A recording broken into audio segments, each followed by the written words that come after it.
Chapter 1. The Belle of London. Amelia rested her forehead against the cool window pane. The sun had long set, and the street lanterns shed no light on this portion of the side street that her bedroom window faced. She was tired, so very tired, but she had to hold everything together. They all relied upon her. Her father had died 6 months ago while working under the renowned architect William Emerson on an important project in Bombay.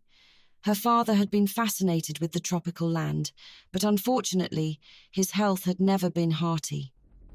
When he began to exhibit fever and flu-like symptoms, and the illness worsened, her mother resolved to travel to the distant land to accompany her husband. The company had made strict orders at the beginning of the project that no women were allowed to travel to the country.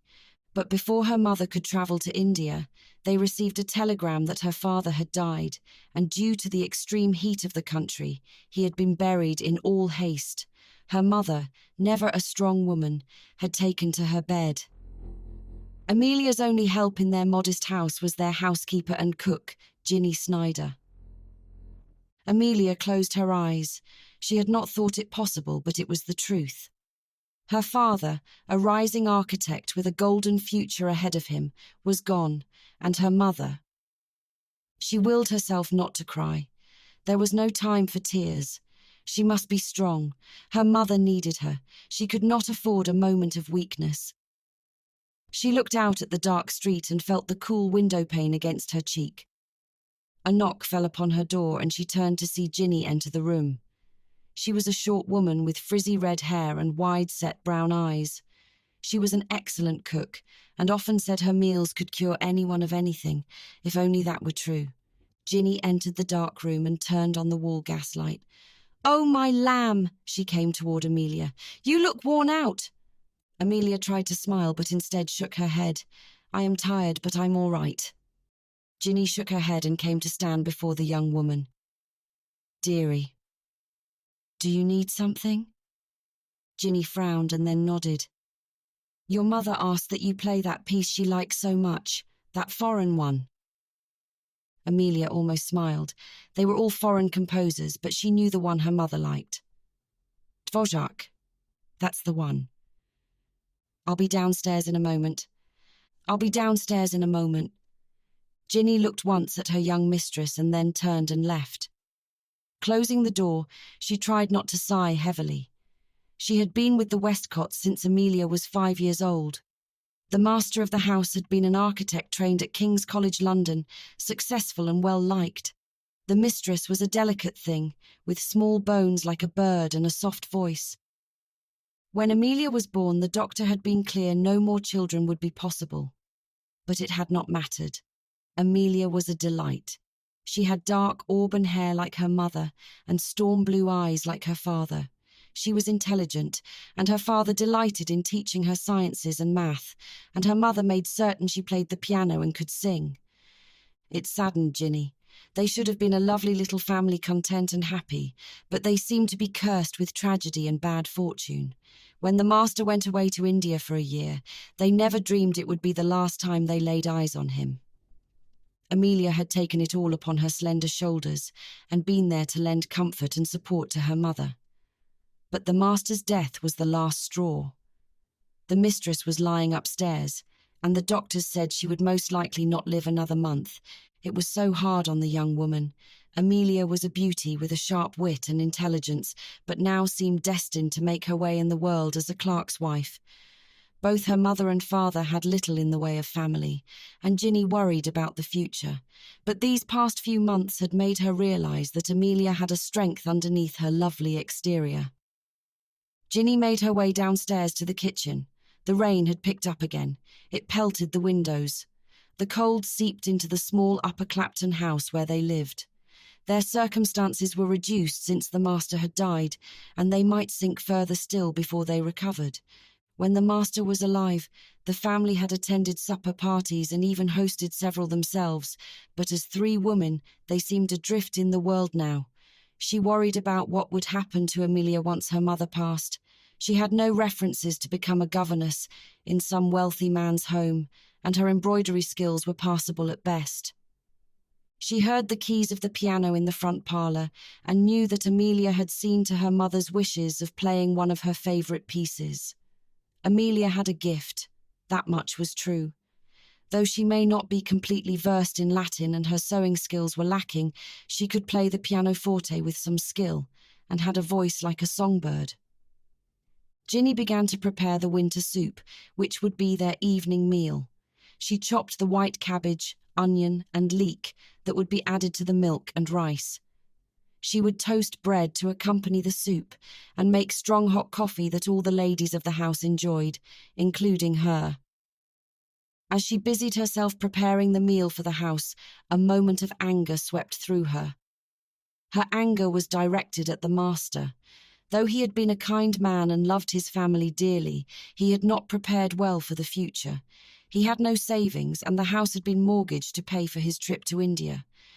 The master had not had the foresight to realise that the trip would be his last, and that nothing would be left for his wife and daughter to live on. Ginny shook her head as her large arms moved smoothly to grind the coffee beans and cut the freshly made bread into pieces. Her mistress was a gentle soul, but as she was not long for this world, it would be left to Amelia to fend for herself. She looked up sharply as the piano stopped mid-chord. She wiped her hands on her apron and walked into the parlour to see what had happened.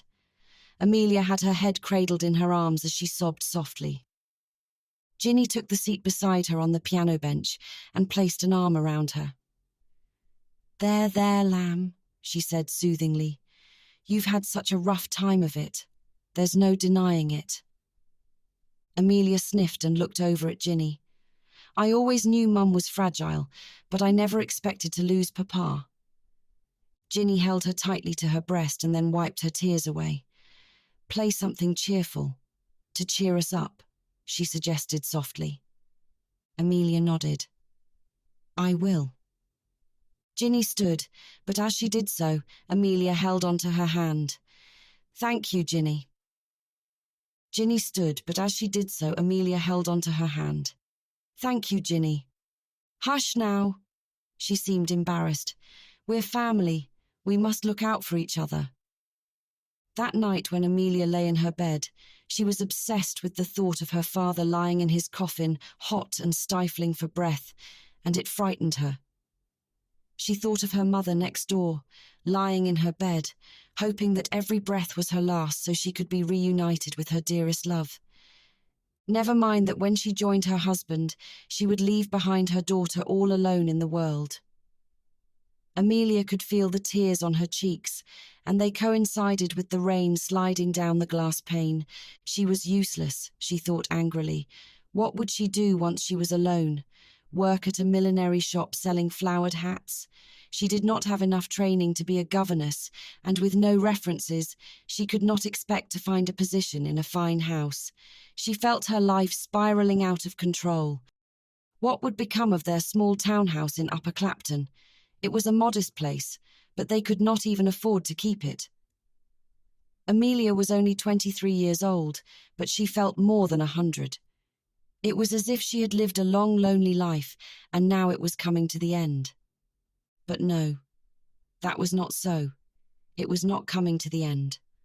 Only the end of the way of life she had known up until now. She threw her arm over her forehead and felt the heaviness of it. She mustn't dwell on the inevitable. It would happen soon enough, and when it did, she would take care of things just as she had done with her father. A week later, Amelia's mother died. It was expected, but the reality weighed heavily upon Amelia. Once the funeral arrangements were made, she realized her situation was much worse than she had imagined. She used crepe to cover the mirrors throughout the house to avoid trapping the spirit of the deceased in the glass, and tied a wreath of laurel with black ribbons on the front door to signal the death. The door handle was draped with black ribbon. These items were reused from the time her father had passed, and the house was seeped into mourning. Invitations with a wide black border were sent to the few friends she had, and her father's architecture firm to alert them of her mother's passing. But the main cost came from the funeral procession, which included a carriage and hearse to carry her mother's body, as well as velvet coverings for the coffin and horses, and ostrich feathers covering the hearse. It was an expense that was necessary but costly. For herself, she had already been in mourning for her father, but her dress needed to be mended from constant wear and was yet another cost to endure. In a heart-wrenching act, she took her mother's cameo brooch to be sold by a pawnbroker to pay for her mother's funeral, but she soon realised that everything inside the house must go, and her Upper Clapton house would be hers no longer. 2 days later, she learned dear old Ginny had to leave for the north as her father was ill, and she would be gone for at least a month. "Don't worry, dearest," Ginny told her sincerely. "I'll return soon enough. Once my brother and I settle everything between us, I'll return." Amelia nodded but felt a sinking feeling inside her breast. "Come, lamb, you've had such a rough day. I'll make you some tea with sugar, and you can rest." Ginny coddled her sweetly. Once upstairs, Amelia sipped the sweet tea, but it did not calm her nerves. There was much to do, and even though she intended to sell the furniture and linens in the house, which would give her some money to live off, it was a small consolation for losing her home. A month had passed since her mother had died. Amelia looked about the room she had rented. It was in a lodging house in the East End, and there were 7 rooms in all. She had secured the small attic room. The room was sparsely furnished with a single bed, a table and chair, and a chest of drawers. There was a small window seat that she could open and look down into the street below. Amelia shared a bathroom with 3 other tenants on the floor, but the elderly gentleman and the 2 older women minded their business. The landlady said little but smiled brightly when Amelia paid 2 weeks in advance. The furniture in her home had not fetched the best prices, but her beloved piano had. The landlady had eyed her several times over and then left her alone. Amelia was glad for the small room that afforded her a place all her own, and she kept the space clean. She wrote to Ginny with her new address but had not heard back from her yet. She began to look for work, but it was not as easy as she expected it to be. She tried for an assistant in a dress shop, but her black mourning dress was deemed too depressing, and her garment would frighten all the customers away. Her second attempt to find employment was at a mill, but she had no experience and was turned away. She tried again at a different shop selling gloves, but the matronly woman flatly refused her, though her husband seemed keen to have her employed. Amelia could barely climb the stairs that evening and stopped on the landing to catch her breath. Her corset was tight, biting into her ribs, and she wanted to cry, but she dared not. She knew once she did, she would never stop. "What's the problem, love?" the landlady said, coming towards her. "You look as if you lost a shilling and found 6pence." Amelia smiled at the slender woman with black hair, threaded heavily with grey and cool hazel eyes. "I'm not having much luck finding employment." "Humph." The woman raised her eyebrows and then jerked her head. "Come with me." Amelia frowned and then followed the landlady down the long hallway until they were in front of her room. "In here," she said as she opened the door. Amelia entered the gaudy room that was decorated in bright scarlet, with the gas lights turned low for a soft effect. Her furniture was ornate. She poured out 2 glasses of sherry and handed one to Amelia. "Here you go, love." Raising her glass in a salute, she took a long swig of it. Amelia took a small sip and found the alcohol to be slightly salty. "It's called manzanilla," the landlady said. "It's from Cadiz in Andalusia, Spain. I love that word, Andalusia." She said the word Andalusia, pronouncing the last bit of the word like CR instead of the Spanish way with the Castilian accent. "It's quite good," Amelia allowed herself to say. "It's called manzanilla because the sherry is chamomile infused. Can you imagine? What if a sherry was infused with Earl Grey? Would it be called Sherry Grey?" She laughed at her own joke. Amelia looked around the room. As her eyes wandered, she realised her landlady was watching her intently. "You don't belong here," she said abruptly. "But then I guess you know that. It is some sad story. Your man left you for another woman?" "There's no man." "You've no money," she said flatly. "None." "With your looks and figure you could make money hand over fist," the landlady said, an eyebrow cocked. Amelia stared at her. How would I do that? The landlady laughed gruffly. Well, it wouldn't take much love, just a bed and a willingness to— Certainly not. Amelia's face flushed warm. All right, the landlady chuckled. Calm down, Your Highness. I didn't realize I was in the presence of an untouched maid. Amelia glanced down at the small glass of sherry in her hand. The woman was unseemly and highly inappropriate. She should be outraged, but what was the point? She only said the truth. She supposed women at their wits' end did turn to such work to make money. Look, the landlady said, her voice taking on a kinder note, I have a dear friend who is looking for someone. We spoke about it just the other day. Oh yes, Amelia asked. He asked if I knew any pretty girls who were good on their feet, someone with a pleasing figure and a picture-perfect face, he said. The landlady gulped down her sherry and poured herself another. Good on their feet? She questioned. Just so. The older woman nodded. He's the stage manager at the Eagle. Stage manager? Amelia blinked at her. The landlady heaved a heavy sigh. Calm yourself, girl. Praise be to God, you are as high-strung as a mare to be bred for the first time. The man is asking for dancers, not a skivvy. Dancers? Amelia laughed. I must look quite stupid to you then, don't I? The landlady looked Amelia over. Actually, you appear quite intelligent, which is why I'm offering you a way out of the East End. A way out? Amelia asked, sceptical. Quite so. Pray tell me this way out. Amelia sniffed. The landlady shrugged her thin shoulders. It's quite simple. You dance at the music hall and try to get some man to notice you, and they will. She nodded. A man's head is always turned by a comely face. Wait and look for the right man to come along, and then there you are, problem solved. Amelia looked at the woman and laughed. Problem solved? Just like that, I'm a mistress to some man. The landlady said nothing for several long moments. Maybe you aren't that bright. Amelia set the sherry glass down. Thank you for the sherry. I'm not talking about being a man's mistress, girl. You already said that's out of the question, and I knew that the moment I laid eyes on you. She dismissed easily. Then what? Amelia shook her head. What is my way out? The oldest way for a woman to make good in the world, marriage. Amelia had no sharp retort to the word and sat back in the upholstered chair. Marriage. She said the word with a mixture of thought and question. It's not to your taste? The landlady asked.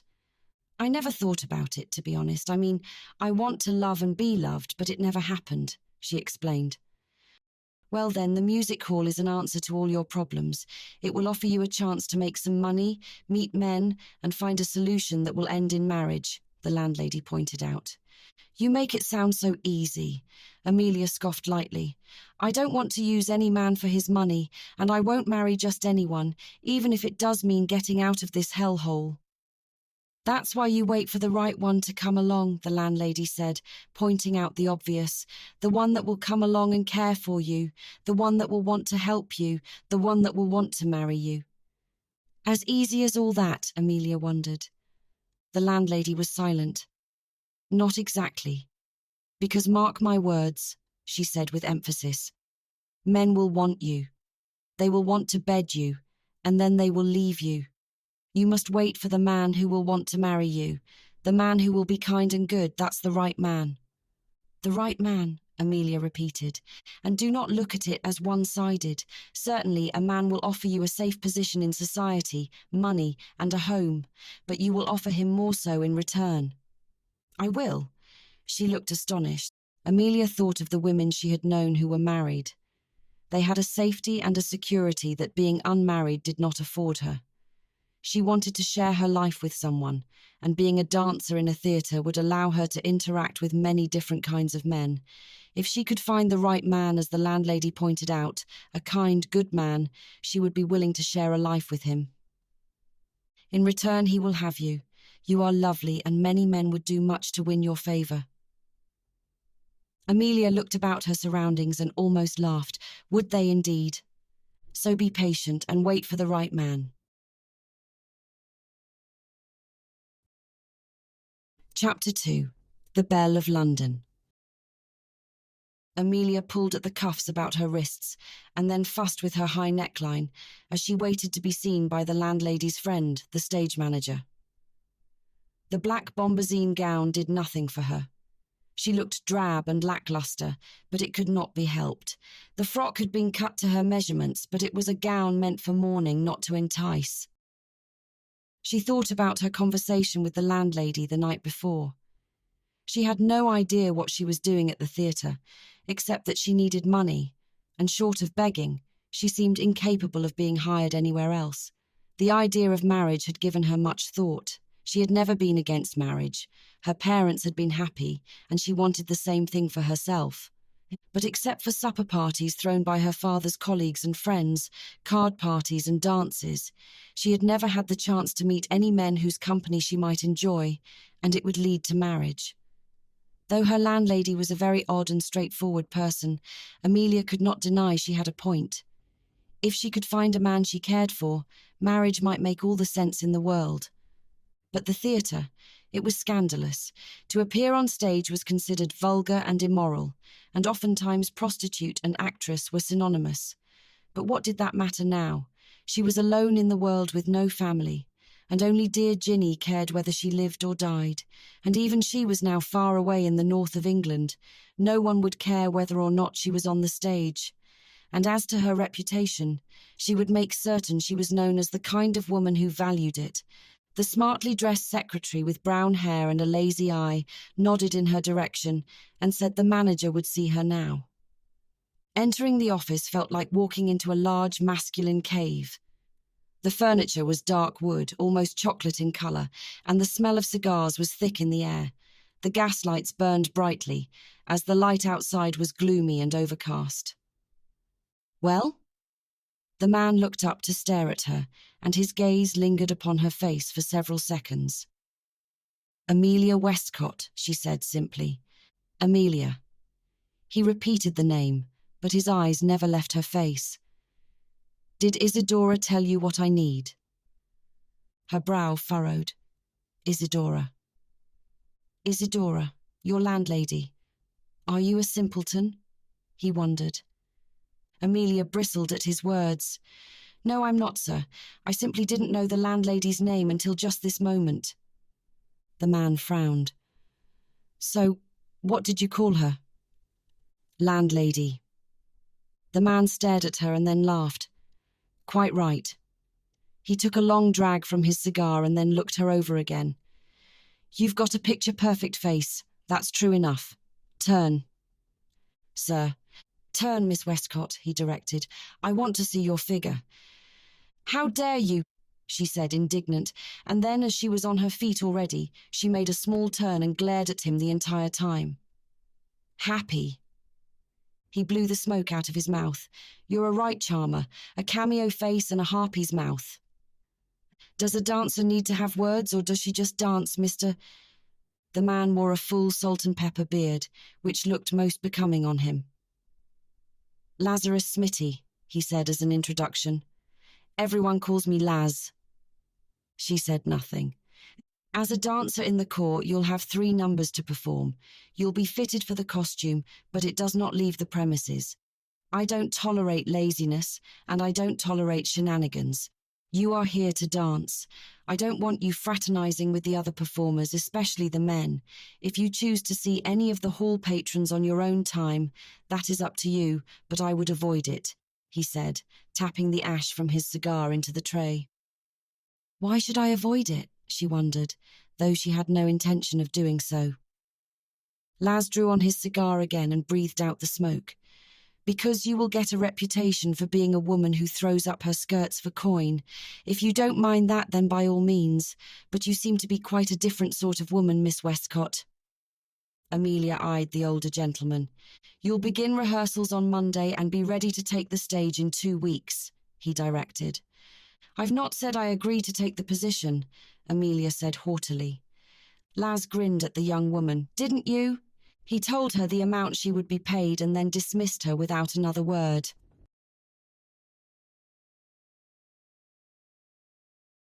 When Amelia stood outside the door, the secretary grinned. "He must like you." "Indeed," Amelia scoffed. "Why do you say that?" "I heard him laugh," she said simply. Amelia looked out over the congested street and heard the streetmongers calling out their wares and the carriages clip-clopping past the window. The smell of rain hung in the air. She pressed a hand to her forehead. What was she doing? A dancer in a music hall theatre. What a ridiculous notion. She could speak a smattering of French, knew math and science. Why not try for a job at a school?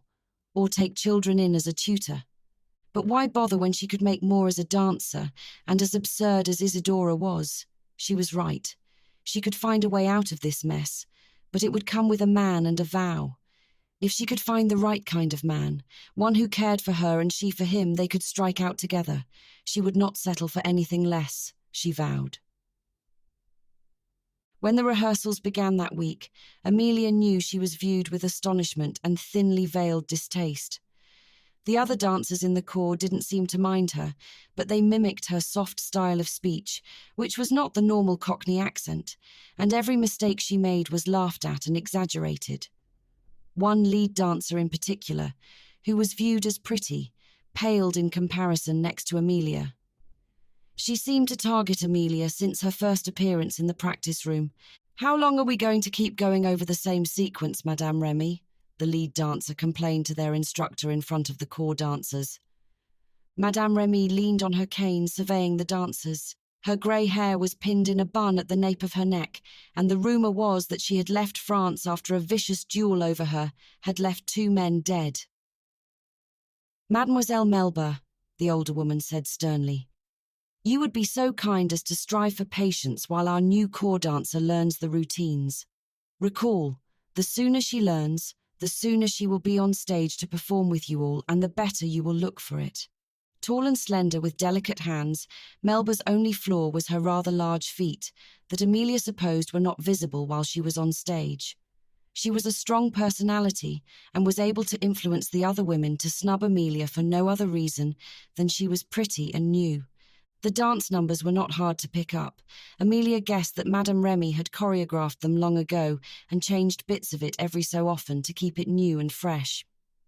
The other dancers made the movements with a sense of boredom and ease, and when they had finished rehearsals, she went downstairs to meet the seamstress who had been given her measurements several days before. She gasped aloud. The costume was indecent. The scooped neckline barely covered her breasts, while her arms were bare, and the hem came several inches off the floor, revealing her calves and ankles. "My God!" Amelia breathed out in shock as she saw herself in the mirror. "You look like a Christmas pudding good enough to eat, you do," cackled the seamstress.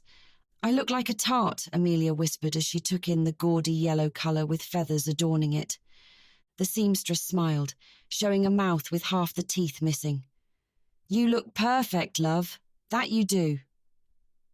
Not wishing to offend the seamstress's work, Amelia shuddered and stepped out of the yellow costume and into an even more horrid frock with black and white stripes and ribbons down the back. Amelia felt the tight bodice and knew this one would be even worse. When she opened her eyes, her breasts were pressed against the neckline and the front of the dress was raised, though the back hem reached to her ankles. "By all the saints," was all she said. The costume for the finale was a gaudy dress with a red bodice, a white midsection, and a blue skirt to honour their Union Jack flag in the patriotic song. The garment came with bright white silk stockings, and the hem ended at the knees so her legs were exposed. She carried a parasol in this number, and Amelia was not at all pleased with the costume. "It's too revealing," she whispered to the seamstress, who seemed unperturbed by her comment. "Much too revealing." She dared not say anything more. "What's that, dearie? You're complaining about the costume?" She shook her head, biting off a bit of thread as she stitched another garment in her hands. "I don't see what for. You've got the legs. You have the figure. Come to think of it, with that face you have the whole package. What's your complaint again?" "Nothing," Amelia mumbled. "Thought so," she retorted. "Took me all evening to have it stitched to your measurements, it did. So ungrateful." Relieved to be back in her simple yet unadorned morning gown, Amelia exited through the backstage and into the alleyway. Once home, she penned another letter to Ginny, asking after her father's health and seeing when she might return. She had not heard from her since she had left for the north and was anxious for news. After a simple meal, she worked once more on her steps for the routines until her feet ached, and by the end of the week, Melba had no more complaints, as Amelia's performance was flawless. Even though the other dancers had still not warmed to her, she saw their nods in the morning. The men were a different story. Two brothers who did an acrobatic act from a place in the States called Chicago were keen on Amelia, though she was polite and ignored them. Several of the stagehands eyed her as she arrived and left each day, but none approached her. The main male singer didn't give her the time of day, as she was a lowly corps dancer, though she found it interesting that Melba seemed taken with him. One young man who interested her greatly was the theatre pianist. He could often be found playing some such ditty on stage while the women practiced their steps. She didn't know his name, and the dancers viewed him as they did her, an outcast and not one of them. He looked young, about her age, with thick black hair always in disarray, and brown eyes behind round spectacles. Her fancy took her that, in another time and place, he might be a learned wizard or perhaps a scholar, but here in London he was a skilled pianist. Many times she came to the theatre early just to get away from the lodging house and listen to the young man play. She knew many of the pieces he played, as they were popular tunes of the day. Sometimes she would hear a piece that she had never heard and wondered if it was his own composition. Many days Amelia liked to sit in the dark audience and drift away as she listened to the music. She didn't know he knew she was there until one afternoon he stopped playing and abruptly glared into the dark theatre. She stared back at him, knowing he could not see her. The gaslights were hot and bright on stage, making it difficult to see out into the dark space. "I know you're there," he said in an almost sulking voice. Amelia flushed and sat up straight. Not seeing any reason to deny it, she stood up and made her way to the orchestra pit. She gazed up at him on stage. "I come here to be alone," he said in an accusatory tone, narrowing his eyes at her. "Am I so in your way?" she responded. He gave her a pause and then sighed. "What do you want?" Amelia frowned. "Nothing, to listen. You play beautifully." He looked down at her contemptuously and made a sound. "Ha! What would you know of it?" "True. Although I could also say that you play the Chopin Ballade No. 4 in F minor too slow and the Liszt Sonata in B minor too fast."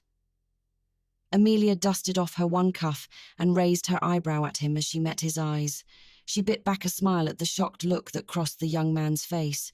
It was only there for a few moments, but it was still comical. When he recovered from his shock, his eyes slid back to her. "Stay if you like," he murmured. Amelia nodded and turned away from him to take her seat once more before his words stopped her. "And just so you know, I give certain pieces a different take on them," he mumbled, responding to her early criticism. "I understand." She nodded. "What's your name?" "I'm Amelia Westcott." "I know who you are. Do you know what they call you?" he said slyly. Amelia raised an eyebrow. "Who?" "The other dancers. The other performers. They've given you a nickname." Amelia almost didn't want to hear it. "What do they call me?" "Milady." Amelia almost laughed. "I see." "I'm Albany," he allowed. Albany. She almost reached out to extend her hand in greeting, but his remained on the piano's black and white keys. When she returned to her seat in the audience, she smiled. He had begrudgingly allowed her to remain, and she saw him glance out into the dark space where she sat. It was lovely to hear the compositions played so well, and for all that he seemed moody and unfriendly, he was certainly very talented. One afternoon when they had finished rehearsal, Albany sat at his familiar place at the piano, watching the women gather their belongings to leave. When Amelia walked near him to retrieve her small bag, she saw his eyes watching her. "I'm going for tea," he said offhandedly. Amelia looked away to hide her smile. Albany had no experience with women, and even though she had little with men, she knew he was trying to ask her to join him. "Enjoy," she said, moving past him. He immediately left the piano bench and followed her. "I want to, that is to say, you should come with me."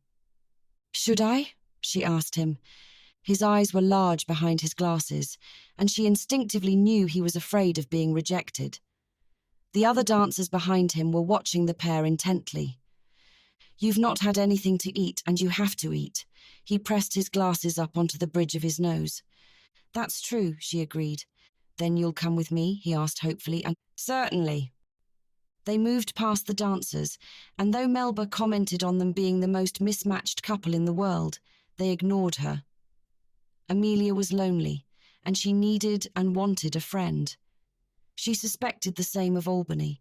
On a small side street, they found a tea shop frequented by many of the theatre performers. It was not fancy or decadent, but the tea was strong and the scones delicious. Amelia watched as Albany fussed at the table, moving the sugar container to the side and the milk to the other. She watched his hands, which were long and bony and seemed well suited for playing the piano. "I'm working on something," he whispered to her. "Are you?" She smiled as the proprietress brought their tea and set the cups and saucers before them. "I am." He looked at her excitedly. "It's going to be something." Amelia poured milk into her tea while Albany added sugar to his. "Tell me about it," she encouraged him. "It's going to be a libretto, based on the novel The Tenant of Wildfell Hall. Have you read it?" he asked her. "I have," she admitted.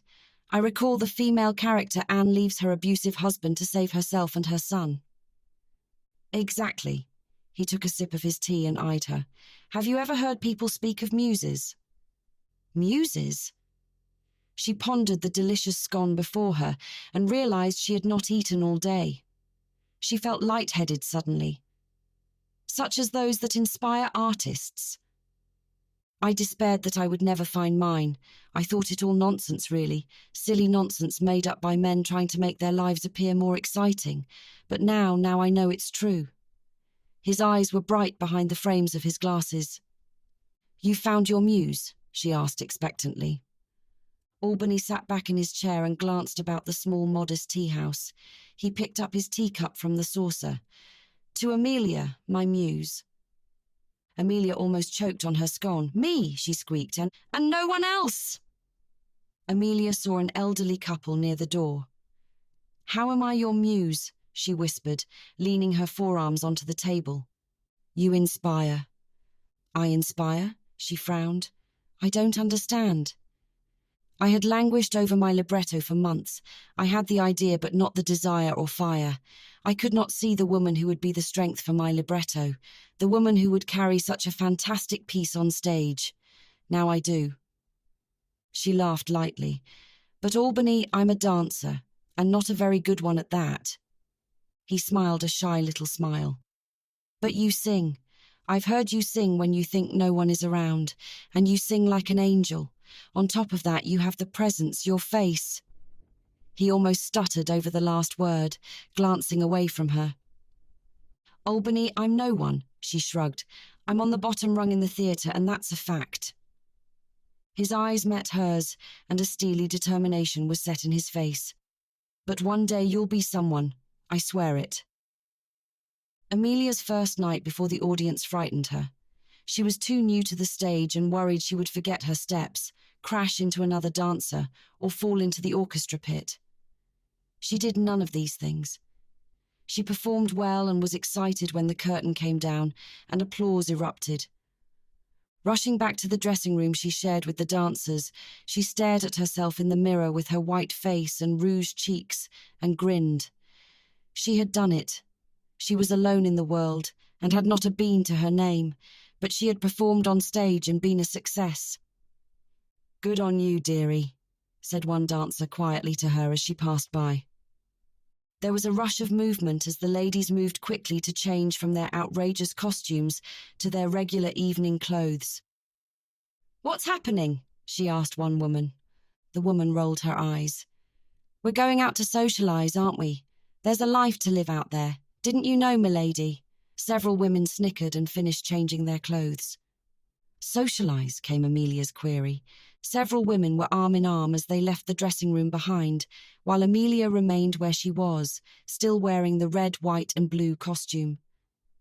"Several of the women have admirers," responded the woman who had spoken to her early. She turned to hang up her costume. After the show, they joined them for a drink out in the theatre.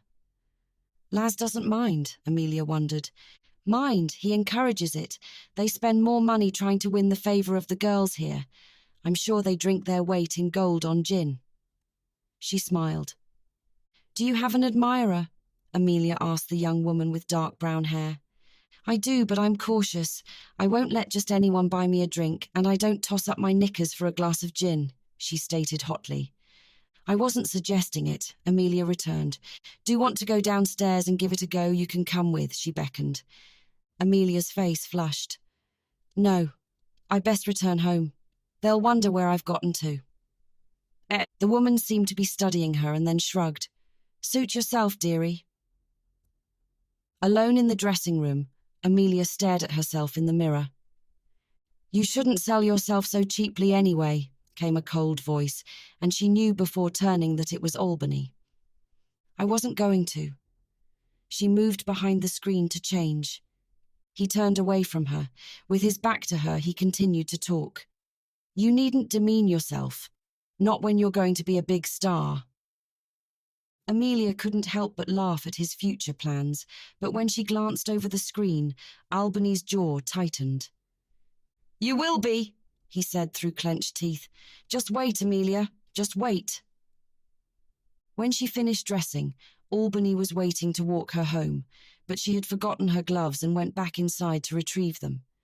She heard laughter and a violin playing, and when she peeked outside at the theatre, the men and women were mixing freely at the tables. The men were dressed for a night on the town in white and black evening clothes, and the women looked colourful and pretty like flowers on a spring day. It must be past midnight, and though she was tired, she sighed longingly at the group of happy young people. Someone shouted for champagne, and a cheer erupted from the group. Amelia! She turned to see Albany standing nearby and looked down at the gloves in her hands. Are you ready to go? She nodded and followed him outside into the wind-swept street. When he finally deposited her at the lodging house, she waved goodbye, and they parted ways. She slept fitfully that evening, and her dreams were filled with smartly dressed men, gaily ornamented women with laughter and violin strings in the air. Chapter 3: The Belle of London. The next week was uneventful, and when Amelia came off stage from the finale a week later, an older stagehand approached her and handed her a bouquet of red roses. What's this? What does it look like, love? She stared down at the buds. For me? No, love.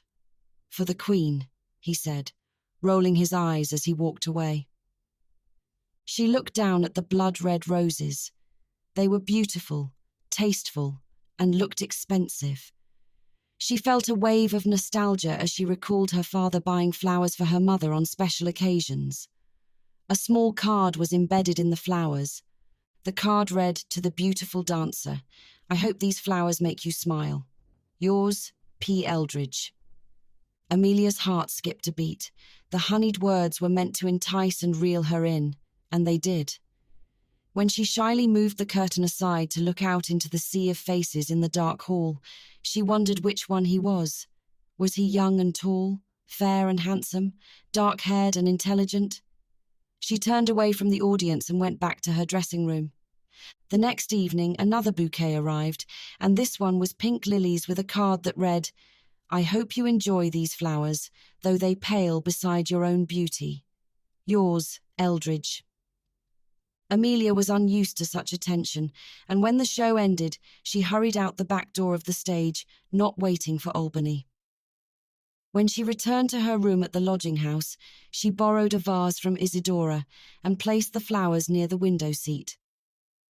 The lilies were such a small, simple thing, but they added a small bit of beauty to the dreary room. She sat beside the flowers with her arms around her knees as she peered out onto the busy street. She had been through much, but the delicate beauty of the lilies made her smile, and the thought that someone had sent them to her brightened her day. Patrick Eldridge was dressing for the theatre in his black and white evening clothes while his closest friends, Jack and Tully, lounged about his bedroom. He fussed with his ascot several times, trying to get it just right. He was nervous, but he didn't know why. He had never met the young dancer in person, though he had been besotted enough to send her flowers. Twice. He was looking forward to seeing her again, and he smiled lightly to himself. "For God's sake, Patrick," came the voice of the red-haired Irishman. "Not the eagle again," Tully groaned. "Don't you know?" responded the resident Scot amongst them. "He's in love." Jackie sighed dramatically. Patrick studied himself in the mirror, surveying the crisp cut of his evening clothes. "Scoff all you want," he told his friends. "Not scoffing," Tully countered. "Just curious. If you really are smitten, why wait? Why not approach the girl?" Jackie was stuffing his mouth with chewing tobacco, while Tully was sprawled out on the small couch, both waiting for Patrick to finish dressing so they could spend a night on the town. Patrick thought about the words his friend used, and though he knew the answer, he would not openly admit it. He had fallen in love the moment he saw her, and he didn't want it to end. If he approached her and she refused him, he would be devastated. He had a feeling in his gut, and his friend was right about one thing. He was in love, and he had never spoken one word to the woman. It was fantastic. "I'm waiting for the right moment," Patrick admitted, running a hand through his blonde hair. "But a dancer in a music hall," Jackie sneered. "She can't be a wife, old man. Make her your mistress by all means, but don't make the mistake of marrying her." Patrick brushed at his jacket and eyed his friends. "I'm a solicitor, not a peer of the realm. I don't need to make an advantageous marriage. I want to marry for love." He winced and could have bit off his tongue.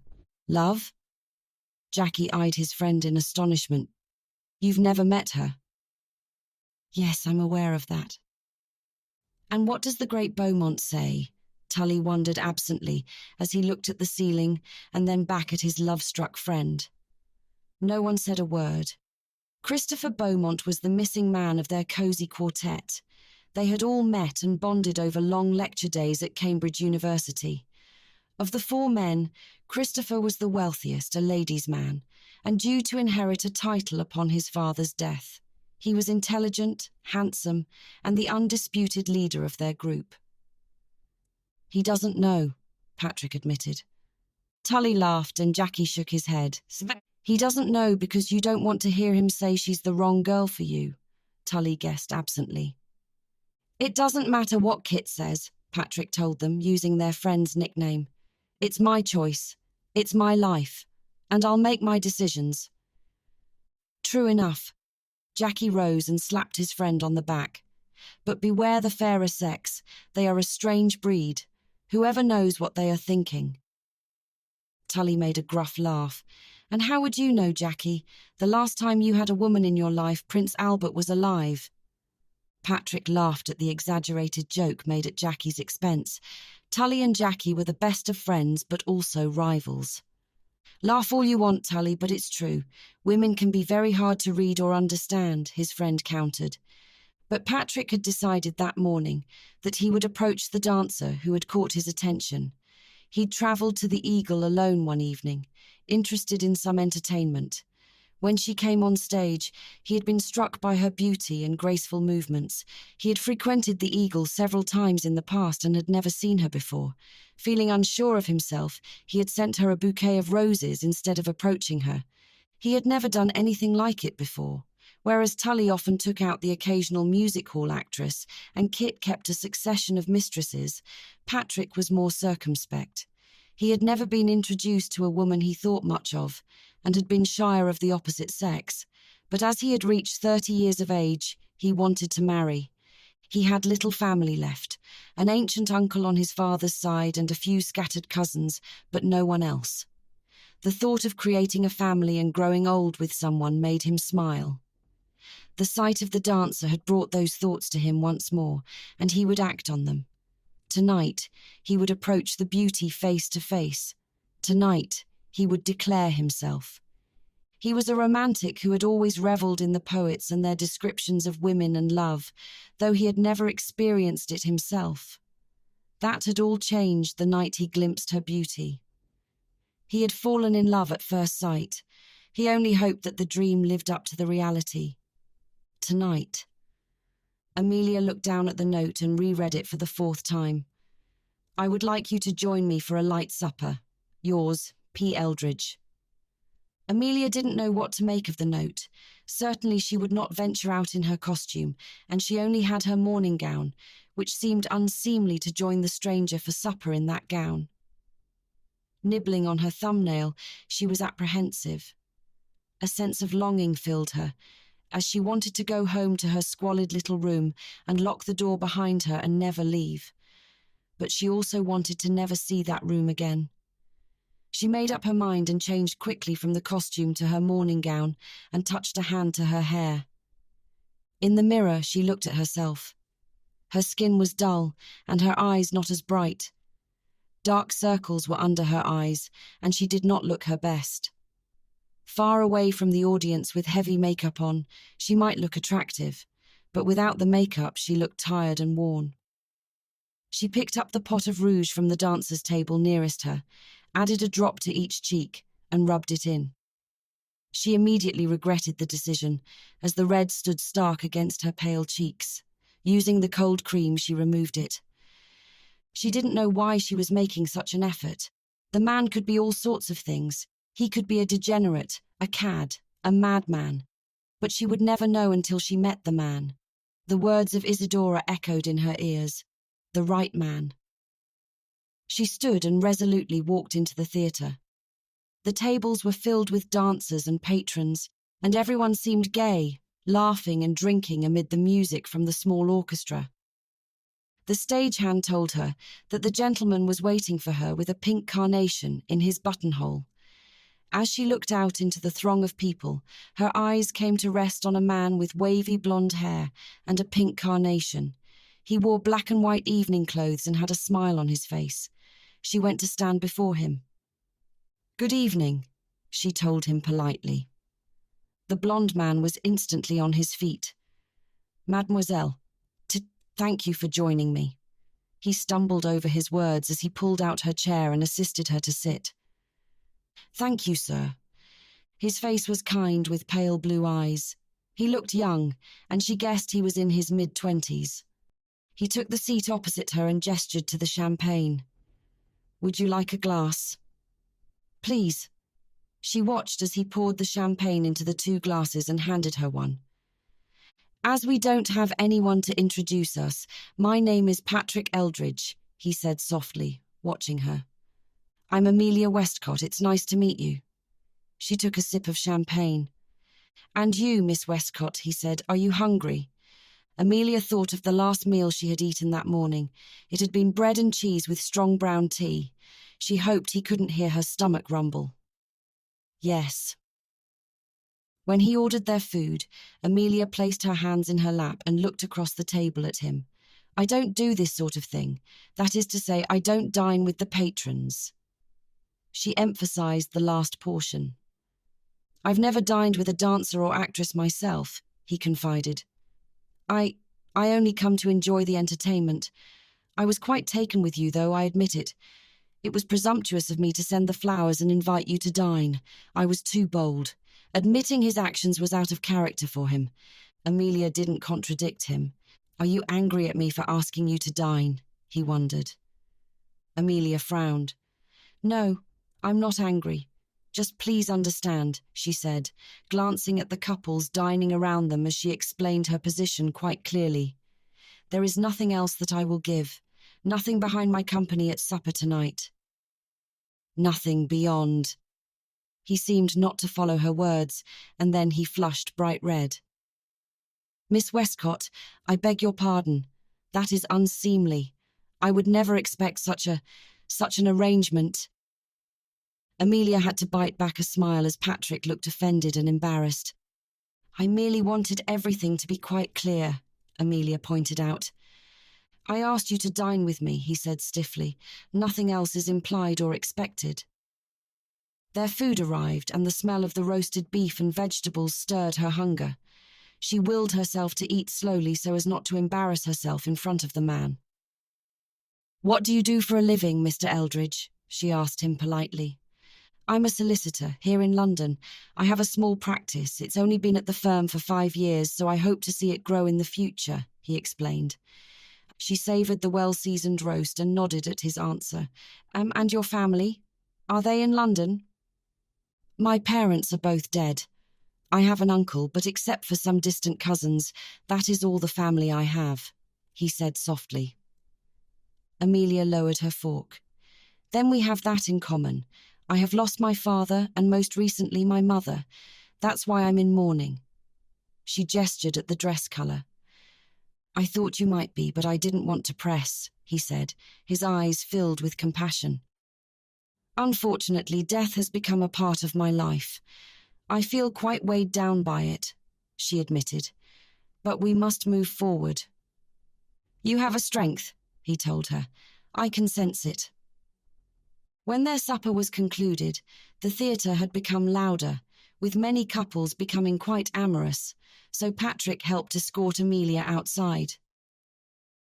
"I would like to see you again, Miss Westcott, perhaps a stroll about Hyde Park one afternoon of your choice," he said as they stood outside the theatre. "Yes, Mr. Eldridge, I would like that." "Thursday at 3?" She smiled. "Thursday at 3. It was late in the evening when Amelia returned home from her dinner with Patrick. The busy streets of London were quiet, and she sat at the window seat overlooking the sleepy avenue. The street lights burned warmly in the cool night, and a black cat crossed the street haughtily as if he owned it. She liked him, Patrick Eldridge. She had thought he might be old and fat or lecherous, but he was none of that. He was kind and considerate. The entire supper had been surprising, much of it to do with the company. Patrick Eldridge had seen her on stage and invited her to supper. She pulled her knees to her chest and wrapped her arms around them. When she told him there would be nothing beyond the supper, he had been embarrassed. It was a good sign. It meant his intentions were not dishonourable. She was not sure what he expected from her, but for the time being she would bask in his attention. It was a nice feeling after being alone. Patrick folded the Times over and continued to read the article. The club was quiet for the early afternoon, and though he appeared to be reading, he was not. His attention was entirely on the previous evening with Amelia Westcott. She had been everything he had imagined. She was poised, graceful, and lovely. She had known some tragedy in her young life, and he felt a bond with her. He was smitten. He was counting the days until he saw her again on Thursday for their park promenade. He would bring her another bouquet to bring a smile to her face. He was smiling lightly when Christopher entered the club library. He had been avoiding his friend, and he felt a wave of guilt. Christopher was a good friend, loyal and passionate to a fault, but he could be cutting in his comments and sometimes brutally honest. He had also been born into an aristocratic family and could be a snob. "Patrick," he acknowledged his friend as he took the stuffed chair next to him and ordered a brandy from the passing steward. "Kit." Patrick nodded to his friend. Kit took up a newspaper as well and scanned the columns. When his drink arrived, he sipped it thoughtfully. "Are you hiding from me?" Patrick cocked an eyebrow.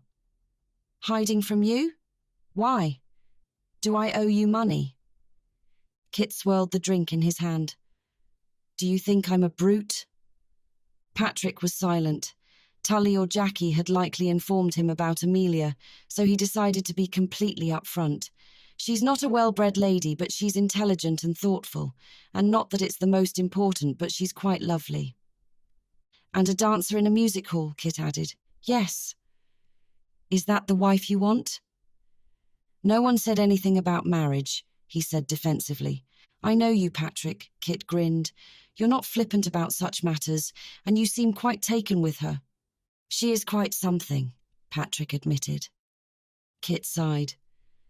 "Are you going to be happy with a woman who may have kicked off her knickers for half of London?" Patrick's jaw tightened. "Don't assume anything about Miss Westcott." "Patrick, Kit tried to reason with him. She's a dancer in a music hall. Patrick defended her. What does that prove? She's fallen on hard times. Did she say so? Yes, she's lost her parents. She's in mourning. Ah, Kit said quietly. You feel sorry for her? Naturally. Then be her protector, man. Set her up in a fine apartment and provide for her. You don't need to marry this woman, he said passionately. We all know how you view women, Kit. Your bedmates are rotated out as often as you change your boots. Not all of us are that dismissive, Patrick countered. I'll have to marry eventually too. Kit shrugged. You know what's expected of me, but I'm not tying myself to a woman for the rest of my life until it's an absolute and a woman suited to the position. Well, I have no such catalogue of requirements, Patrick said thoughtfully. May we meet her? Patrick gave the question some thought. It's really not that serious. I know Tully and Jackie think it is, and now you, but it was one supper. But you're smitten, he pressed. I am. Then why not invite her to dinner? We can meet her and you can see how she interacts with us, Kit offered. After all, you're an upcoming solicitor, so you must need a wife to entertain business prospects and be able to run a household. That's very true, Patrick agreed. So, what harm could come from a dinner? Kit said softly. I'm anxious to meet her. We all are. We want the best for you, whatever else is said. I know that, Patrick agreed. Let me speak with her this Thursday, and we'll set the supper date. Excellent. After meeting with Patrick at the club, Kit made his way to his family's Mayfair townhouse and climbed the stairs to his room at the end of the hall. His conversation with Patrick had irked him on several different levels. He had no doubt that the music hall dancer was a gold digger. Certainly Patrick was not wealthy, but compared to a dancer's life, he was King Midas. He was concerned that his normally reserved friend was so taken with the dancer that he would make a mistake that would cost him a lifetime of misery. He could not and would not allow such a dreadful mistake to occur. He had an idea, and he was willing to use his charms to capture the dancer in a trap of his making to prove what she really was. If Patrick discovered his plot, he would be furious, but Kit was willing to risk it. He would save his friend from himself. 2 days had passed since Kit had spoken to Patrick. His sudden infatuation with the gold-digging dancer had disturbed him. He cared for his friends and their well-being and didn't want Patrick's kind heart taken advantage of. Kit dressed in his tailor-made evening clothes and ventured to the theatre. He was overstepping his bounds, but he refused to let the music hall dancer's schemes be the downfall of Patrick. He would not allow it. Kit had Miss Westcott pointed out to him by one of the servers at the theatre, and from far away she had a pleasing figure. He could not tell how pretty she was, and certainly knew nothing else besides what Patrick had told him. He had thought to invite her to sup with him, but that would be too obvious and she might refuse.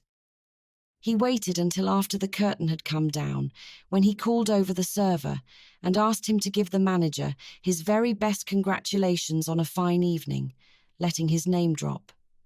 He was loath to use it, but it had its uses. When the manager came to the table, he was generous in his compliments and let slip that the ballet corps was particularly engaging. The manager lit up at the mention of it and said if he liked, he could have several of the dancers join him. The manager was as good as his word, but the dancers who joined him did not include Patrick's dancer. When Kit finally excused himself, he went outside the theatre and took out a cigar for a quick smoke. He wasn't in the habit of smoking often, but his nerves were on edge. As he walked along the facade of the theatre, he breathed in the cigar and blew out the smoke. He had been outside for a minute or so when he caught sight of a woman leaving the theatre, walking from the alleyway onto the main street. Her back was to him, and she held herself very straight and tall and was dressed in all black. Black. Kit's eyes followed the woman. She was in mourning. Could it be Miss Westcott? Without giving it a second thought, he followed her. She left the theatre and made several turns until the streets became grimier and filled with the stench of bodily fluids and garbage. The streets were dark, and he wondered at her safety, but she seemed unconcerned. She walked resolutely and entered a dilapidated 3-story building. He waited across the street, took out the half-smoked cigar, and lit it. He was about to turn away when the window at the top attic room opened, and the woman in black sat overlooking the street. She looked like a young girl trapped in a fairy tale by the wicked stepmother. No wonder Patrick was so taken with her. Well, Kit was not. He must find a way to prove to his friend that the girl was nothing more than a gold digger with a hand out for coin. Chapter 4: The Belle of London. Amelia was looking forward to the walk in the park with Patrick on Thursday. She'd had little to look forward to, since she had still not heard from Ginny, and Albany had left to visit his sister in Wales for the week. The dancers had still not warmed to her, so she kept to herself. She had not realized how lonely she was until Patrick contacted her. It was nice to be liked and admired, and she had forgotten the feeling. She looked in the mirror after the performance and realized she must make an attempt. Her hair was dull and not as shiny as it had once been, and her cheeks looked sunken in. She was not eating as much as she once had. When she climbed the stairs to her room, she longed for her bed and a good night's sleep. After she turned on the gaslight, she closed the door, locked it, and almost jumped back in shock. Sitting on her window seat was an unknown man. Amelia's heart thudded in her chest. She pressed her back against the door and looked about the room for a weapon. "I'm not here to harm you, Miss Westcott," he assured her. "Quite the reverse, actually. I want to help you." Her eyes wide, Amelia stared at the man. "You want to help me? How?" she asked warily. "A fair exchange. Nothing more." "An exchange," Amelia breathed out. She surveyed the man before her. He was sinfully good-looking with brown, almost black hair and brown eyes warm upon her. He was dressed impeccably, and the cut of his coat and pants bespoke wealth and privilege. His shoes were polished. She knew instinctively he was a man used to getting his way. "How can I help you, Mr.—" She sought out his name. "Call me Christopher." She didn't call him by his name. "How can I help you? You can do me a great service." As he spoke, he pulled out a small rectangular book and a fountain pen. "All you need do is name your price." Amelia frowned. "My price? I don't understand." Kit smiled at her as he opened up the checkbook. "I know you aren't in love. You've just met. And I'm sure as a woman, you dream of finer things, jewels and frocks. Name your price. You can have them tomorrow, but not Patrick. He's not for you." His eyes were as cold as stone. "Patrick," she breathed out, her heart sinking. She had badly misjudged him.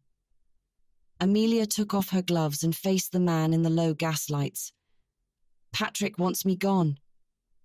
The man frowned. "Patrick doesn't know I'm here."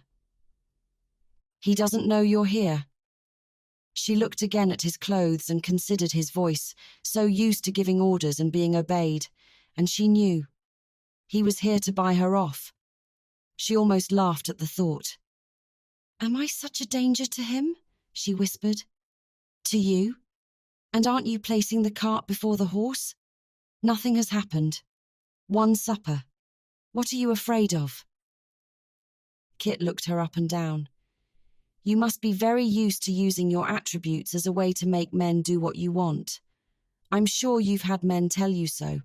I'm sure you've been offered protection from older men. Look at it this way. In my bargain, Miss Westcott, you get the money and you don't have to take off a stitch of clothing." "How dare you?" Amelia was breathless at his degrading words. An intense rage swept through her. Taking 3 steps, she stood before him, her cheeks flushed and her breath coming quickly.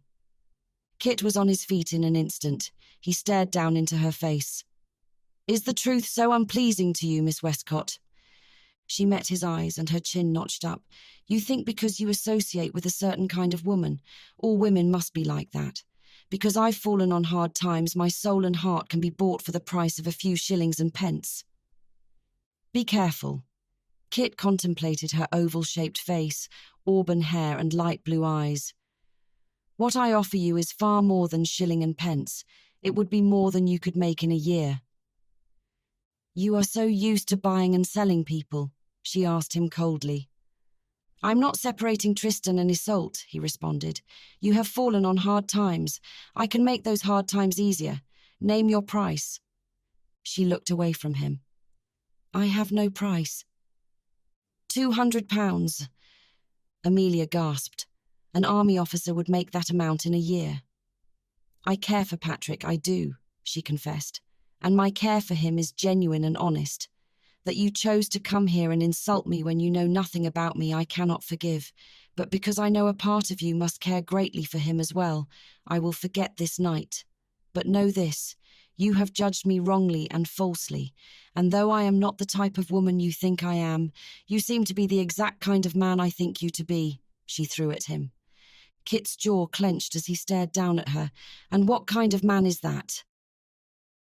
Amelia narrowed her eyes at him. "You are a master. You are a man used to being obeyed and his orders followed. But you're a coward." She spat the words at him.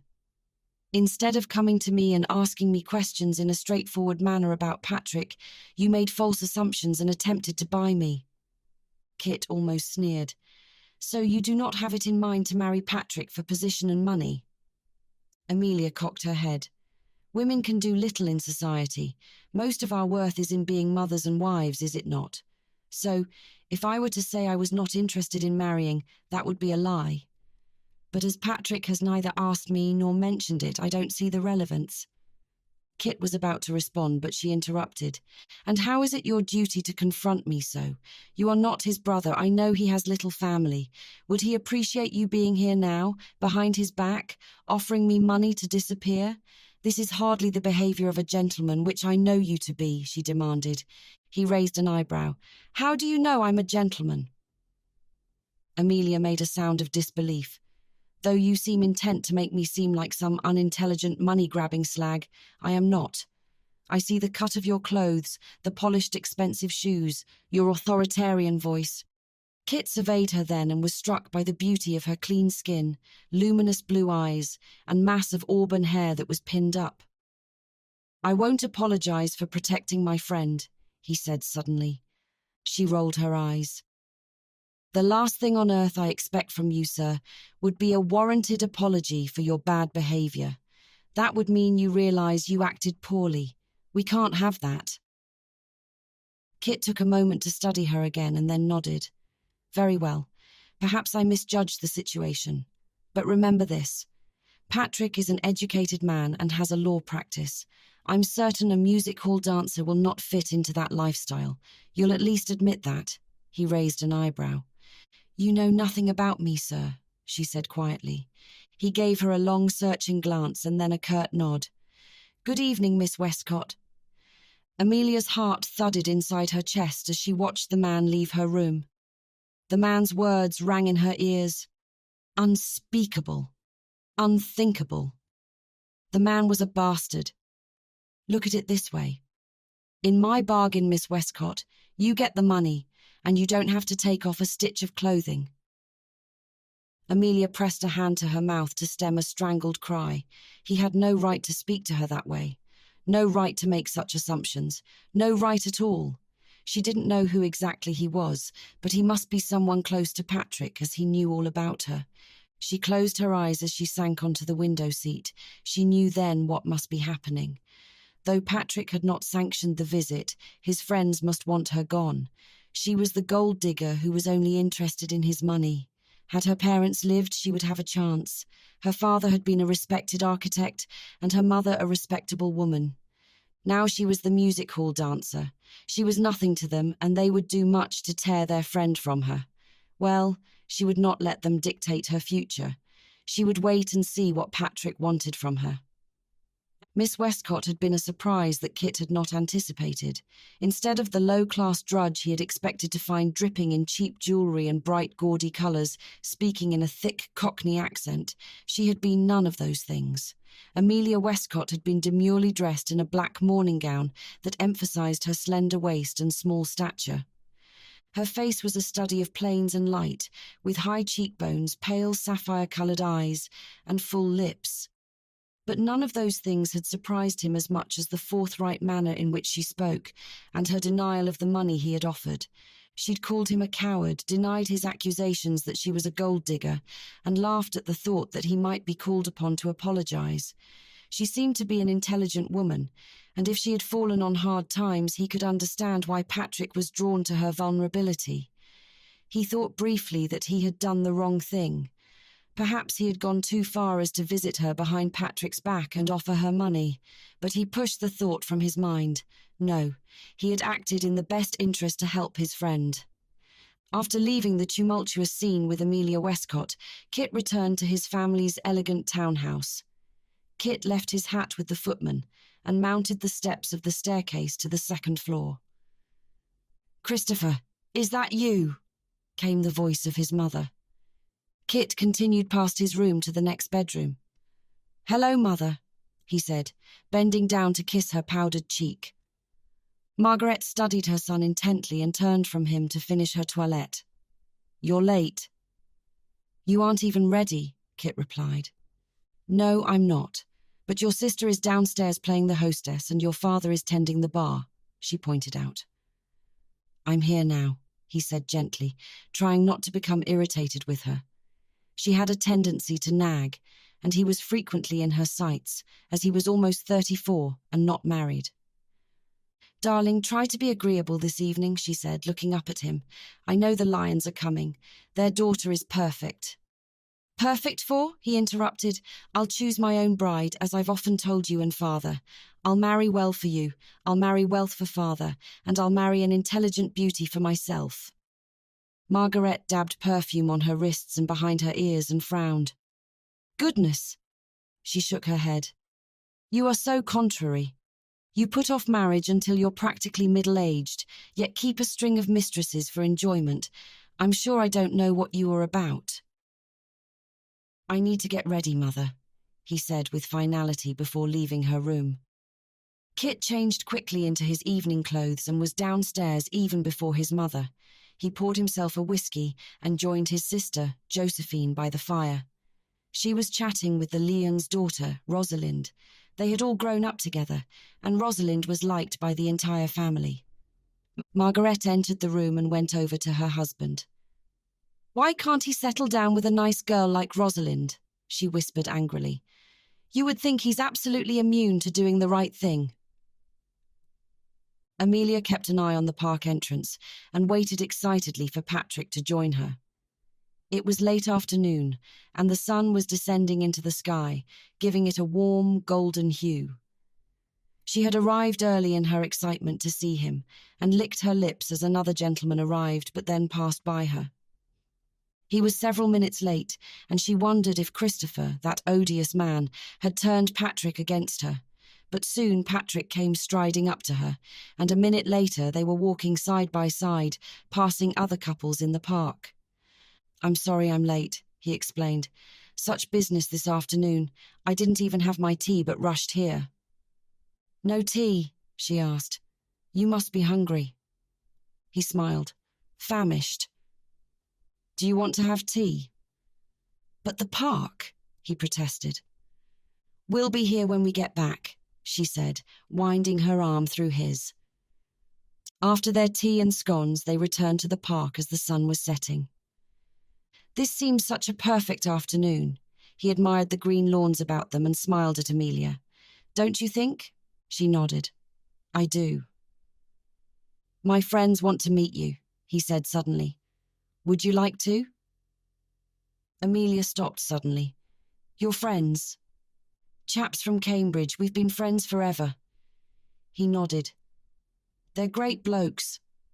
She looked at him and felt a wave of unhappiness. "Who are they? I mean, their names." "Oh, well, there's Tully. He's the resident Fenian amongst us." He laughed at the Irish joke. "There's Jackie. He's Scottish. And then Kit." "Kit?"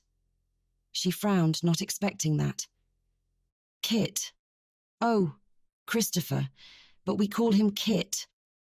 Amelia's heart hardened. Kit indeed. "I'd like very much to meet them," she said, but didn't mean a word of it.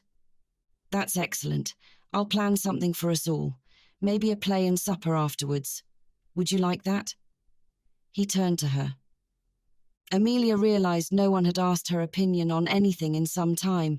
He was taking the time to set up an evening for her enjoyment. "I would," she said, and meant it. Several days later, Patrick arranged for Amelia to meet his friends at a fine restaurant in London. He chose the restaurant for its elegant atmosphere and wanted to treat Amelia to an exceptional meal. Amelia need not have worried about the evening with Patrick's friends. Tully and Jackie were delightful, though they spent much of the night bickering between themselves or showing off to impress her. As Patrick had arranged a private room for their supper party, the dark room was lit with low gas lights, and the curtain hangings were closed so they could have a private gathering. He wanted to be able to speak and eat intimately, and not be bothered by the loud noises that often occurred in public restaurants.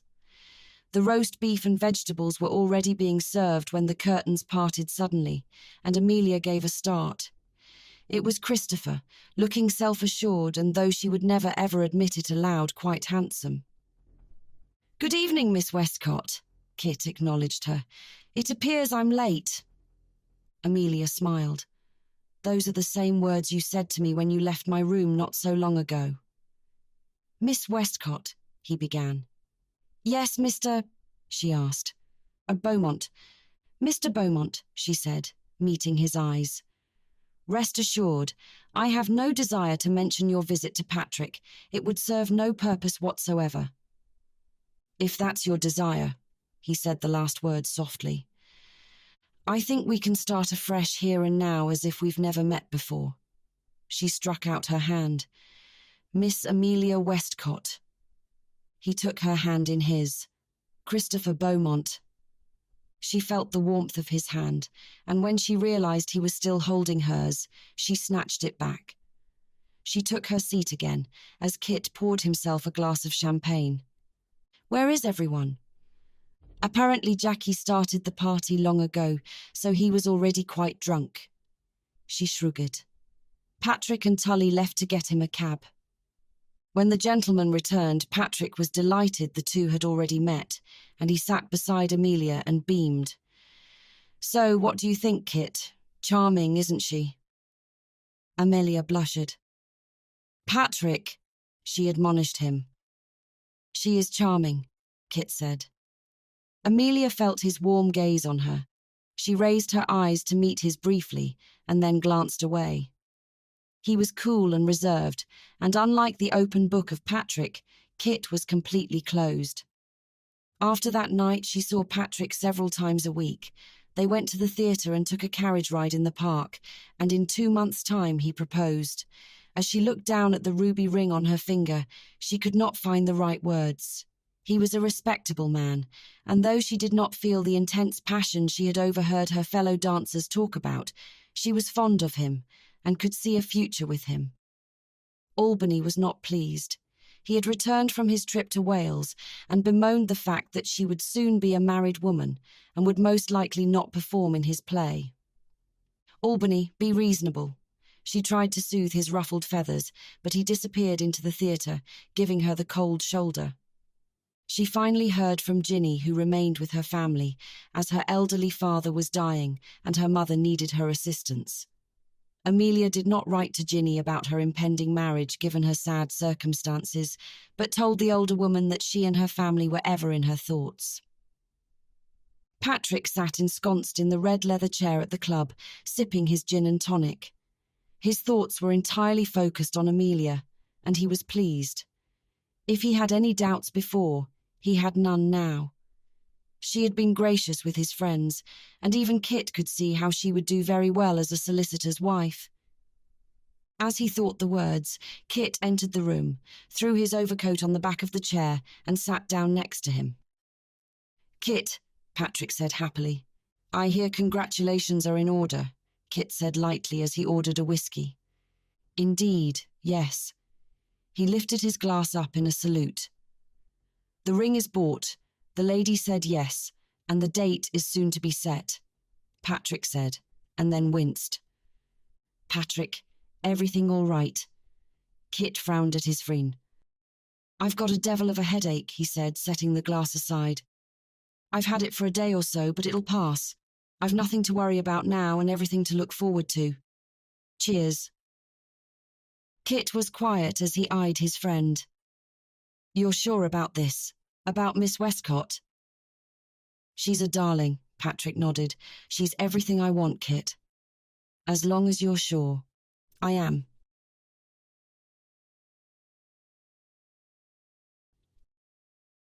Chapter 5. The Belle of London. Kit remained suspicious about the match, and he didn't know why. Amelia was a music hall dancer, which made her entirely unsuitable, but there was no law against it. She wasn't of a superior breeding and family, but what did that matter to Patrick? Kit could never marry her. That would be out of the question, but Patrick could and would. He felt dissatisfaction at the entire affair, and against his better judgment, he found himself travelling to her lodging. He knocked on the door twice. She opened it wearing a simple white chemise and gasped at the sight of him. Oh. She blushed pink and half closed the door in his face. When she reopened it, she was wearing a dressing gown. I thought you were my landlady, Isadora. May I come in? He looked down the small stairs that led to her attic room. She opened the door wider for him and then closed it behind him. What are you doing here? He looked over her form. Her hair, normally pinned up, hung down her back, and her face was clean and fresh. She looked young and vulnerable. I understand you are to be married. She held out her hand with the ring on her finger. He glanced at it, and then turned away. The date is yet to be set, but I've said yes, she acknowledged. I won't pretend I've changed my mind. I don't think you're suitable, he said bluntly. Suitable for any man or merely Patrick, she questioned, tired of this conversation. His brow furrowed. I'm sure another man would do. So it's Patrick, you don't want me to be his wife. If it was some fishmonger or a greengrocer, that would be fine, she reasoned. I didn't mean... Why are you here? She folded her arms across her chest. You don't approve, that's not a secret. What do you want? She looked him over. Do you have a cheque ready for me? A higher amount this time? £300? 400? No chequebook. He held up his hands. You hope to talk me out of it then. Scare me away. She took a step towards him. Just because you don't approve, Mr. Beaumont, doesn't mean that your word is law. Obviously, Patrick isn't swayed by you and your opinions. You give me too much credit, Miss Westcott. You called me master once, but that is far from the truth. We all have tunes to dance to, he said strangely.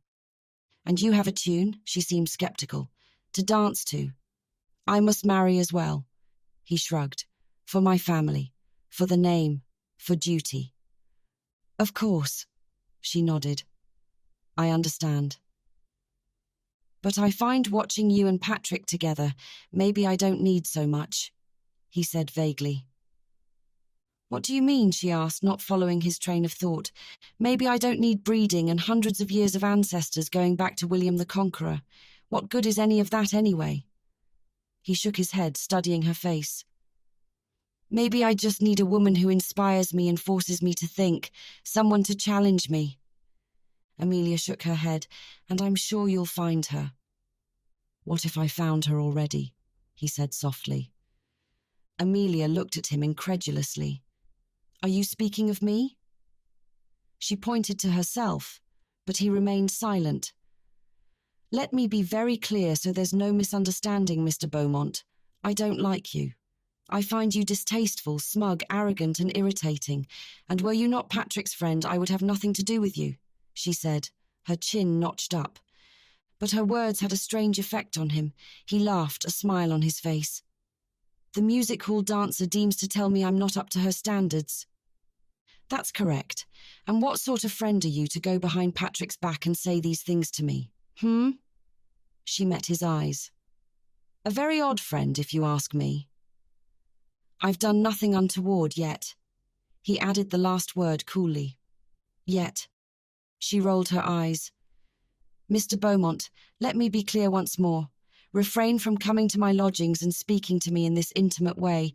It's unseemly that you should do so. You make assumptions that you are wanted here, and you are certainly not. I never assumed you wanted me. Quite the reverse. Your very nature of frankly speaking to me as you do and putting me in my place is quite exhilarating. He seemed astonished as well. Exhilarating? She shook her head. So you're mad as well? Miss Westcott. He took her by the arm and pulled her to him. You are beneath me in class. That is much is true. My parents would disown me if I were not the heir, and my friends would think I have gone mad. But there is something about you, something that mystifies me, something that intrigues me. He said the last word in a whisper, his eyes moving over her face. Amelia placed a hand on his chest to separate them. Do not hold me so tightly and speak to me in this manner. Your words are offensive, and as I've already said, there is nothing about you that is pleasing. And yet I find you very pleasing, he said softly, his voice turning warm to seduce. How many men must have told you that your hair is the colour of a fire, as the embers die, and eyes like a summer's day in July? Amelia's stomach clenched.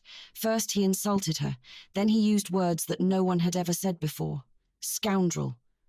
But all the honeyed words in the world couldn't erase his arrogant smirk and his insults. Intense anger filled her soul. Mr. Beaumont, it is not in my nature to be rude, but you have offended me enough for one night, she said briskly, even though he still held her. Please leave. I think I might be mad, he whispered. Mad or in some strange dream where all I can see is ember-coloured hair and eyes like the sky. Without another word, he pulled her to him. It was so quick and unexpected that Amelia forgot to react. His mouth took hers and his other hand touched her cheek in a caress.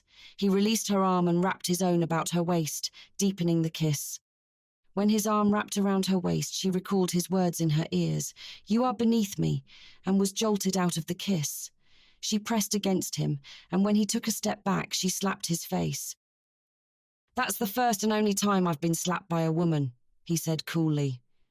You amaze me, she seethed. Her breaths came in short rasps. They stood together, staring at each other.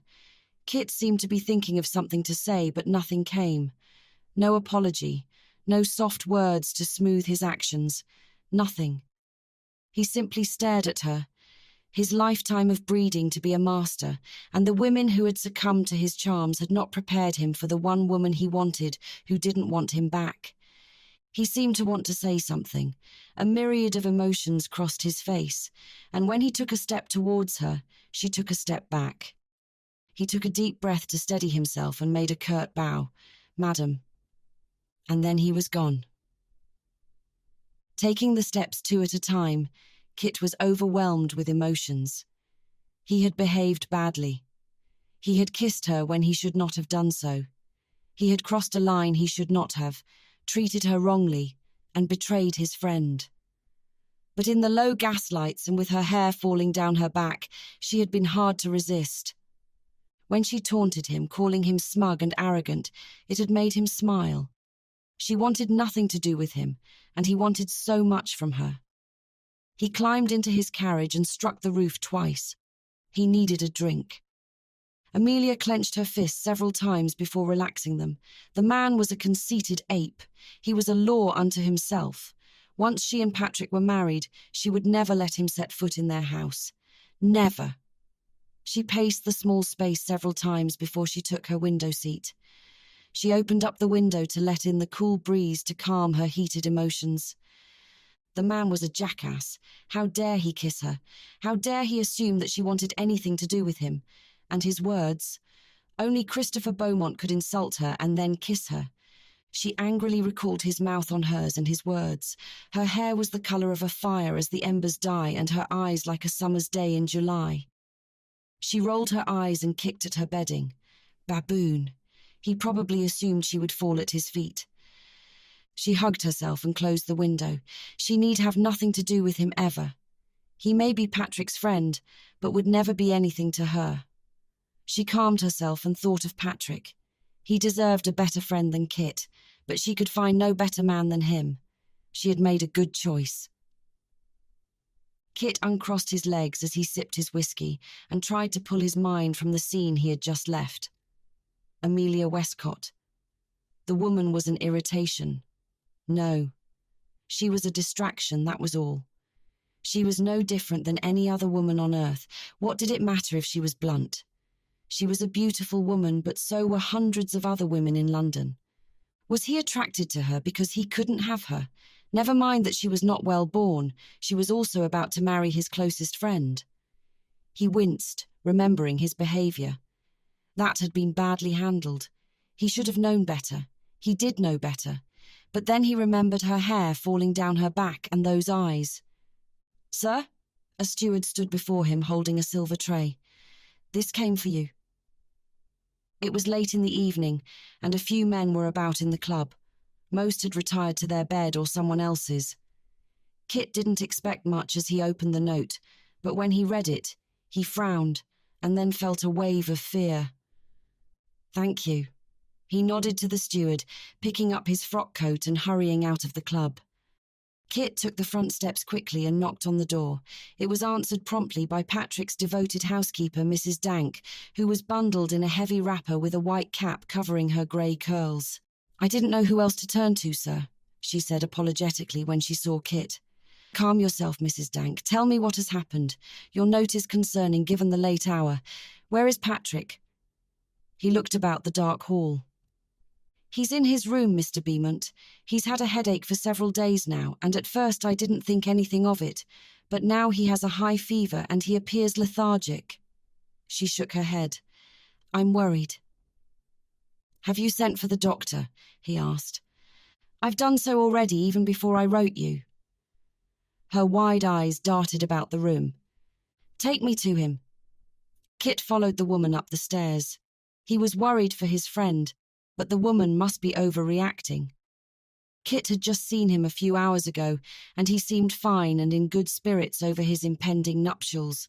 When they entered the room, Patrick was lying on the bed, asleep but fitfully so.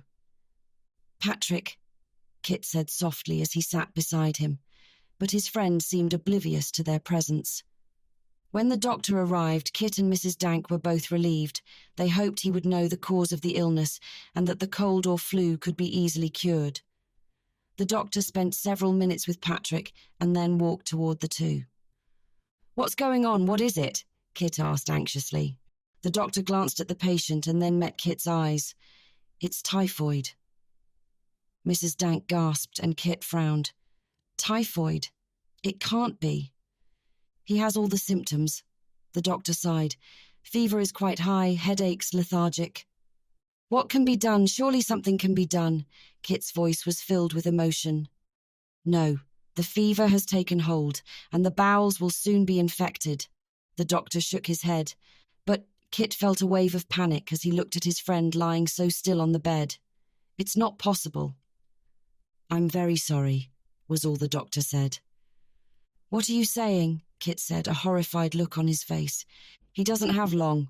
A week. No more."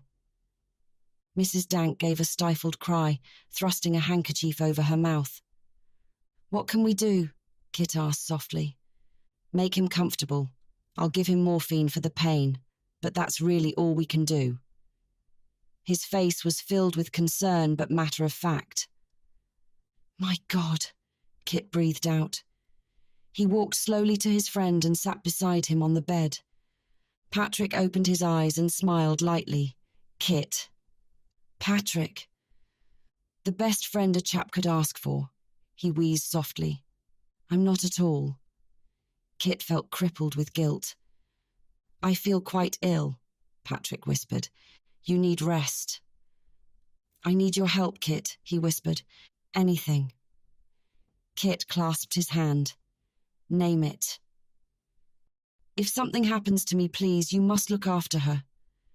He didn't say her name, but they both knew it was Amelia he spoke of. Kit frowned. Even now she was in his thoughts. "Patrick." He looked down at his friend. Anguish filled him. "She has no one," Patrick said softly. "No one in the world. I would have made her happy." Something inside Kit broke. "Patrick, just rest. I need your word as a gentleman, please, Kit," he begged. "And I promise." The words were said in earnest. "I promise I'll look after her." Patrick was shaking his head. "I don't want her to see me like this. Don't send for her." "I won't." Kit stayed beside his friend's bed for the next 4 nights, and on the morning of the 4th day, Patrick died. Kit efficiently made the arrangements for the funeral parlour to take his body away, and when he was gone, he sat down on the stairs. His throat was raw from unshed tears, and the grandfather clock chimed the hour at 7 in the morning. He felt alone and miserable. Patrick was gone. Mrs. Dank had left when the funeral parlour arrived, and Kit was loath to get to his feet. He felt weighed down by the death, and he wanted nothing more than a large whiskey and time to think.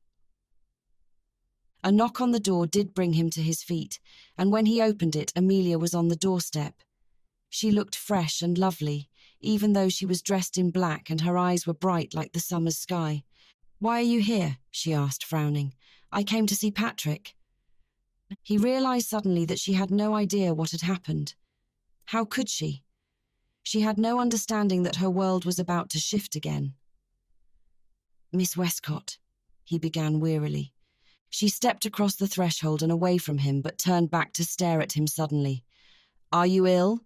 You don't look well at all," she said, catching him by surprise. Kit imagined he must look a sight. He had not shaved in several days or slept much. The last night had been nightmarish. "Where is Patrick?" She looked about expectantly. "Come with me," he said, leading the way to the small parlour. Once there, he pulled 2 glasses out and poured whiskey into them. "Take this." He handed her one. She looked down at the glass distastefully and placed it down. "It's 7 in the morning, Mr. Beaumont." His eyes were cool as he watched her. "Drink it. You'll need it." She looked about the room. "Is Patrick here?" Her voice rose. "I haven't heard from him in days. We were supposed to visit the museum and then the theatre, but he never arrived." "Miss Westcott," Kit began, but she brushed past him. "Patrick," she called out in the foyer, but nothing could be heard except the clock's rhythmic tick-tock. "He isn't here." "No." Amelia turned to him. "Then why not simply say?" He gulped down the whiskey and then placed the glass aside. He took several steps towards Amelia, and then his hands were on her shoulders. "He's gone." "Obviously. Did he say when he'll return?" She tried to move out of his grip. Kit shook his head. "No, he won't be returning. He's gone. He's dead." Amelia looked at him and gave a slight laugh. "Dead? Patrick is dead. Such nonsense." "Miss Westcott, Amelia." He pulled her to him and embraced her tightly. Amelia struggled into his embrace for a moment, but then realized with horror that he was sobbing. A ribbon of absolute terror slid down her back, and when they pulled apart, he was struggling to regain his control. "This is nonsense. Stop play-acting. It's not funny," she said, hearing her voice rise in hysteria. "Amelia," he said, his eyes filled with tears. "Patrick," she called out. "Patrick, I'm here." Kit watched her from the parlour as she ran upstairs and burst into his room. She then moved across the hallway and opened the door to the second empty bedroom. She rushed downstairs and confronted Kit angrily. "Where is he?" she demanded, her colour flushed. "Tell me." "Don't," he warned her. "He's not dead. Is this another trick of yours? The money didn't work, the seduction didn't work, so you've packed him off to France to be rid of me." She felt her control slipping from her grasp. "Stop it!" His voice was cold and authoritarian. "Patrick!" she yelled again. This time Kit gripped her shoulders and jerked her once. "Stop it! Amelia, he's not here. He won't be here. Not ever again. He's gone." Amelia's breath came in short pants. She felt faint. So faint. And then everything went black. Amelia looked up at the ceiling. She didn't recognize the room. It was simply dressed in soft yellow and cream colours. She was fully dressed, lying on a bed, and when she sat up, she saw Kit sitting in a nearby chair watching her. She felt a wave of such intense despair followed by pure, unadulterated hatred. She hated him. She absolutely hated him. She hated feeling weak in his presence. She had fainted in his arms, but he had also cried in hers. They were both broken today. Everything was a mess. "Miss Westcott." He spoke her name softly. Her eyes drifted over to his, and then she turned away. "It was unexpected. It happened so quickly," he said hoarsely. Amelia willed herself not to cry. She would never allow the hateful man to see her tears. "It was typhoid fever," he told her. "How long was he ill?" she asked, turning to face him. "A little under a week." "A week? He was ill almost a week?" She swung her legs over the side of the bed. "Yes. And you didn't send for me?" she asked angrily. "Of course not. Why would you? You didn't want me anywhere near him." "Before you paint me as the villain, Miss Westcott, you should know Patrick asked me not to send for you," he said evenly. "Did he really? And why would he do that?" she asked, facing him. She gritted her teeth with her fists clenched at her sides. "Typhoid can be very ugly at the end. I imagine he didn't want you to see him that way," he reasoned. "You should have sent for me," she hissed. Anger coursed through her as she stood up. "Well, at least you can be happy on one count." Kit shook his head as he stood as well. "What on earth is there to be happy about?" "Patrick is gone. There will be no marriage with the likes of me. My tainted blood to commingle with his," she said. Her eyes narrowed in his direction. Kit nodded. "It's true that you'll no longer marry Patrick, but you will be under my protection." "Your protection?" she scoffed. "And how did you manage to make that out?" "I made a promise, a deathbed promise to Patrick." "A deathbed promise," Amelia repeated. "I promised Patrick I would look out for you," he said simply. "He asked it of me." Amelia took several steps to reach him. Her eyes were bright with unshed tears. "I want nothing to do with you, Christopher Beaumont. Do you understand me? Nothing." She said the words with such venom he almost flinched, but before she could leave the room he grabbed her arm.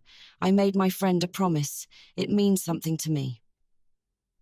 Amelia looked down at her arm, but he held her still.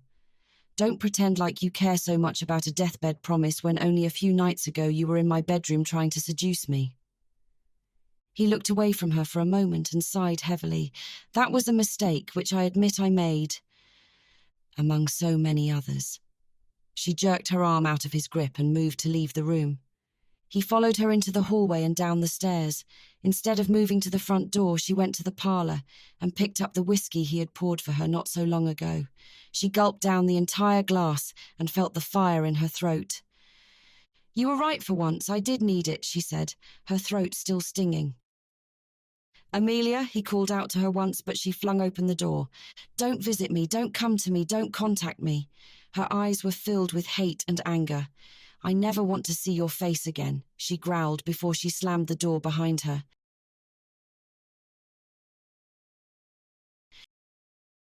Chapter 6: The Belle of London. Amelia left Patrick's townhouse completely changed from the moment she had entered it. She no longer felt as if the world could be hers and happiness within her reach. She felt broken and raw, and knew that she must return to the theatre with one goal: to make herself a star. She was no longer content to be a dancer. That was not good enough. She wanted to reach for the very stars in heaven, and she knew exactly what she must do and who would help her. Albany was her ticket to the top. Albany had talked non-stop of his libretto and had claimed that she was his muse. Now she would make sure that Albany's brilliance would be to her benefit. She might need to mend fences with him, but there was no going back. Amelia had never been a seductress. She had never collected men about her like some women collected handkerchiefs, but it would be her gift, to charm and induce men to help her, so she would be the one to benefit, not be the victim. Life would not grind her under its heel. She would be in control. Life had seen fit to take away sweet, unassuming Patrick. Then she would become ruthless to survive and thrive. Albany didn't revel in Patrick's demise, but he was thrilled that Amelia had returned. His libretto was finished, and he had played several of the numbers to Laz, who thought it had real promise if the right woman could be found to headline it. Their current resident diva was close to 35 and wished to marry her latest lover and retire. There was no one else to fill the shoes, and Albany had despaired of it ever being produced on stage. Now that Amelia had returned to them, Albany had relentlessly pursued the new production, and Laz had finally agreed. His only condition was that Amelia would be the star. Laz had exciting news of his own to share with the theatre troupe. He had purchased an impressive new theatre in Lambeth that had 700 seats. It would be the talk of the town, and Amelia would be the feather in their cap. She would make the Lambeth known throughout Europe. How does a mere dancer become the star of a theatre? I wonder. Laz shook his head as he stared at the awkward Albany seated next to the self-assured Amelia. You've agreed, Laz, she countered him. You can't back down now. I won't, he said, an idle smile on his face. But I must say, Amelia, with your figure and face, the sky's the limit. Wait and see. I have a knack for knowing such things. Amelia didn't give a damn about Laz's knack for knowing things. Albany had written his libretto for her, and she was thrilled. If she could make it a success, it would change her life. She wanted to rent a small townhouse near the theatre, and she wanted to wear fine clothes. She wanted to dine out every night, and she wanted to live on her terms, beholden to no one. She had tried the meek and docile way, which had gotten her absolutely nowhere. Now she would do it her way. The Tenant, as the libretto was called, was set to begin performances in 2 months' time, and Amelia spent long days at the theatre rehearsing. Every night she fell into bed exhausted, only to wake up the next morning to do the same thing again. There was much riding on her shoulders, as Albany had written the play for her, and Laz was producing it. She owed them both a great deal, and she was aware of the responsibility. Theatre bills were being printed and pasted all about London, touting a new fresh face in the title role of the Tenant. Though she had thought she might be embarrassed at the attention, she quite liked it. As she began to sing and perform in front of the stagehands and other performers, she saw their faces and enjoyed the applause. She moved gracefully across the stage, and when it came time for her to sing, everyone in the theatre was mesmerized. Her voice was not as strong as some, but it was light and ethereal. She was able to reach the high notes effortlessly, and the notes echoed in the theatre's vast space. "Brava!" Laz clapped loudly at the end of the finale. His eyes were sharp and shining. "My lovely star!" Amelia dipped into a curtsy and smiled happily at Albany in the theatre wings. "All thanks to you." His eyes twinkled behind his spectacles as he gazed adoringly back at her. "One more day to opening night," Laz said as he gazed back at Amelia. "One more day." Amelia gazed at her reflection in the mirror. As the star of the new show, she no longer shared a dressing room, but had a small room all her own. She had received a large bouquet from Laz and a smaller arrangement from Albany with a simple card that read, "I told you so," which made her smile. The heavy theatre makeup she wore and the powdered hair transformed her into a stranger, which she was. No longer the sheltered daughter of an architect, she was now an actress on the London stage. She stifled a sharp laugh. A marriage to Patrick would have changed her life again. Children and nappies would have been her life, along with a loving home, she hoped. But now, that was all gone, and she faced a bright new world. She was nervous, but not overly so. She knew the part and had practiced until her throat was raw. Excitement flooded into her. Tonight was going to be a success. Closing the dressing room door behind her, she made her way backstage. Tonight, she would make her debut as the lead actress in the London theatre. Tonight was hers. Wearing a deep purple silk gown, Amelia was the reigning queen of the gathering held at Laz's posh townhouse in London. It was a party to celebrate the success of the opening night, and a success it had been. Amelia had received a standing ovation, and several of London's high society had been in attendance and been invited back to the after-party. A small orchestra was playing lively music as Amelia moved smoothly through the people who were stopping to wish her well and congratulate her. There she is, my star. Laz raised his champagne glass high into the air. Amelia Westcott. Amelia bowed to him as he kissed the back of her hand. Directeur, she purred back to him. This is your night, he whispered to her before he moved on. She caught a glimpse of herself in the mirror and smiled. Who was this woman? Her face was rouged, her lips red, and her auburn hair curled and piled on top of her head. The cut of the gown emphasized her curves, and the neckline was low and beguiling. She looked desirable and was not immune to the looks cast her way. When she helped herself to a glass of punch, a man slid up next to her. Turning to him, she recognized him instantly. Tully, she said, her eyes warm on him. Miss Westcott, you are all that is perfect and delightful this evening, he said, giving her a bow. What a kind compliment, she acknowledged. Is Jackie here with you? Alas, no, he wasn't able to make it, but Kit is here somewhere. He glanced about the room. Anger flared inside her at the mention of his name. It is good to see you, Tully. I wanted to write you, he said softly, but I didn't know where you were. I was so very sorry about what happened with Patrick. I still think of him. Amelia sighed. Yes, so do I. He took her hand in his and squeezed it gently. You've done well, Amelia. Congratulations. A short while later, Amelia wandered into the library for a respite from the throngs of well-wishers. Amelia had been to Laz's fashionable Mayfair townhouse several times for dinners and parties, and hoped the success on stage would allow her to afford a townhouse of her own. Laz spent his money on the furnishings and decorations, and it showed. As she warmed her hands by the low-burning fire, the door opened and closed. The low light of the room outlined the figure of a man. When he came towards her, she saw the black and white of his expensive evening clothes and then his handsome face. Hello, Amelia. It had been several months since she had last seen him. He looked the same, and she hated his handsome face. Kit had a way about him that spoke of privilege and an arrogance that came from being born into a family hundreds of years old. He was always in control and confident. Amelia nodded in his direction but had nothing to say to him. She didn't want him to taint the fantastic evening.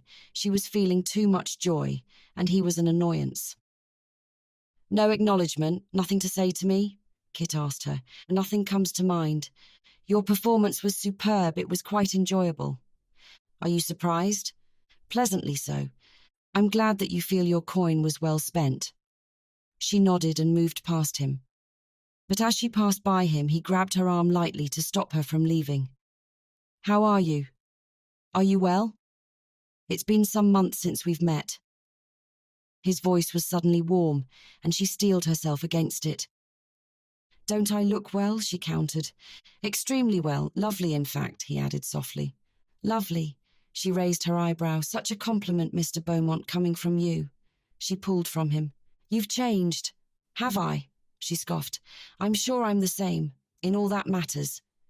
In all that matters, perhaps, but you appear to be more poised, less timid. Amelia rolled her eyes. I'm certain that we must all strive to control ourselves, else life controls us. He frowned and she gritted her teeth. She didn't want to confide in him. She didn't want anything from him. You've changed lodgings, he stated. She walked back to the fire but turned at his words. How do you know that? I went to visit you, after our last, but you were no longer there. He shrugged. Amelia felt a strange sensation that he should seek her out and then push the emotion away. I'm in a townhouse. It's not as posh as Mayfair, but it will do for now. I don't own it, but soon I hope to. Townhouse, he murmured. Yes. You live alone, he wondered. I have a cook and a maid, but apart from them, I live alone. She was curious about his questions. Why? Is that proper? Proper? Amelia smiled then. When we first met, I wasn't even good enough to know your friend. Now you worry that I live alone? Why would that concern you? People will talk.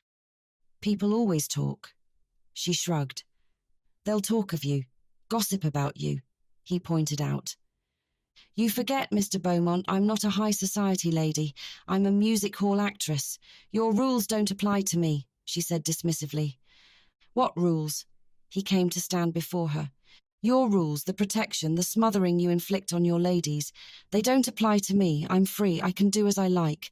I confess it's very liberating to take tea with whom I like, have visitors as I like, see whom I like. She shrugged. See whom you like. He repeated the words slowly. You mean male admirers? Certainly I have male admirers. Men can be so generous. A smile played on her face, but she turned away from him again. He looked over her. What exactly do you do to make them so generous? What do you think I do? She asked in a low purr. He was quiet as he looked down at her and then shook his head. I wonder what Patrick would make of you now. Amelia would not allow his words to affect her. She had locked Patrick away in her heart, and he would not resurrect him. What has Patrick to do with any of this? So you're an actress by day and a whore by night, he said coolly. Amelia glanced at him and then gave a light laugh and looked away. Your assumptions and words don't hurt me, Mr. Beaumont, and I find it very interesting to hear you call me such a name when your exploits with actresses and mistresses are quite well known in London. So, except that you are a man and I a woman, you behave no different than me, she said, her eyebrow raised at him. I don't take money to sleep with women, he stated. I don't sleep with men for money, she returned. You sleep with them for what? Pleasure. Isn't that the reason most men and women see each other? For pleasure. She was enjoying this, taunting him. Not that I would blame any of your admirers, Miss Westcott, he said, eyeing her. If your gowns are all cut as this one is, I can well see how men will give their soul to have you. Amelia's heart jumped at his words. Sell their soul to have me? Her eyes widened at his words. What a poet we have here. He said nothing. And would you? She would play the seductress now. She would make him sorry. Would I? He let the words fall. Sell your soul to have me. He contemplated her for a long moment. I might. Suddenly so indecisive, she asked. What would I get in return? What would you want in return? She pressed against him. His eyes moved slowly over her form. What wouldn't I want? He murmured lowly. Amelia touched a hand to his chest, let it linger, moved her hand lower to his belly, and then removed her hand, stepping away from him. And you? He wondered. Miss Westcott, what would you want in return? Jewels, furs. He ticked off the items. Jewels and furs, she said almost disdainfully. No, those things don't interest me. No, he repeated. You forgot what I told you that morning in Patrick's house. The last time I saw you, she reminded him. What was that? I want nothing from you, Mr. Beaumont. She said the words lowly and with all the venom she felt for him. Not then, not now. Nothing. He was taken aback at her words, but before he could react, she was gone from the room. Amelia walked briskly down the hallway, trying to stem the anger and irritation she felt at seeing Kit again. Why couldn't he just go away? She knew how he viewed her. A low-bred hussy not good enough for his friend, and only good for a quick tumble. Animosity always flared between them when they were in the same room, and she wondered why he didn't try and avoid her as she did him. Kit was arrogant, and a constant reminder of where she had come from and what she must strive to achieve. She must avoid him, even if he would not avoid her. Amelia! Laz made his way across the room with his eyes lit with excitement. Come with me, he said impatiently. I have a most important guest for you to meet. You won't believe it. Taking her by the hand, Laz led her back to the ballroom, past several small groups of people. I heard he might attend tonight, but was not sure. Apparently he came late and was so impressed with you that he asked for an introduction. Amelia had no idea who Laz was speaking about. She was being led to the corner of the room where three men stood laughing and smoking cigars. Her breath caught in her throat as she saw who the middleman was. Standing before him, Laz smiled broadly. "Please allow me to introduce you." Laz waved a hand. "Miss Amelia Westcott, His Royal Highness, the Prince of Wales." Amelia curtsied to the prince, and his eyes were on her instantly. "My dear." He took her hand in his. "A most charming performance. Most charming," he repeated, turning to the gentlemen with him, who all nodded. "Your Royal Highness is most generous," Amelia said politely. She surveyed the prince before her. He had a round face with deep-set eyes and a full beard. He held an aura about him and was a man used to wielding power, much like Kit. "We were about to take supper, and I would be honoured if you were to join us, but that would take you away from your party," he said smoothly. "I'm sure I would be very poor company," Amelia said lightly, though the prince began to shake his head. "I'm sure you would not be." "Then I accept," she said demurely. When she went to get her wrap, Laz winked at her and she smiled lightly. As she passed into the foyer, she was unaware that Kit was watching her carefully, and his face was entirely devoid of any emotion. The prince's party was dining at one of his favourite restaurants in town, Simpson's. For the past 25 years, it was known as a restaurant that served traditional English food with unparalleled roast meats. The restaurant had the sophisticated experience of wheeling large joints of meat out on silver dinner trolleys to each table to carve the meat in front of the guests. As the prince's guest, Amelia was afforded all the respect and grovelling the staff could muster, and while the other men in the party smoked and drank a great deal, the prince was entirely focused on Amelia. "I've never seen you before on stage, my dear," the prince directed to her. "You're new to London." "Born and bred in London." "The devil you say," he laughed at himself. "Born and bred. It's true. I'll wager a gold sovereign that there is no one as beautiful as you on the London stage at this moment." He smiled widely. "You'd win that wager, sir," his nearby friend chimed in. "I know I would," the prince claimed happily. "You're very kind, sir," Amelia said lowly. "It's not kindness." He took a drag of his cigar. "I must bring the princess here to see your performance. I'll introduce you if you like." Amelia's head spun from the strangeness of it all. She was dining with the Prince of Wales and could possibly meet the princess. It was too much. "I would like to very much.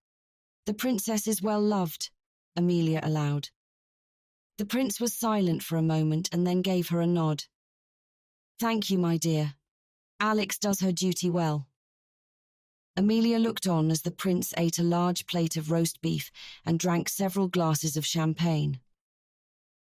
"I'm a patron of the arts and sciences, did you know?" he asked her between bites. I did hear something along," she began. "I would like to see how I might help you." He paused for effect. "You are going to be a great star, but I will see to it," he said with emphasis. Amelia said nothing. She was too overwhelmed to respond to his words, but she also did not want to encourage his attentions. Everyone in London knew of the prince's many mistresses and his proclivity for actresses. "I will make sure you see the right people, attend the right parties." Bertie nodded vigorously. "What do you say to that, my beauty?" "I'm not sure what to say," Amelia admitted. "You are generous and kind." Bertie smiled then. "Am I kind? You are easy to be kind to, but I see you are tired. You performed for almost 2 hours, and then I whisked you away to supper. I will have my carriage take you home." "Thank you, Your Royal Highness." She curtsied before him and left. Chapter 7, The Belle of London. The next morning when Amelia woke, her name was in every newspaper, magazine and scandal sheet in the city. The tenant mentioned her performance and also reported that she had been seen to dine with the Prince of Wales. Though the prince was kind and generous, he also enjoyed the female sex and had a reputation. 2 of his most famous nicknames were Dirty Bertie and Edward the Caresser. He was married to Alexandra, Princess of Denmark, now Princess of Wales. But Edward was a man who liked women, and they flocked to him. Amelia had enjoyed the attention she received last night, and to dine with such a distinguished man and the future King of England was exhilarating. But she would never be any man's mistress. She wanted to be taken seriously as an actress, and as the prince's mistress she would only ever be remembered as such. As she dressed her hair simply and pulled on her wrapper, the knocker fell upon the front door downstairs. She turned to stare at her bedroom door, wondering if the maid would come upstairs to fetch her, but she did not. When the knocker fell upon the door a second time and then a third time, she moved quickly downstairs to see what was happening. As she came downstairs into the foyer, several large bouquets decorated the foyer, and another was being delivered. "They are for you, ma'am," the maid said softly. Amelia touched the delicate rosebuds and breathed in their scent. "Who are they from?" One bouquet was from Laz, congratulating her on a successful evening, another from Albany, and a third with no note. As she sat down to a simple breakfast of eggs and toast, the knocker on the door sounded again, and this time the largest bouquet of all arrived with a note. The note was from the Prince of Wales asking her to dine with him this evening after her performance. She would accept the dinner invitation, but she must find a delicate way to inform the prince that she was not open to an intimate liaison. When she went upstairs to dress, she chose a riding habit of dark blue Irish linen. A note was delivered from Laz asking her to meet him at St. James's Park. After taking up her gloves and bag, she hired a hackney cab. Laz greeted her warmly, kissing her on each cheek, and then said, beaming, "My star amongst the stars." Amelia resisted the effort to chide him. "This star is quite tired."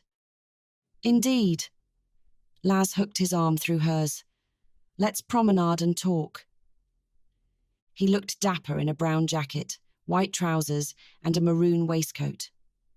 The morning was clear, and the sky was a robin's egg blue overhead as they walked. Several couples were walking about, and the birds chirped in the trees above them. "Have you read the reviews?" he asked her. "The reviews," she repeated. "I forgot." "Forgot to read the reviews?" Laz said in amazement. "What sort of actress are you?" "A tired one. How were they?" she asked. "Highly complimentary," he said flippantly. "Rising star, an absolutely delight, a dream." "A dream," Amelia pinkened. "I like the sound of that."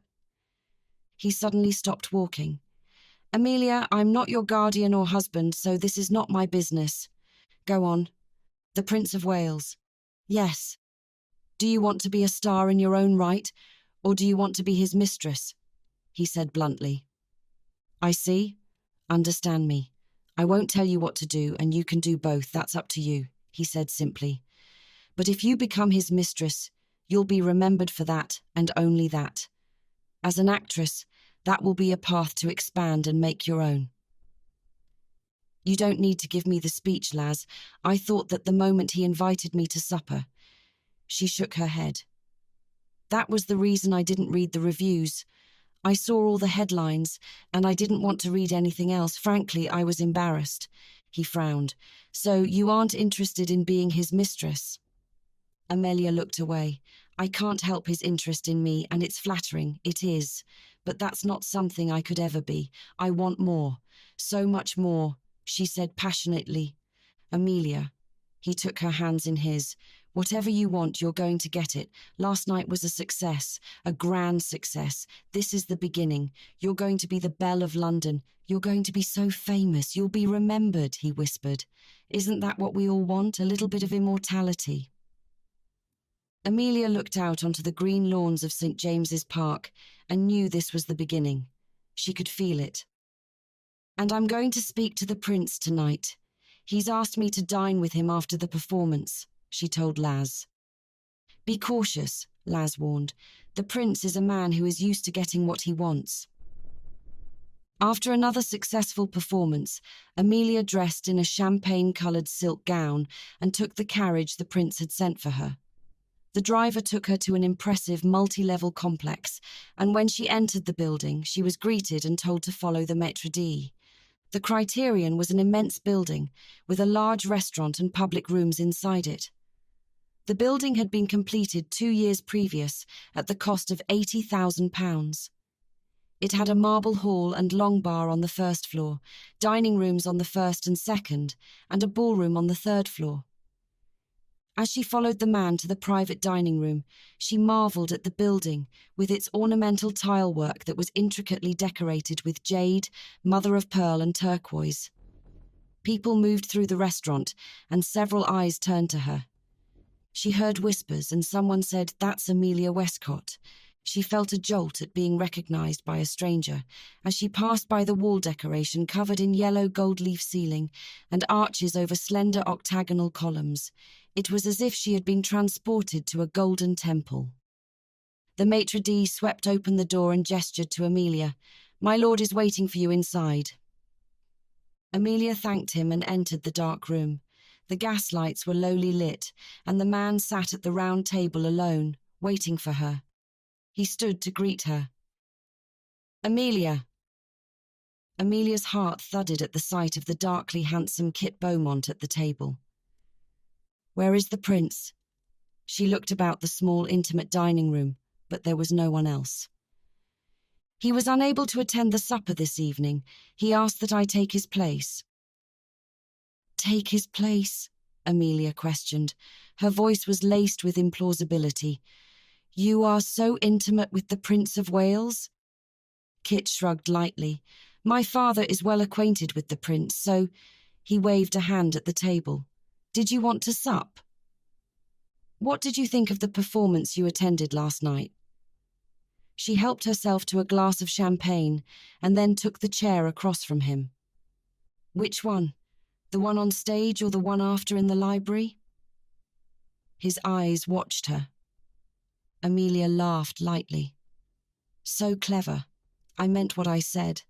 I want nothing from you." "But it seems you want much from the prince," he said lightly. "Not that I blame you." He looked over the table laden with a leg of mutton, roasted chicken with vegetables, and a puree of potato. "Blame me. It's sensible that you would want such a powerful protector with money and prestige, and that the prince would want a beautiful woman in his bed." He took a long sip of champagne. But Amelia wasn't offended by his words. She grinned. "Yes, very sensible of me." Kit was about to respond, but she cut him off.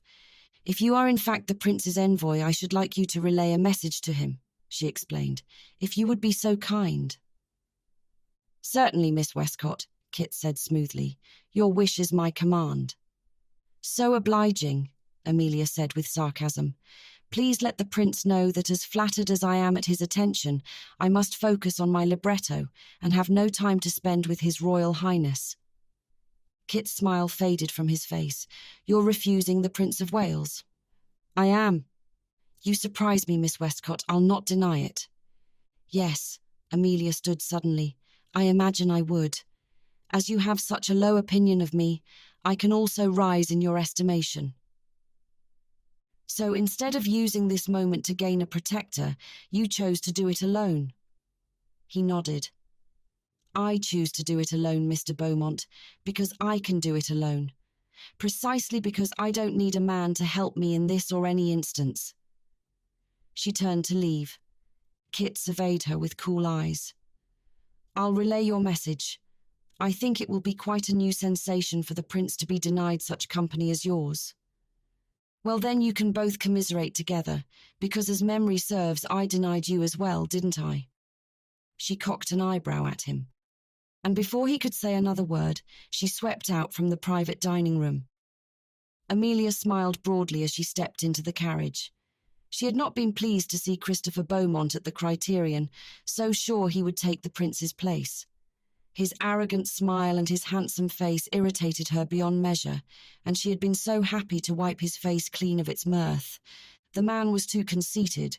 He was probably convinced that, as the prince had not been able to attend the evening supper, she would willingly allow him to take the man's place at the table and in his bed. Insufferable. But one thing had been accomplished that she was satisfied to have Kit handle. He would let the prince know that she was unable to attend to him, and hopefully he would understand and not be angry. She couldn't help his attentions, but she must not allow it to continue. London was filled with young beauties, and if the prince was lonely, he would not be for long. The prince was not angry, far from it. He remained her steadfast patron and sent her dozens of bouquets of camellias, daffodils, and violets. He brought his wife to see her performance, and Amelia was presented to the Princess of Wales and supped with them both afterwards.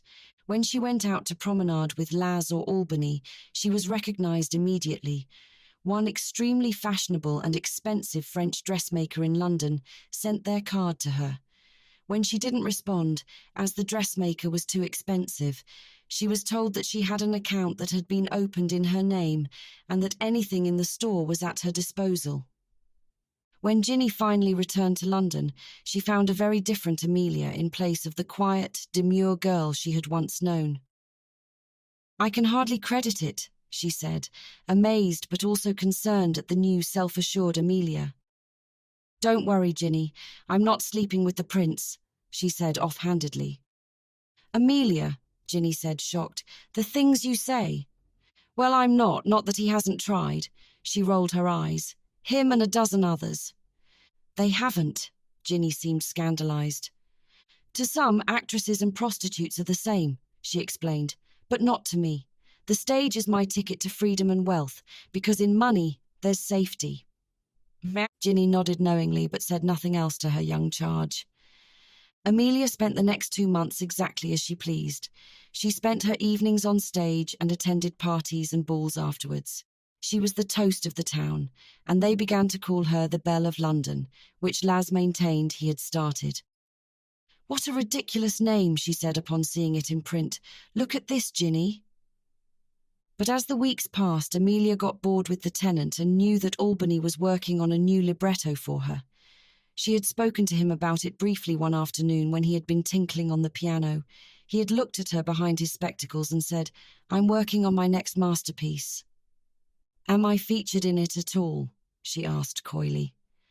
His eyes were on her, but he turned back to the piano. There could be no one else. After her performances, Amelia dined with the most distinguished men of England, most of them friends of the prince, happy to have her grace their table. She was able to hold her own, and the prince made sure to have a private dining hall prepared for them. The men fawned and flirted with Amelia, but no one pressed themselves on her. She wondered if there was an unwritten rule that if the prince couldn't have her, no one could.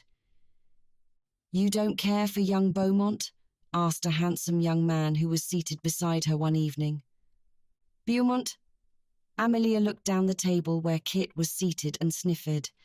After some time had passed, she realised that Kit was close with the Prince of Wales. Both men were in their early 30s, and whereas the prince was now settled into a marriage, he seemed to envy his young handsome friend who was not tied down. Kit would inherit the title of Lord Hatton when his father died, but had not done so yet. "He's one of the most eligible bachelors in London," the man told her. "Is he?" Amelia watched Kit from across the long table. "I'm Adam Ecton," he introduced himself and acknowledged the name. Kit glanced at her once, and she was irritated that she should recall the time he had pulled her into his arms and kissed her in the small little room in the lodging-house so long ago. "There's talk of a marriage between him and Miss Lyon." The man took a sip of his drink. "Miss Lyon?" Amelia repeated. "Is Miss Lyon pretty?" She took a long drink of the champagne and realised this was her second glass. Or was it her third? "Well, that depends, Miss Westcott." She frowned. "On what does that depend, Mr. Ecton?" "Are we comparing Miss Lyon to an average lady walking down the street? Then yes, she's pretty." He nodded. "Are we comparing Miss Lyon to Miss Westcott?" His merry eyes met hers. "Then," she prompted him, smiling. "Then Miss Lyon pales in comparison," he said, charming her with his words. Amelia's laughter rang out across the table, and both the prince and Kit turned to look at her. "Such a beauty," the prince said, admiring Amelia and then turning back to Kit. Kit remained silent as he watched Amelia. "Are congratulations in order?" the prince asked suddenly. Kit shrugged. "It would make everyone very happy." "She's a pretty little thing, Miss Lyon. I see nothing wrong with the match," Bertie told his friend. "Nothing wrong at all," Kit agreed. Kit's eyes moved down the table to find Amelia's form, but she was gone. He rose quickly and went into the low-lit hallway. It was empty. He sagged against the wall. He controlled it well. He told himself over and over again that she was an anomaly. She spoke what she felt, and she had a sharp wit. Coupled with a shapely body and a face like a painting, she was a woman most men would want. He had never wanted her with Patrick, that much was true, but when had he turned the corner to wanting her himself? That had been strange, and when they were constantly thrown together, now he detested it. To watch other men flirt with her and want her, it tested him. He could do nothing, and it irked him so, and she hated him. That had never been in doubt, and who could blame her? But the firebrand was delightful to watch. Even when she was not on stage, the eye was drawn to her rich auburn hair and cornflower blue eyes. Just as he was about to turn back to the dining room, he saw her returning. The hallway was darkly lit, and she probably didn't see him yet, but he saw her. She had been drinking at the table and seemed tipsy. Amelia hadn't learned yet to hold her liquor. "Miss Westcott," he greeted her as she came into view. She looked up with a smile on her face and then saw him. "Mr. Beaumont." "I saw you speaking with young Ecton," he said easily. "Delightful man, so charming." "I'm sure," he said as she passed by him. "Oh," she said, coming to stand before him, "I'm to congratulate you apparently. I understand there is some poor woman in London who's going to marry you." She giggled and bumped against him as he steadied her with his hands upon her shoulders. She didn't pull away from him. "So, you were speaking of me with Ecton," he said softly. The thought pleased him.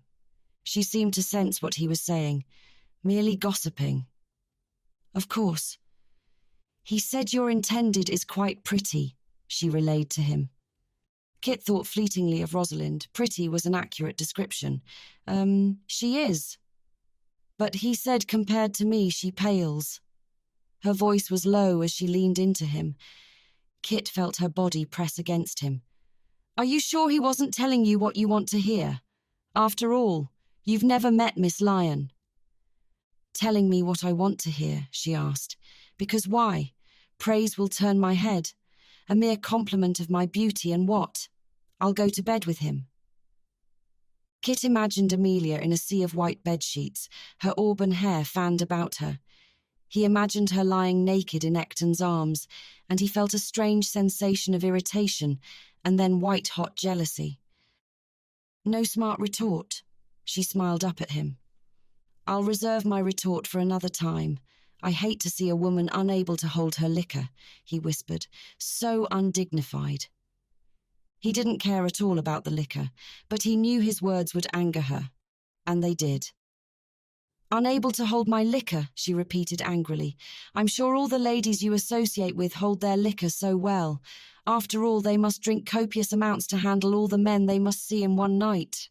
"Come now, Miss Westcott, let's remain on friendly terms," he said, steadying her. "After all, you stumbled into my arms, and I was but assisting you." Amelia realized he was holding her, and she stepped away from him. "Friendly terms," she said lowly in a growl. "How can one be friendly with the very devil himself?" Kit watched her move back to the dining room, and he followed. When they both returned, they discovered the prince had invited everyone to Sandringham the following weekend. "I'm unable to join you, Your Royal Highness," she said politely. "We have performances." "Of course, my dear." He nodded. "But on Monday you must join us for the week. The princess will want to see you. She's quite fond of you." "The princess is most gracious," but he waved a hand at her. "The train ride is under 3 hours and you need the rest, my dear. That blasted theatre runs you ragged." "If you insist, Your Royal Highness." She nodded to him deferentially. She didn't miss the look Kit gave her, and she hoped he would not be in attendance. "Beaumont," the prince said sharply. We must invite Miss Lyon down as well. Put her through her paces, see what's what. As you wish, Kit said softly, though his eyes were on Amelia. Amelia's spacious new townhouse was not as posh as Mayfair or Belgrave, but it was her own little home, which she kept simply furnished. Taking the stairs to the second floor, she entered her room that she had decorated with blue wallpaper and cream-coloured rugs. Amelia threw off her dress and hung it over the back of the chair. Why did that man seem to follow her wherever she was? He was hateful, and she couldn't stand him. It was bad enough when he'd had Patrick's ear, and she'd been deemed unsuitable to wed. Now she was the favourite of the Prince of Wales, as he found her witty, attractive, and liked her company. She would make the most of the week in Sandringham. Winter was still upon them, so it was bound to be cold, but she would take long walks, rest, and enjoy herself. At least Kit would be wrapped up with his soon-to-be wife and leave Amelia to her own devices. That was some consolation. Chapter 8: The Belle of London. Margaret Beaumont was playing solitaire on the small wooden card table, while her daughter Josephine was embroidering. The ladies had stayed up late to enjoy a long evening and a glass of port. "Do you like Rosalind, mother?" Josephina asked as she made a stitch into the fabric. "She's very suitable. She's not overly witty or terribly handsome, but all Kit needs is a wife to bear sons. He doesn't need anything else," she said simply. "Don't I?" Kit said, coming into the parlour, but his mother wasn't ashamed of her words. "No, you don't. Our kind needs to marry well, Christopher. In Rosalind, you will have a good mother for your children and a steady wife." Kit recalled Rosalind's thick brown hair and warm brown eyes. "I suppose you think it's time?" "High time," she said as placed another card on the table. "For duty?" he asked, though he knew the answer. "Quite. And your father is not well at all. The line must be secured, and Rosalind will provide all of that. A marriage first, and the son provides everything else. Don't pretend these things don't interest you," his mother said stiffly, "because I know they do." "They do, mother. My duty is clear, and Rosalind will be a good mother and wife." He picked up his mother's glass of port, studied the liquid, and replaced it. Margaret glanced at her daughter seated before the fire, and then eyed her son. "If you want a beauty for the night," she said softly, "you'll be discreet, and visit Madame What's-Her-Name when your wife bores you or you need excitement." Kit looked away. He wasn't embarrassed, but he didn't want his sister to hear of such things. "It's always this way. You can't find all you want in a spouse. You think to find duty and pleasure in one person. That's a mistake. Marry, get your heir, and then take pleasure in a mistress." "It's quite simple, dear," Margaret said matter-of-factly. Kit thought of Amelia. She would never be a man's mistress, but she seemed to be the kind of woman who would be all those things he longed for and more. But she had made her feelings quite clear. She despised him. "Rosalind will do," he said with finality. "I'm to visit Sandringham this next weekend.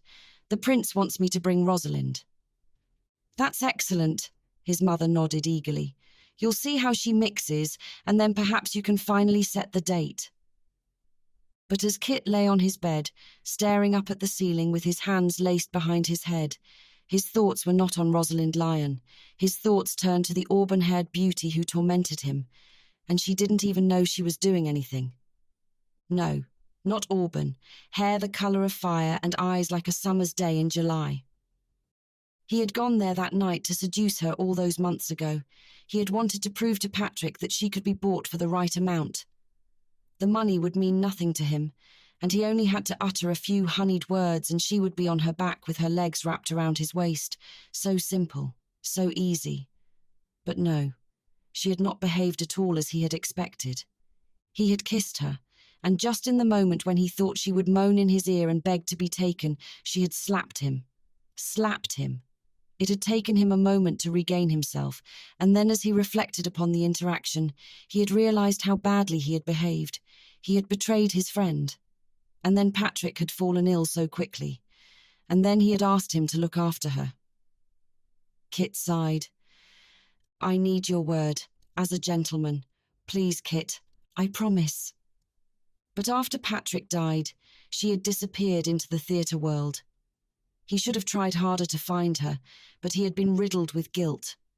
Now she had reappeared, and it was staggering to grasp the notion that the music hall dancer was now the Prince of Wales's favourite.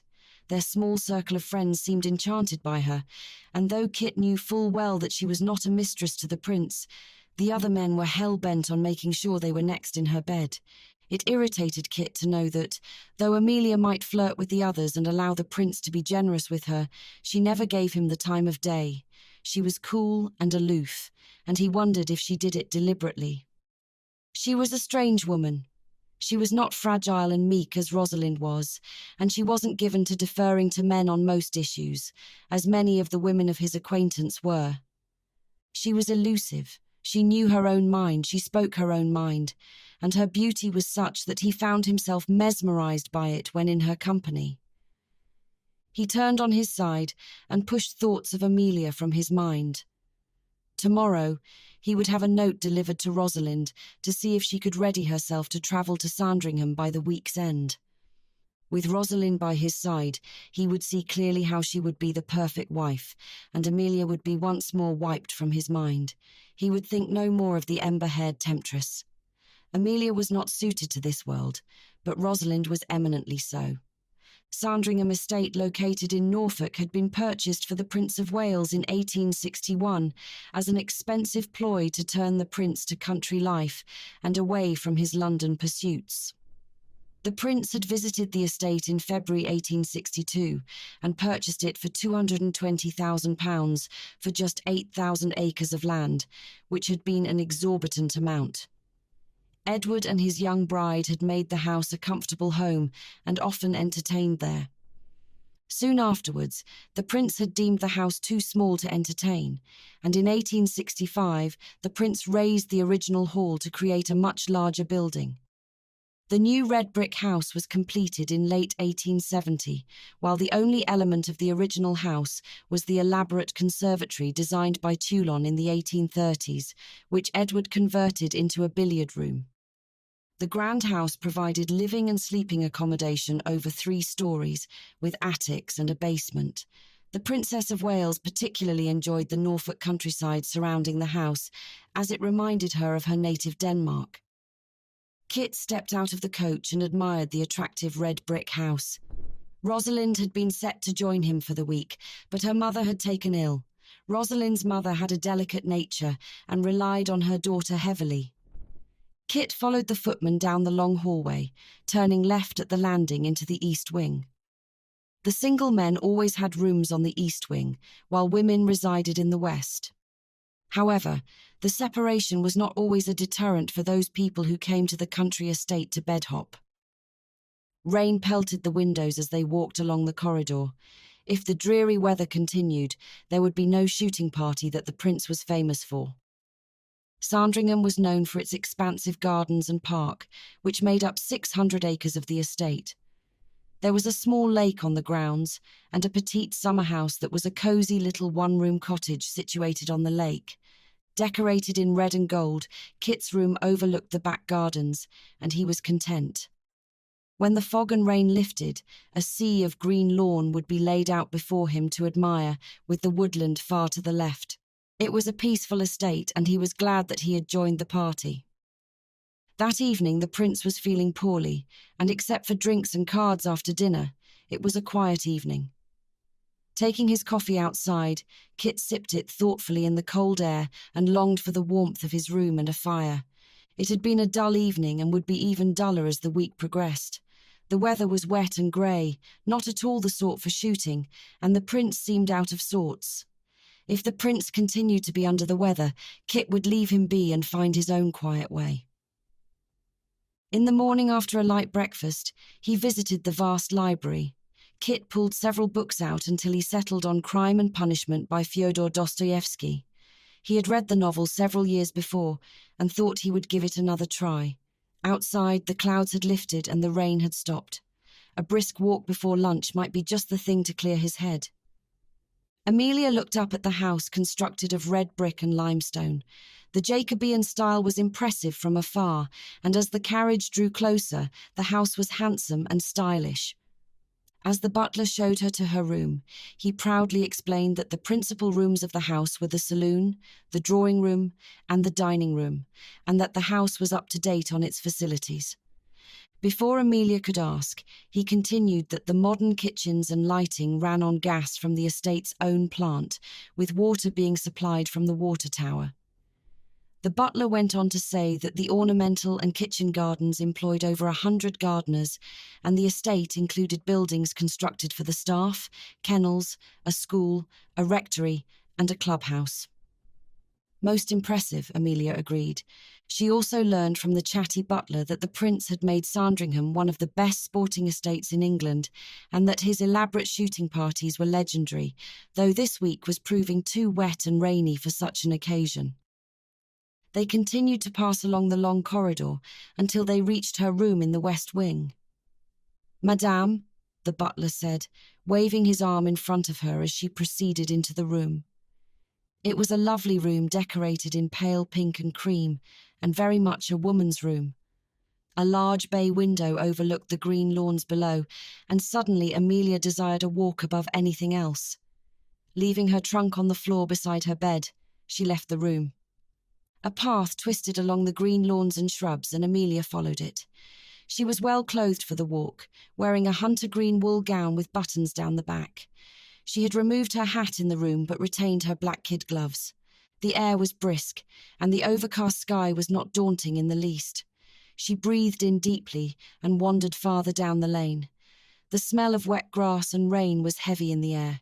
She came to a fork in the path and moved right, heading farther from the house. Amelia imagined she would walk for another half-hour and then return. She felt a wetness on her face and realized a large drop had fallen on her cheek, which she brushed away. When she felt another drop, she looked up to see the clouds had turned dark and the rain had started. It was unexpected. She looked about to see where she was, and she could no longer see the large house, but before her was a little yellow cottage situated on the lake. As the rain soaked into her clothes, she ran most of the way and pushed at the door. It gave way, and she ran headlong into another figure. Pressing away from the form, she apologized for the intrusion. "I'm sorry. The rain came so suddenly, and I saw the cottage." But the warm brown eyes that assessed her seemed more amused than annoyed. "I would say the intrusion is most welcome," he said, smiling. "A beautiful woman rushing into my arms, I can't complain." Amelia's eyes adjusted to the darkness. Good God, Kit Beaumont, the very devil himself. "I didn't rush into your arms," she said coldly. "I rushed into the cottage." "If you wish to be in my arms, Miss Westcott, you've only to say," he said, teasing her. "The very last place I wish to be, sir," she said, annoyed. "So you say," he nodded. "But this is the second time you've stumbled into me." "The second time," she said, disbelieving. "In the hallway, at the Criterion." He tried to refresh her memory, but when she frowned, he understood. "That's right. Too much to drink. You probably don't recall." "You are offensive, of course I remember, and the stumble was accidental, not an excuse to fall into you," she pointed out. He shrugged. "Have it your way. You're so used to women just throwing themselves at you. Is that it, Mr. Beaumont?" "Throwing themselves is a bit dramatic, but apt." She nodded. "You just can't understand why a woman wouldn't want you, doesn't seek out your company." "I never said you wanted me," he said softly. Amelia bristled, turned away from him and looked out the window. The dark grey clouds had grown even darker, and the rain continued to pour down. The cottage was very small, with one room, a long couch, and a fireplace. It looked like a little dollhouse. "Where is Miss Lyon? Back at the house?" she wondered. She was unable to make it. Amelia raised her eyebrows. "You're alone here." Kit waited several seconds and watched her, feeling something changing in the air. "I'm alone." Amelia took a step away from him. The woolen dress was heavy from the rain, and she felt the weight of it. She willed the rain to stop. She wanted to return to the grand house, remove the dress, and sit before a fire. As if reading her mind, Kit turned to the fire, placed several nearby logs into the hearth, and started a fire. She frowned at him, but he said nothing. She thought of removing her jacket, but she was wearing a thin white shirt underneath and dared not. "You're shivering," he said bluntly. "I'm fine," she insisted. She barely heard him move when suddenly he was standing behind her with one hand on her waist while the other undid her buttons. Her heart leapt into her throat, and she almost gasped. "What are you doing?" "Removing your jacket," he said logically, as she could not do it herself. "I don't require," she began. "You prefer to spend the evening shivering. We could be here for some time," he reasoned. Amelia prickled at his arrogance and the ease at which he placed his hands on her. She could feel the buttons being released and his warm hand on her waist to steady her, which irritated her beyond measure. His hand moved down the length of her back, and when she was free of the garment, he laid it before the fire. She remained in her white cotton blouse and skirt, and she stared at him. "Do you wish to remove my skirt as well?" She dared him, her cheeks red. He came to stand before her. "Do you want me to remove your skirt?" She passed by him and sat upon the hearth rug before the fire. Presumptuous. That must come from having wealth and position. "And having women throw themselves at me night and day," he teased. "Most tiring." Amelia would not allow him to lighten the mood. "I'm sure, most tiring. How do you bear it?" "One does what one must." The long journey had tired her. The warmth of the fire was soothing, and she wished for a warm blanket and a brandy. When she felt the blanket about her shoulders, she shot a look at him. "Don't push it away," he said, seeming to guess her thoughts. She almost called him a warlock, but stopped herself. After all, the fire warmed them both, and he had done nothing to harm her. He sat beside her as they shared the warmth of the fire. The room was small, but the space before the hearth was large enough for two people to enjoy away from the safety of the screen. The small sofa was behind them, and they used it to lean against. She could tell the night was settling in, and the room was becoming darker and darker. She didn't speak, and neither did Kit. The silence stretched between them, and it surprised her. It wasn't an uncomfortable silence, but soothing. Kit had not expected the form that came barreling through the door to be the delectable Amelia Westcott. He had been upon the path, enjoying the grounds, when the heavy rain started. He had thought about running back to the house, but then remembered the summer house. It was kept empty most of the year, so he had dashed towards it. Seeing Amelia had been a surprise. Her woolen dress had been wet and heavy, and when she had shivered, he had taken the liberty to partially undress her. It was improper, but what was impropriety compared to dying in one's wet clothes? He had placed a hand at her waist and then easily undone the buttons along her jacket. Tormenting himself, he had continued to unbutton her jacket, revealing her pale skin and then a small freckle. He'd ached suddenly to kiss the back of her neck and pull her against him. He wanted more than anything to feel her skin against his, to feel her panting in his ear when he... And then her words taunting him. "Do you wish to remove my skirt as well?" Fuck yes would have been the appropriate answer, but he had responded in kind. They might be there for some time, so he had lit a fire and found a blanket. Now they were sitting together before the fire with the couch behind them. The fire had begun to warm the room, and she had been sleeping for half an hour. How could he sleep? She was so close to him that his heart skipped a beat. He could easily place his palm on the silkiness of her cheek, run a hand through her hair. He looked behind him at the couch, which looked inviting. He picked her up, placed her on the couch, and stretched out beside her. It was a large couch so that she could sleep against the arm of one side and he the other. He looked into the flames of the fire and heard the rain pelting the window panes. He glanced at Amelia curled in the corner of the sofa, burrowed in his coat, and he closed his eyes. But as the night wore on, the fire died.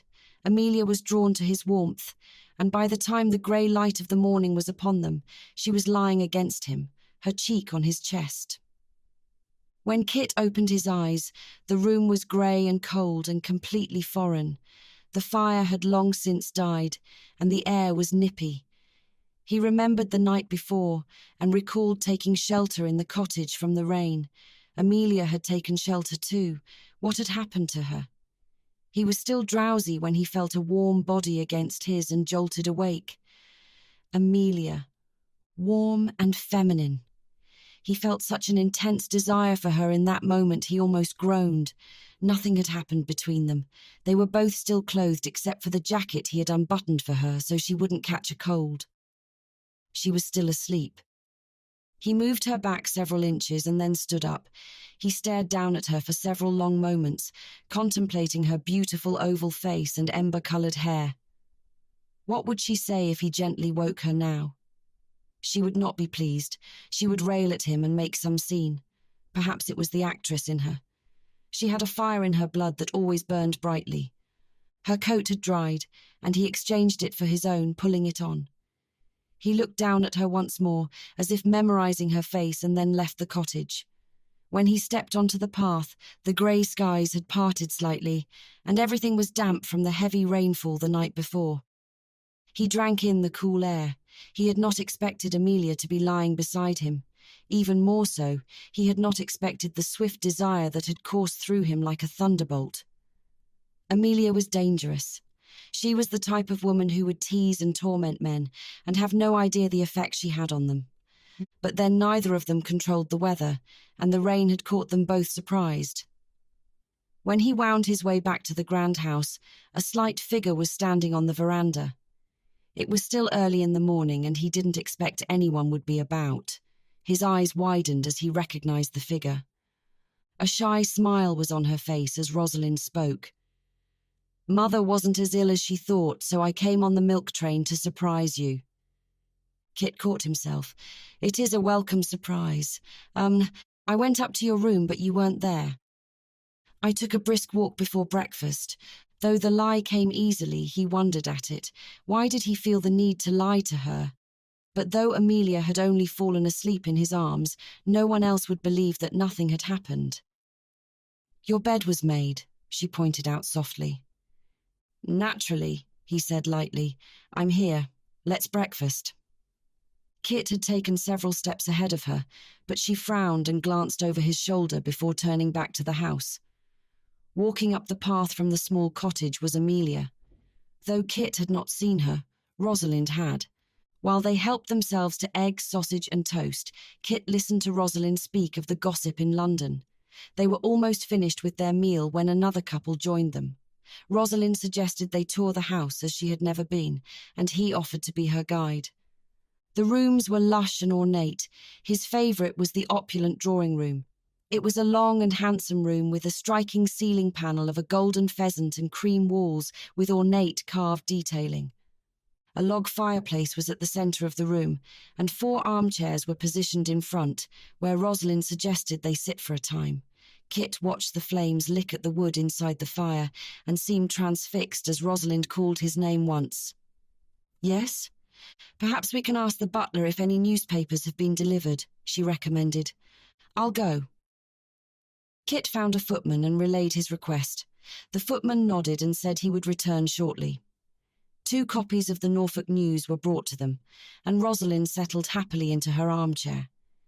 Kit had trouble concentrating, and when another couple joined them, he let the others talk as his mind wandered.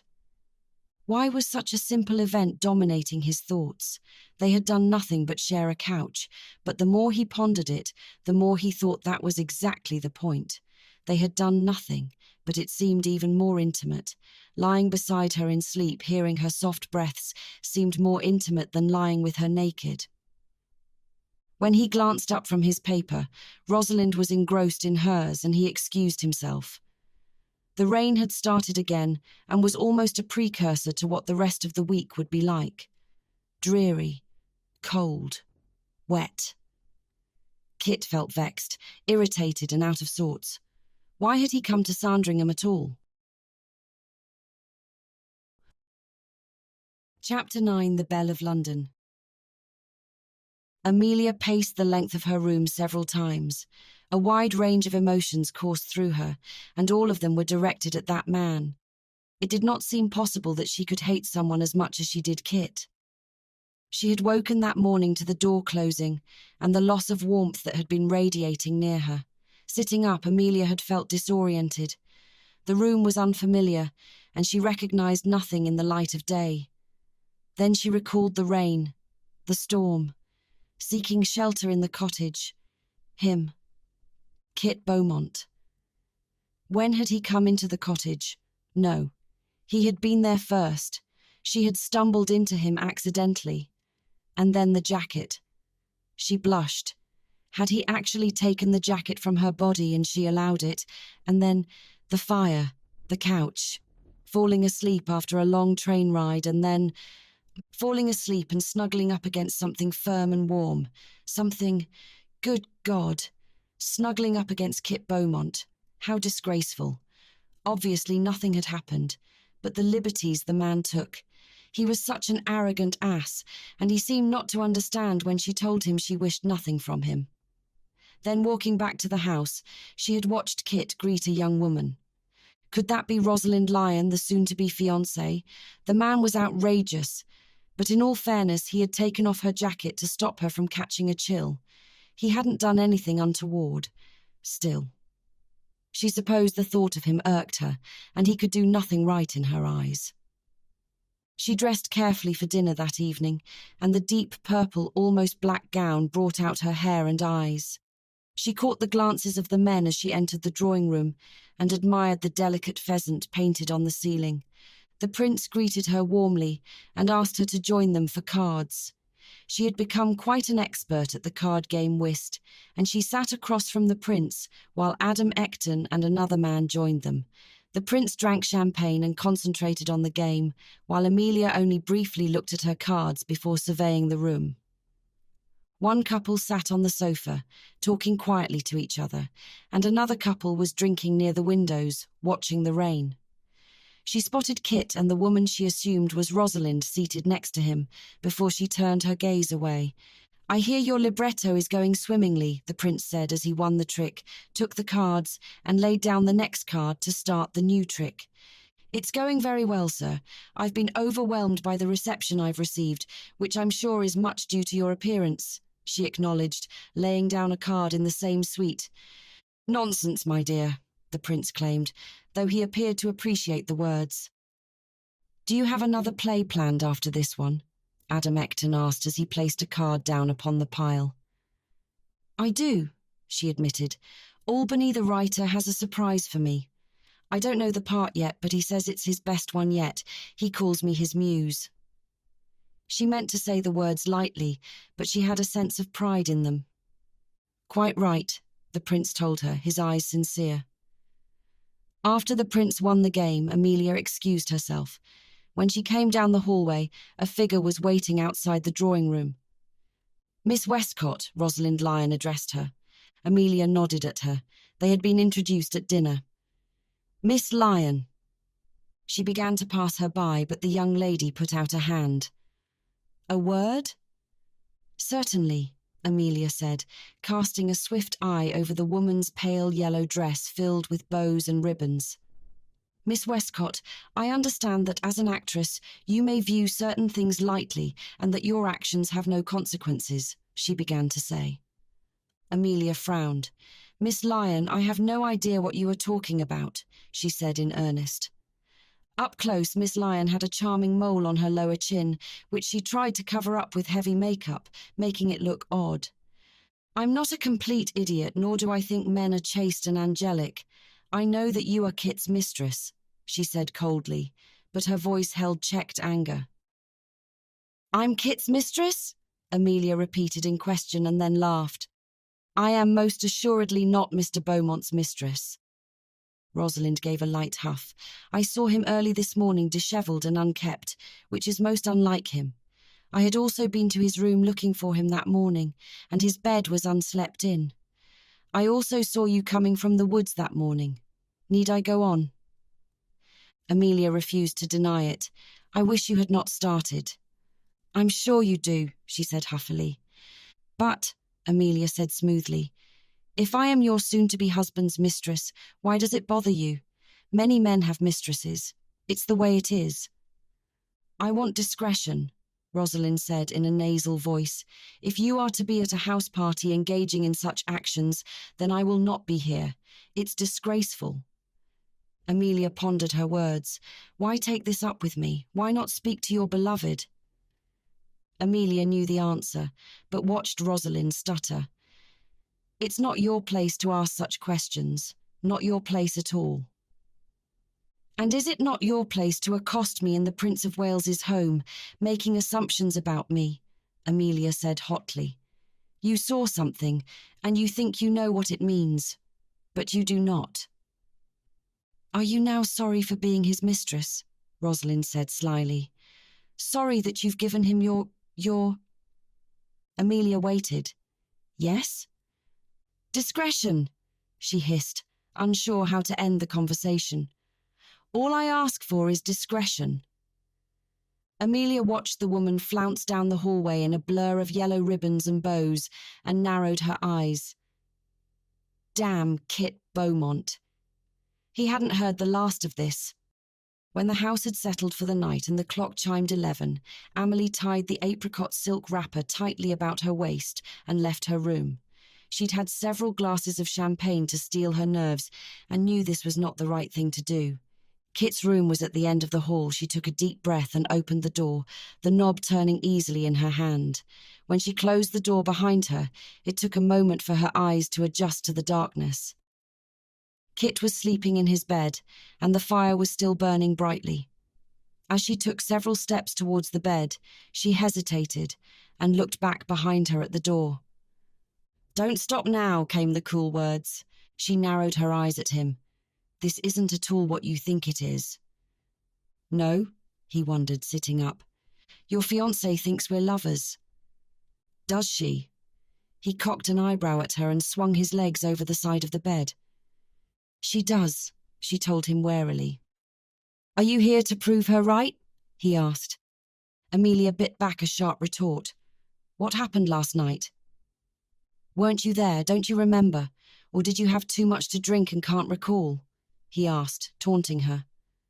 I fell asleep next to you on the couch. She stood staring at him. That's what I recall. Then you would be correct, he said simply. But your fiancé saw first you, then me exit the gardens at a very early time in the morning. No. He shook his head. She frowned. No? She's not my fiancé. Amelia sighed. Can you please focus on the matter at hand? Which is? He took several steps to her. Miss Lyon seems to be under a false impression. That you and I are lovers, he supplied lowly. Amelia bristled at the way he spoke the words, though he was correct. You didn't mind when the world thought you were the new lover of the Prince of Wales, he pointed out, looking her over coolly. That's different, she said, meeting his eyes. Why? Because he's powerful and wealthy. Because it wasn't true with him and it's not true with you, she reminded him. I see. Kit nodded. It's me you mind. You don't want to be connected to me. Amelia smiled, remembering when she had said the same words to him, only it had been Amelia he minded, and with his friend. You don't seem to understand. I'm not interested in being connected to any man, Mr. Beaumont, she said hotly. You will never be connected to any man ever, he said in disbelief, watching her eyes in the dark. You think because every woman you know must rely on a man, but that's not me. I won't ever be beholden to a man. It's the reason I'm on stage, to make my way in the world. On my own, she said passionately, her cheeks flushed. So your reason for coming to my room in the dead of night is to tell me this, he said, disbelief in his voice. Amelia shook her head. Don't flatter yourself, Mr. Beaumont. There has never been anything between us. Except a night spent in my arms, he recalled, looking absently up at the ceiling and then back at her. I did not, she said hotly. Don't make it sound like that. He arched an eyebrow at her outburst. Imagine waking up to such a gorgeous woman beside me, he said, drawing a finger along her arm. Amelia's heartbeat quickened and she took a step from him. Nothing happened, as we both know. Then why are you here? You need to set Miss Lyon straight. Tell her the truth. She flung a hand out as she spoke. The truth. He pondered the words. And what is that? Amelia was growing irritated with him. Nothing happened. That we have Patrick in common. End of the story. So, this is why you interrupt my sleep. Why you come to my room half naked. He looked over her form clad only in a nightgown and a wrapper. She tightened the belt of her wrapper. You make it seem indecent. I've done nothing to be ashamed. No, you've not, Miss Westcott. Then will you tell her? Amelia pressed. I might, he said, evading the question. Either you will or you won't. He frowned. Why does it matter so much? When half of London was speaking about you and the prince not so long ago. Because Miss Lyon saw something. She could think it matters when it doesn't. She could make people believe. And she... Amelia wet her lips and then plunged ahead. She spoke to me. Kit frowned. She spoke to you? Yes. When? This evening. That's why I'm here. Not for some prearranged assignation. Kit smiled then. I would never take you for an assignation type, Miss Westcott. Then will you speak to her? He crossed his arms over his chest. What did she say? I'm curious. Miss Lyon is so demure and meek. I hardly imagine her confronting a woman she deems is her intended's lover. Amelia stifled a laugh. That's because you men are absolutely clueless when it comes to women. Clueless? He seemed offended. Entirely. His face turned serious. And why would that be? For all the reasons you've just said. She turned away from him, shaking her head. You think Miss Lyon meek and demure, but in fact, she's like a tiny rabid tiger with claws when it comes to you, and she deems me in her way, as if I was... She looked back at him, but he was silent. Amelia sighed. She told me in so many words that I was a light skirt and that she knew I was your mistress. I see. I explained I was most certainly not, but she didn't believe me. Amelia sighed again, looking about the dark room and then back to him. Then she mentioned seeing us both come from the woods, you looking dishevelled and your bed unslept. I must say she seems like quite the detective. I asked her why it bothered her. After all, many men in your station keep mistresses. Even the prince does. Interesting that you chose that avenue rather than deny it, he wondered coolly. It's not for the reason you think. She turned her cool eyes to his. What reason do I think? Amelia ignored his comment. She seemed irritated that we, she and I, were at the same house party and asked for discretion. I then asked her why she didn't speak to you about the matter. Kit grinned lightly. Amelia narrowed her eyes. What? Only you would ask that. Meaning what, exactly? She came to stand before him again, her cheeks flushed. Wives and women of upper classes dismiss such actions in their men, and they certainly don't speak of them, he said quietly. Of course, Amelia said heatedly. You take a woman who is not your wife to bed, and your wife must look the other way. Meanwhile, the wife remains chaste her entire married life. Kit seemed amused again, and Amelia was irritated at his smug look. I don't make the rules, Miss Westcott. Yes, the rules that apply to both you and me, she said coldly. The rules that allow you to do whatever you wish, and I must abide or else. Don't tell me you're turning yourself into a victim. His eyes filled with mirth. Many terms come to mind when I think of you, but that isn't one of them. Amelia met his eyes boldly.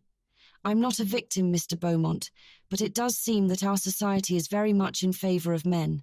Women are a mere afterthought.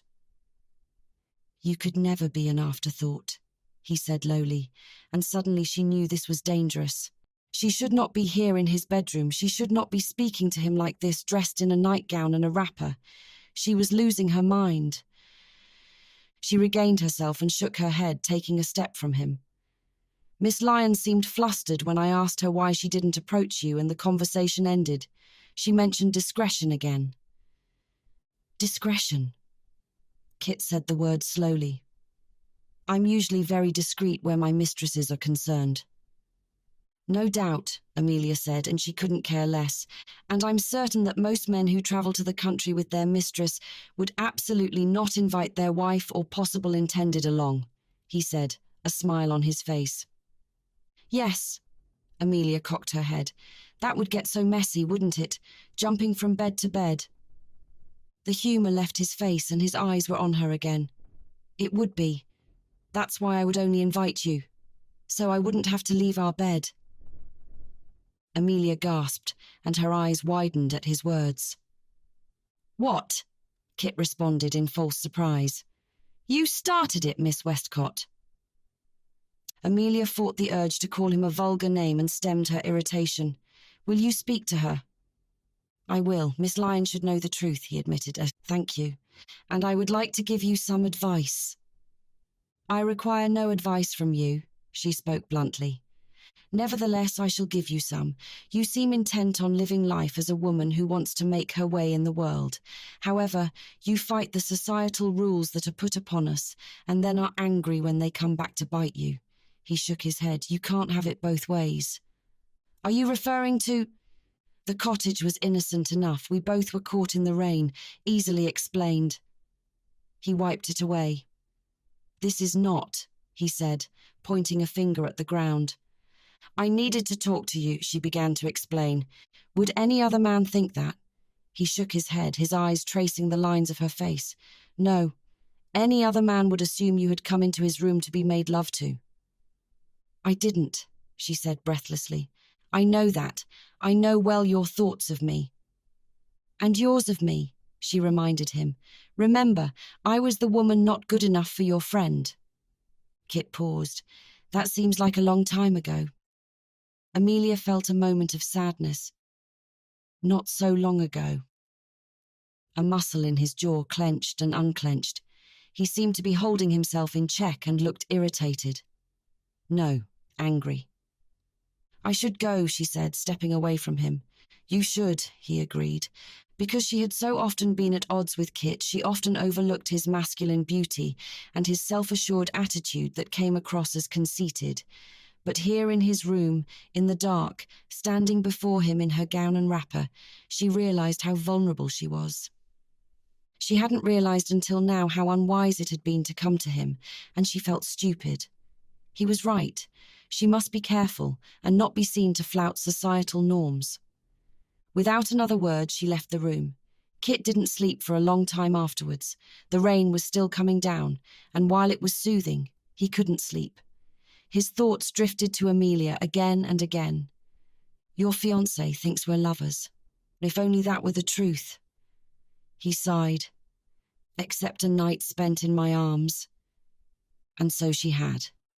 That much was the truth, though it was a twisted form of the truth, and nothing had happened. But she had only come to talk to him and have him speak to Rosalind to clear the air. But what had transpired in his room surprised him. Seeing Amelia with her auburn hair falling down her back, her looking small and feminine, he had wanted so much and said so little. He had wanted nothing more than to run his fingers through her hair and pull her to him. He wanted to feel her lips when he kissed her and hear her moans in his ears. Most of all, he wanted to lie naked with her in his bed and spend the night making love to her. He had not realized it, but over time he had gone from being irritated by the little upstart to trying to capture her in a web of his making, to now being caught in his own web. She fascinated him. She was quick-witted and intelligent and seemed to garner admiration wherever she went. She had enticed the prince through one performance, and now the man was set on helping her, even though they were not lovers. He had hoped the time spent in Sandringham would induce him to set the date to marry Rosalind. Instead, he was more drawn to Amelia and had hardly given Rosalind a second thought. It was unkind. She was a good woman. She would make a good wife. But though he held himself in check when he was with Amelia, it was there, always under the surface, the desire for her. And when she materialized in his room that evening, he had almost thought it was a dream. He had conjured her, but she was there no more, and he was alone with his thoughts and his dark desires. When he slept that night, his dreams were filled with Amelia lying in his bed, lying in his arms, and her soft moans filling his ears.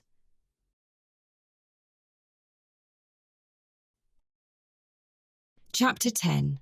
The Belle of London. The next morning, Amelia enjoyed a cup of coffee on the veranda with the Prince of Wales. "I've a capital idea and I've started it all rolling," he explained to her.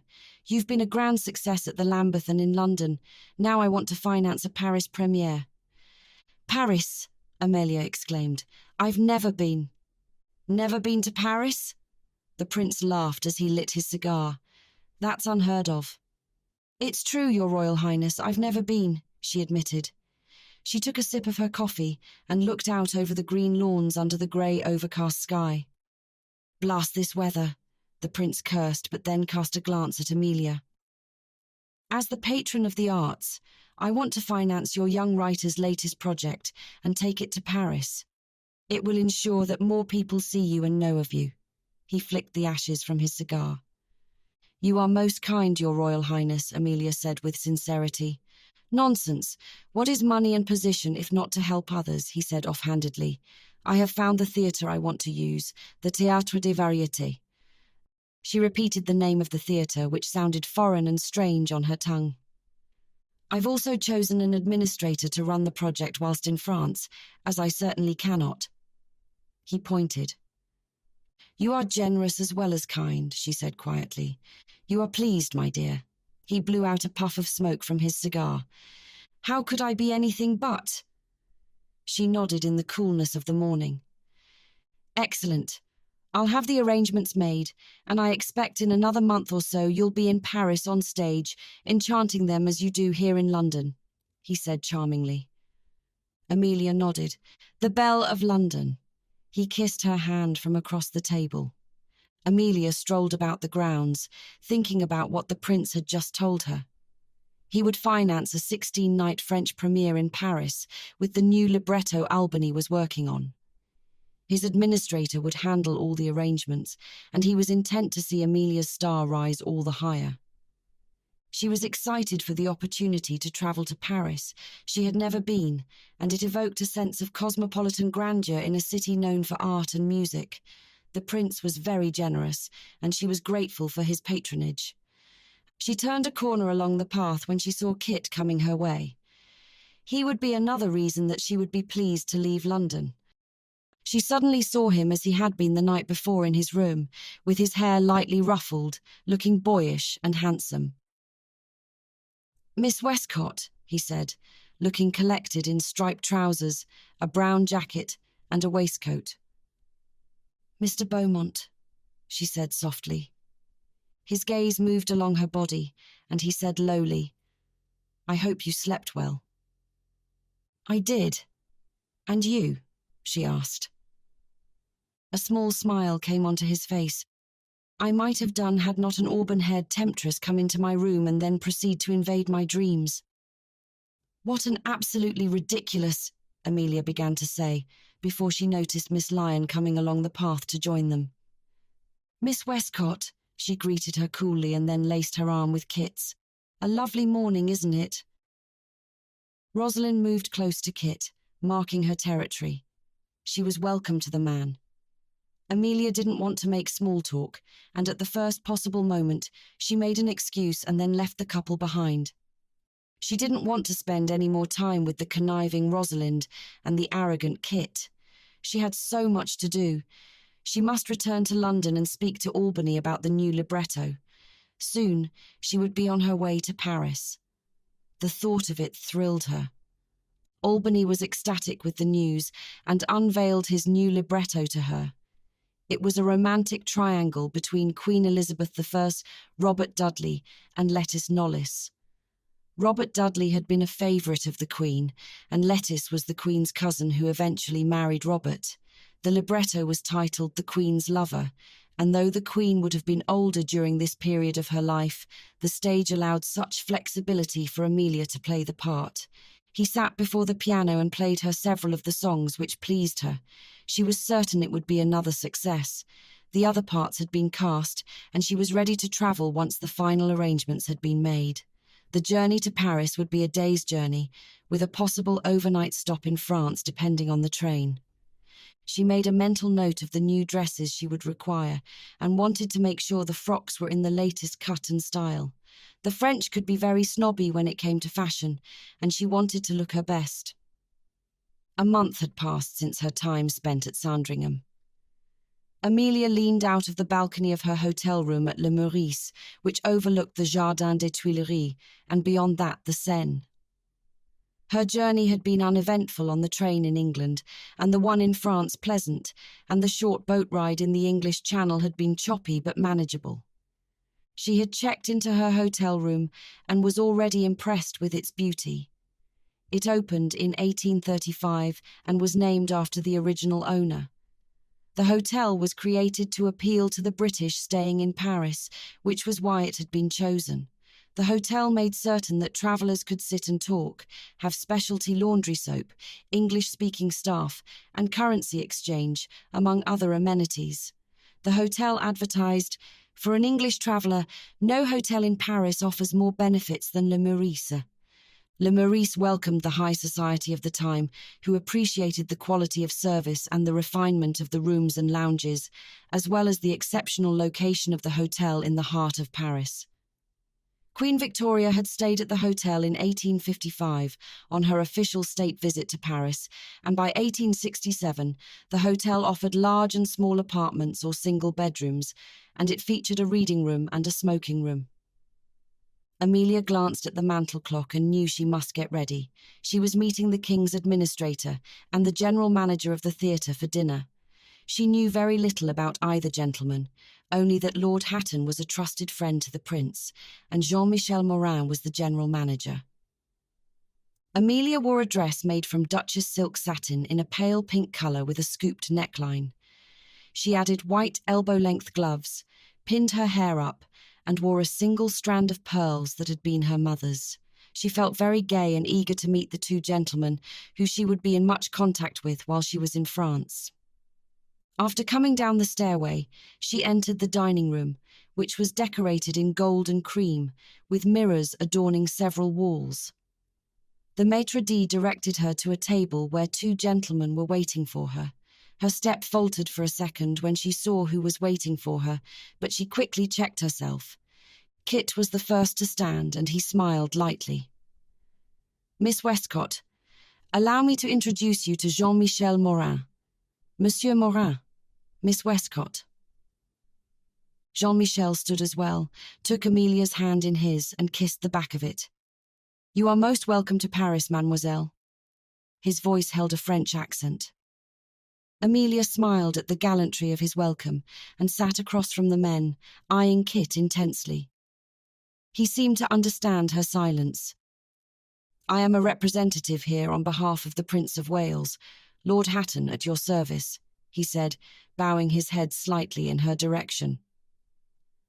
"Lord Hatton," she said quietly, eyeing him with immense distrust. "We are so pleased the Prince has offered our theatre a chance to show the libretto, and I already know you will be a success, mademoiselle," Jean-Michel offered.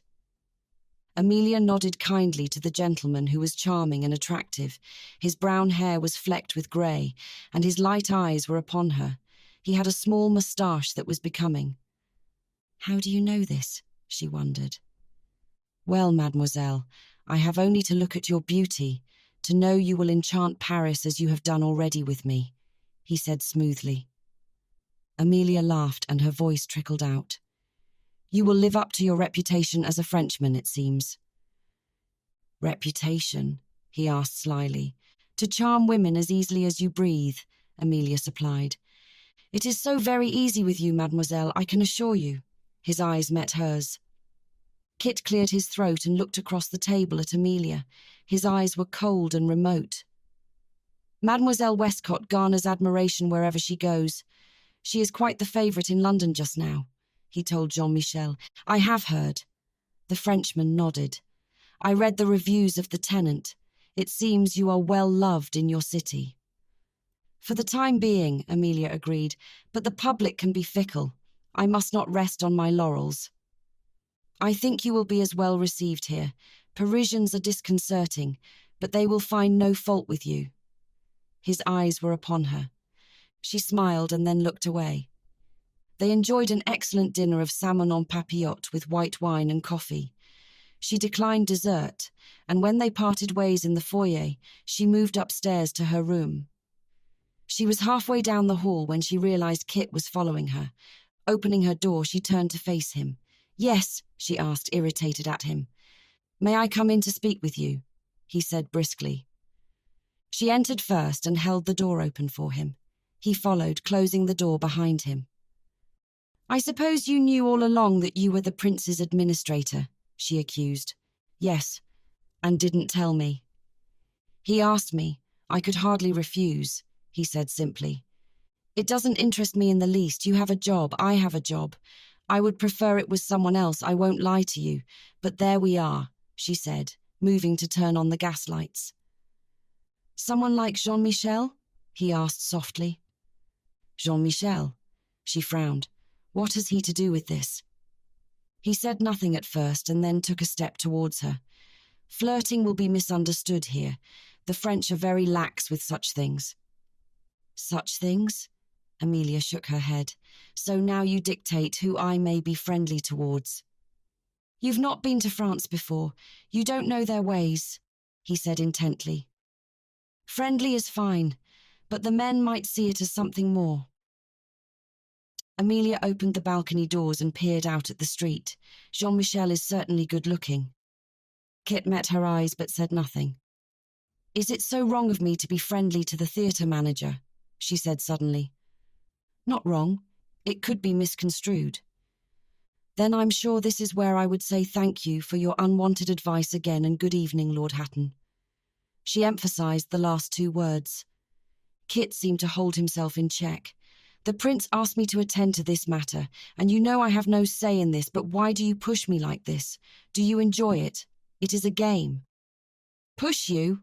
A game. Anger rose in her as she faced him. When did I push you? You do.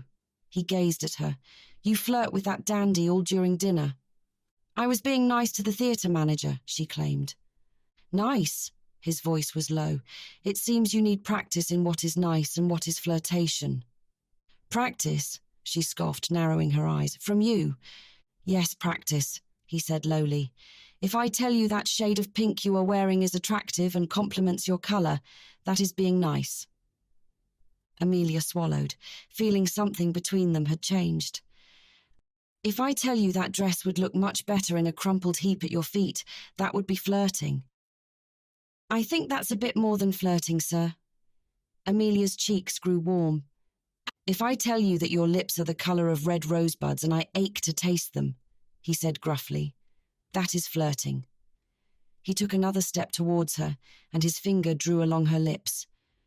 Why is it that every time I'm with you, you seem intent to have every man dangling on your every word?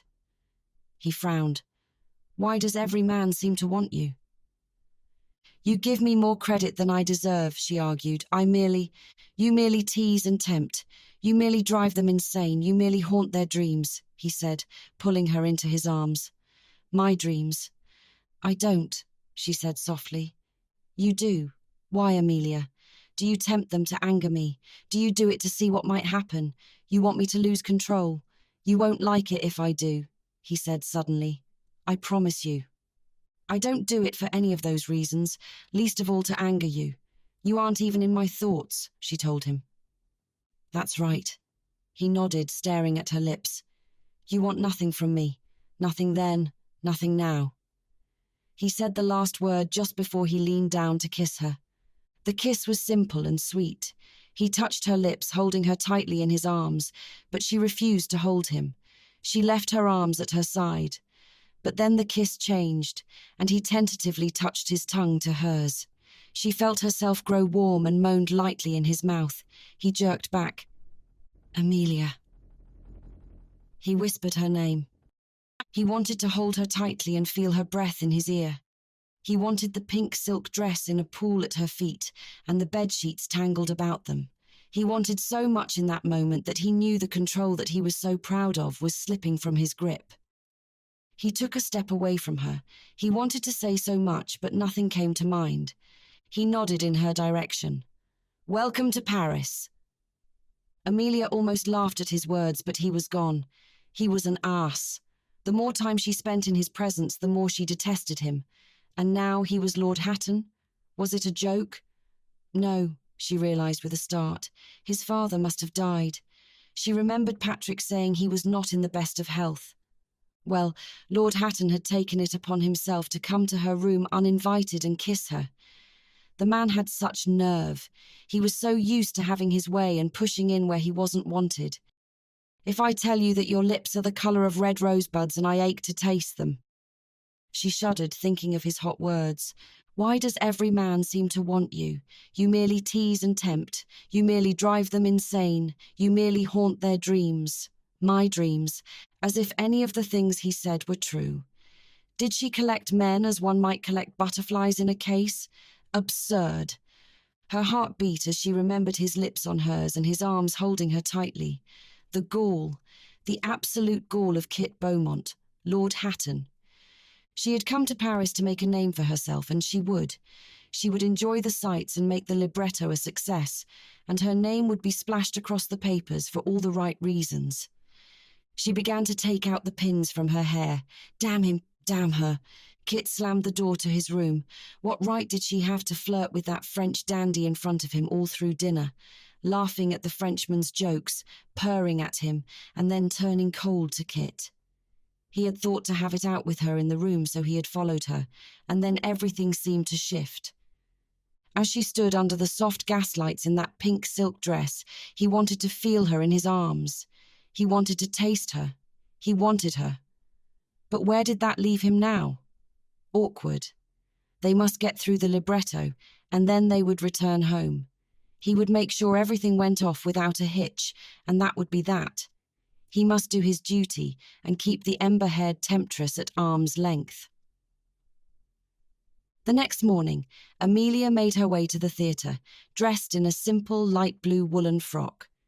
Jean-Michel was waiting for her, and he greeted her warmly. "Mademoiselle." He kissed her hand as he had done the evening before. "You look charming." "Monsieur, you are too kind." He shook his head. "It is but the truth. You bring light and beauty to this small, modest theatre." Amelia smiled at the flattery. He took her hand and led her from the foyer down the aisle, introducing her to the other actors and stagehands. "After rehearsal, I'll take you to lunch," he stated, not asking. Amelia's eyes widened at his take-charge attitude, but then she nodded. "I'd like that." After rehearsal, Jean-Michel was true to his word. He took Amelia to lunch at a small cafe near the theatre and plied her with delicious French food and compliments. She enjoyed his easy conversation, manners and flirtation. When she thought of the word, she thought immediately of the darkly handsome Kit Beaumont and resisted the urge to scowl. Devil. They walked along the Seine, and he spoke passionately of his time spent as a young man in the French countryside and his entree into the theatre world. "I would like to take you to dinner, if you've no other plans," he said, as they walked back to the hotel. "I've no other plans," she shook her head, "and I'd like dinner, though if you keep feeding me every meal, I'll not fit into my costumes." Jean-Michel nodded brightly. "You are too slender, ma chérie. A little bit of meat will not be bad for you." When they returned to the hotel, he parted from her, promising to return at the appointed hour. She went to the desk to collect her keys and found a letter from Ginny. She opened it, but it was nothing important, only well wishes for opening night. She bathed and dressed for the evening in a lilac-coloured gown that was most becoming. Pulling on her long white gloves, she stared at herself in the mirror. Not so long ago, she had been in a small attic room, alone and hungry. Now the wealthiest men of England and soon France came to dance attendance to her. It was exhilarating. When she walked downstairs, Kit was ahead of her with a lovely woman who was not Miss Lyon hanging onto his arm. The woman laughed at something he said, and Amelia felt a brush of anger. The man was atrocious. He dared to call her names when he acted just the same. "Miss Westcott," Jean-Michel interrupted her thoughts, looking handsome in his black and white evening clothes. He took her by the arm and escorted her out to a waiting carriage. "I have dinner and theatre planned," he told her lowly in her ear. Amelia smiled. "Indeed?" "You will enjoy it, mademoiselle," he assured her. "Rest assured." And he was right. The dinner was scrumptious, and for the first time in her life she felt wooed and pampered. When they arrived at the theatre, they were late and the play was already underway. The private box overlooked the stage. Amelia settled into her seat. She took up the opera glasses she had brought and scanned the crowd below. The women were dressed in their silks and satins, and the men were dressed in their evening attire. It was a civilized and attractive world, and she was pleased to be a part of it. When Jean-Michel excused himself at the intermission, she was surprised to hear the door to the box open again so soon. "Jean-Michel." She moved toward the door. "I'm afraid I'm a disappointment," Kit said, staring at her coolly. "In more ways than one," she said smoothly. Kit gave her a lopsided smile. "We didn't sleep together, Amelia. It was just a kiss." A rush of anger flared inside her at his words. "No, we didn't sleep together, Mr. Beaumont, and I would prefer you not make such outrageous statements aloud." "Very well, Miss Westcott," he nodded. "I'll whisper them in your ear." He said the last words in a whisper. "Will you be introducing us to your lovely companion for the evening? I'm sure you're not her only client tonight," Amelia said cattily. Kit laughed. "Are you jealous, Miss Westcott? Would you prefer to be on my arm this evening? You've only to ask." "Certainly not." He grinned. "That's right. I've been supplanted by the Frenchie." "You were never planted, Mr. Beaumont," she said tartly. Kit seemed to be enjoying himself. "Besides, Paris is such a lovely city, and it's a shame to see it alone. You certainly can't begrudge me a little enjoyment." "Enjoyment is all you seem to do with your life, but then it is your life." He was about to respond when Jean-Michel joined them. "Ah, Mr. Beaumont, a pleasure to see you," Jean-Michel said, and they shook hands.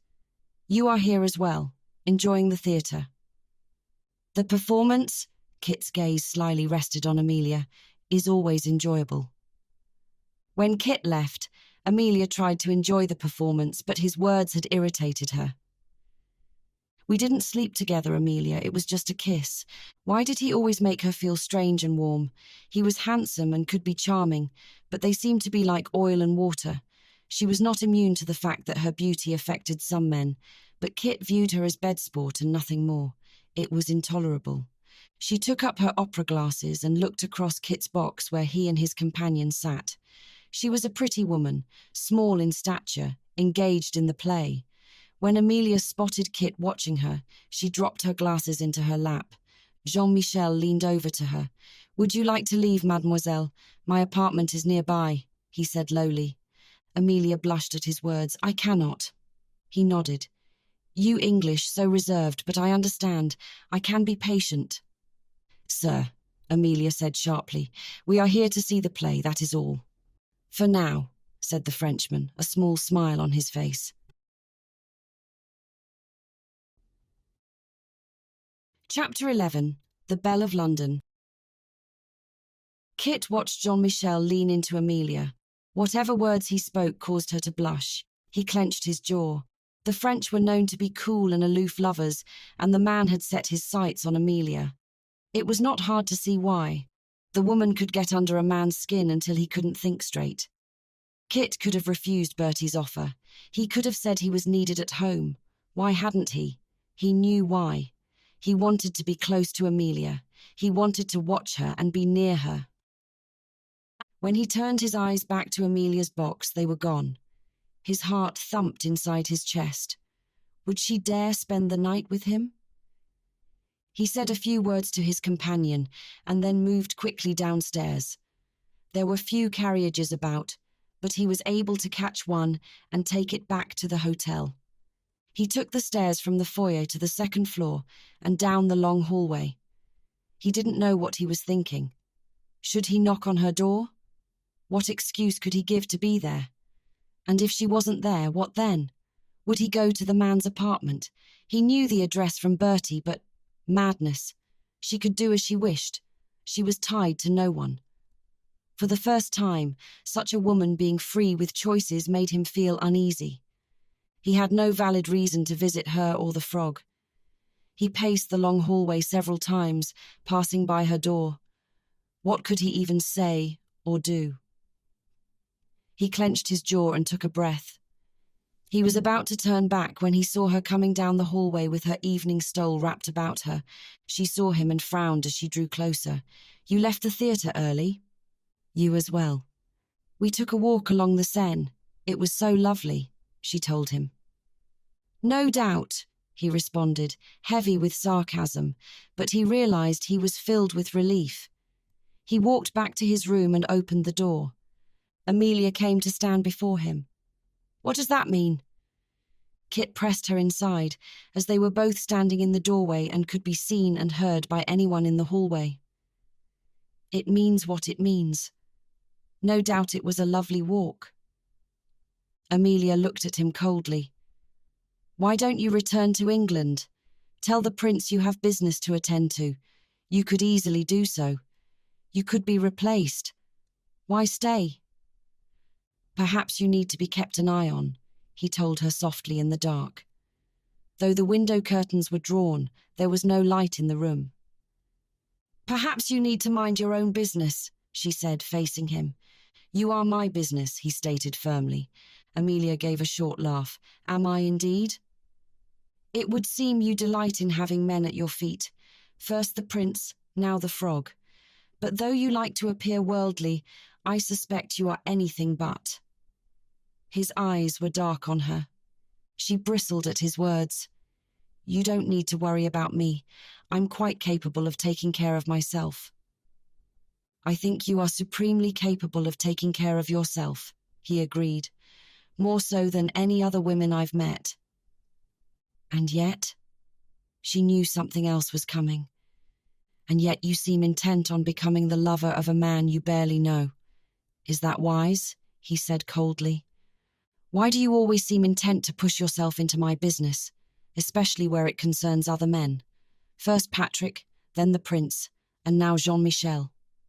She shook her head. "You seemed quite angry when you thought Rosalind would tell the world we were lovers." He grinned. "But now it's fine that you want to spread your legs for the Frenchman?" Amelia gasped at his words. "Too close to the truth," he said, mocking her. She pulled her wrapper around her. "You are absolutely disgusting." But Kit didn't feel any regret, only anger at her. "Why are you so mad? You left the theatre together, but you're here now. A quick tumble in the carriage? How disappointing he must be." "You know nothing," she said, her cheeks flushed. He came to her and jerked her into his arms. Her wrapper fell at her feet as his hands skimmed her naked arms. "Don't I? Well, tell me this. If you want a lover who will give you fine things and who has wealth and a position, you need look no further, Amelia. You don't have to stoop to being with a Frenchie, that's for sure." "I would never choose you, Mr. Beaumont. I will never forget your trying to buy me, seduce me, all behind your friend's back. Why do this?" she said hotly. "Because I wanted your friend? Because I want Jean-Michel? Is this a contest?" "A contest?" he thought aloud. "Absolutely." He moved his head lower to her ear. "Let's have a contest, Amelia. Let's see who can make you moan the loudest. Are you game?" His mouth took hers, and there was no sweetness in the kiss, only overwhelming desire and passion. He pulled her tightly against him, and even she couldn't control the tendrils of desire that spiraled through her. While his mouth touched hers, his arm tightened about her and her breasts pressed against his chest. Amelia realized with a sense of shame and almost revulsion that she wanted him in the same breath she hated him. How could someone who looked down upon her as he did make her feel such delirious passion? She wanted to give in to the passion, and she wanted to never see him again. She wanted to feel what he could give her, and then never see him again. His fingers moved in her hair as he pulled the curls until they fell down her back. He kissed the tops of her breasts. Then a knock suddenly fell on the door and she sprang away from him. "Monsieur, telegram," a soft voice came. When the door opened, Amelia leapt out of the room like a frightened gazelle. "Amelia," he called after her, but the hour was late and the other hotel occupants were most likely sleeping. She didn't answer him, and when he heard the door close down the hall, he went inside. Glancing down at the telegram, he saw it was from the prince, asking how everything was going. Awful, he thought, wishing he had a whiskey in hand. It was going bloody awful. He swore inwardly. The Frenchie was sniffing about Amelia's skirts, the lady in question was twisting every man about her little finger, and Kit had a throbbing hard-on. He threw the telegram onto the table and picked up his coat. To hell with all of this. It had been 2 months since they had come to Paris, and now Amelia was a triumph. The libretto opened to rave reviews, and the scandal sheets were filled with the gowns she wore, her hairstyles, who she dined with and who was in her bed. The gossip was thick about her and Jean-Michel, but she brushed it off as nonsense. She realized now that being on stage was only part of the story. The other part was her personal life and everything that entailed. During the libretto's run, she saw Kit only occasionally, as she spent much of her time at the theatre or sightseeing in Paris. Paris was filled with picturesque cafes and museums, and she fell in love with the city. It was a romantic place, and though she was alone, she was alive and blossoming. As the Paris run was drawing to a close, she spent several afternoons with Jean-Michel, whom she found utterly charming. When he invited her to a ball in the French countryside, she accepted. "It is a small country affair," he winked at her. "You will enjoy it." She had chosen a gown of russet laced with gold embroidery, a daring neckline, and a tight fit. The gown showed off her body, and she grinned in the mirror. The carriage ride was a short one, as the 100-year-old mansion he was taking her to was in the countryside just outside the grand city. "The house is a lovely old structure with beautiful bones," he explained to her as she watched the city drift by. "Whose party is this?" she asked. "A dear friend. He brings together all sorts of people who enjoy a good time." His smile showed small white teeth. "La Maison du Plaisir," he explained. "The name of the house." The grand house came into view with its large bay windows looking out onto the gravel drive. When he helped Amelia down from the carriage, Jean-Michel touched her back lightly and was solicitous towards her. "You will enjoy this evening, a wondrous night filled with fun." He introduced her to the hosts, who was an older man in his late 50s, and his very young wife. Amelia admired the high ceilings with chandeliers, the footmen moving about with glasses of champagne, and the small groups of people dressed in their finest satins. The men looked handsome and dapper. She accepted a glass of champagne from Jean-Michel. "Such a beautiful home," Amelia said admiringly, even as a small quartet began to play. "My dear," he placed his hand at her lower back as he steered her through the crowd. Several men winked at Jean-Michel, and he smiled back at them. "Are you so well known here?" she asked. "I do enjoy the parties here, ma chérie," he said sweetly in her ear. "You don't like champagne?" he asked, seeing her glass half empty. "It has a bitter taste that is off-putting," she explained.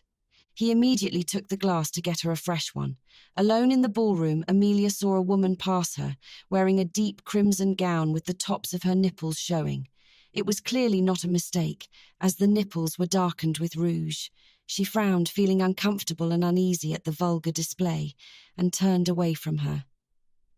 Amelia walked farther along the hallway, past the ballroom, and saw the host's young wife with an older man, who was pulling her along to a dark alcove.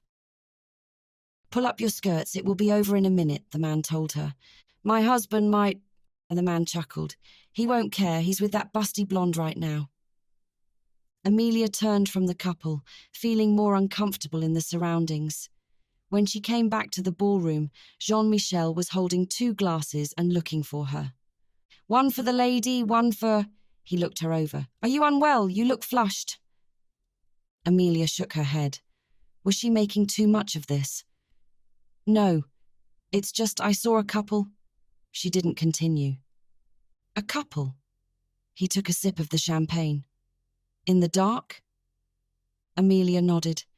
In the dark. The night is for lovers, oui? He winked. She sipped the champagne and looked out of the groups of people who were talking and laughing. It was a party, nothing more. She chided herself. Jean-Michel was watching her, and his eyes were filled with admiration. You look very charming this evening, ma belle, he complimented her. Thank you, she allowed. I want to enjoy myself this evening. And so you shall. Do you wish to dance? He asked. They moved across the dance floor and he held her securely but not too tightly. He was ever the gentleman, not like that scoundrel, she thought angrily. That handsome devil who seemed intent on driving her insane. Let's have a contest, Amelia. Let's see who can make you moan the loudest. Are you game? She shivered slightly and shook her head when Jean-Michel asked if she was cold. The music played on around them and the champagne warmed her. When the music ended, Jean-Michel asked her if she wanted to take a tour of the house, and she agreed. They walked along the hallway, and he stopped to show her the library, the parlour, and the billiard room. You know this house well, she wondered. He nodded. I've been here many times. It's a delightful chateau. They passed by the billiard room, and Amelia saw in shock that a man stood behind a woman who was bent over the table. Her skirts were bunched about her waist as the man pressed himself into her. Jean-Michel chuckled. Let's go to the garden. I think you will find it enchanting.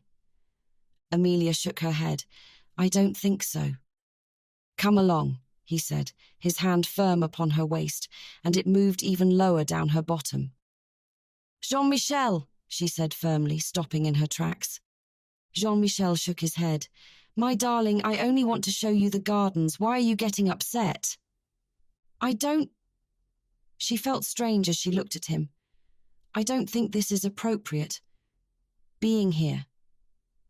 She stumbled over her words. People seem to be doing all sorts of acts. Come now, my love, he told her. These are all men and women enjoying themselves. You are an actress. You should enjoy life and be free from all restraints. You aren't a child, but a lovely young woman. Come, let me show you the beautiful paintings upstairs, he whispered to her. He had her about the waist as he walked with her up the staircase. Amelia couldn't help but admire the lights that seemed to radiate warmth, and she looked down at the people who seemed far below her. Everyone appeared to be bathed in a warm light. She sighed. She felt as if she was intoxicated, and the world around her seemed so lovely. She pulled away from him and leaned over the stairway railing. You are all so lovely, she cried out, placed her hand to her lips, and threw kisses out to them. Several people laughed, and one man snickered at her. Jean-Michel came to stand beside her. Let's view the portraits, he said as they walked the next several steps to the long gallery. My God, she stood before a large life-size portrait of a man long dead. It's amazing, so amazing. She pressed a hand to the painting and then looked at her own hand. The colours are gone. Jean-Michel didn't appear to be concerned about her behaviour and instead giggled. Yes, my beauty, they're gone. Amelia shook her head. This is a lovely night. She wrapped an arm around his neck. A perfect night. Don't you think, Jean? At the end of the long gallery, he opened the door to a room that was lowly lit and decorated in deep maroon. He walked Amelia over to the large bed. My beauty, I have been looking forward to this for some time, he said, as he proceeded to pull off her long evening gloves. She let him remove the gloves, but frowned. Why are we here? We're going to have a wonderful night, ma petite, just as I promised you. He turned her around. She felt the laces off her dress loosen and felt the first moment of terror. "Jean-Michel, I don't wish to do this," she said, but her voice was strange to her own ears. She sounded so odd. She felt so odd. Why did she feel this sensation of floating but at the same time dread? A strange man was pulling her silk dress from her body, and she felt helpless. "Jean-Michel." She shook her head, but he ignored her. She was lying on the bed, staring at the ceiling, clad in her corset and petticoats. The room was spinning, and that sense of elation mixed with uncertainty surrounded her. "Jean-Michel," she cried out in terror. "I don't want this." "Never mind, my love." Jean-Michel placed his jacket on the back of the chair and unbuttoned his shirt and then his trousers. Somewhere far away she heard her name being called over and over again, first faintly and then louder. A door slammed shut, and then another door slammed shut, and then... "You bastard!" Kit entered the room, took one look at the scantily clad Amelia on the bed, and didn't think twice. He slammed his fist into Jean-Michel's face. "My nose!" the Frenchman cried, holding a handkerchief to it. "I think it's broken." "If you stand up and face me like a man, I'll be happy to break your arm. Try me, you bloody frog," Kit yelled, wringing his hand as his knuckles ached. "You barbarian," he cried. "I was merely giving the lady what she wanted. Obviously, what she doesn't want from you.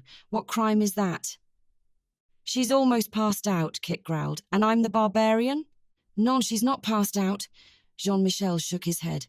"I gave her a bit of opium to help lighten her mood." A wave of red flashed before Kit's eyes. He pulled his fist back, but when the man shrieked loudly, he let it fall to his side.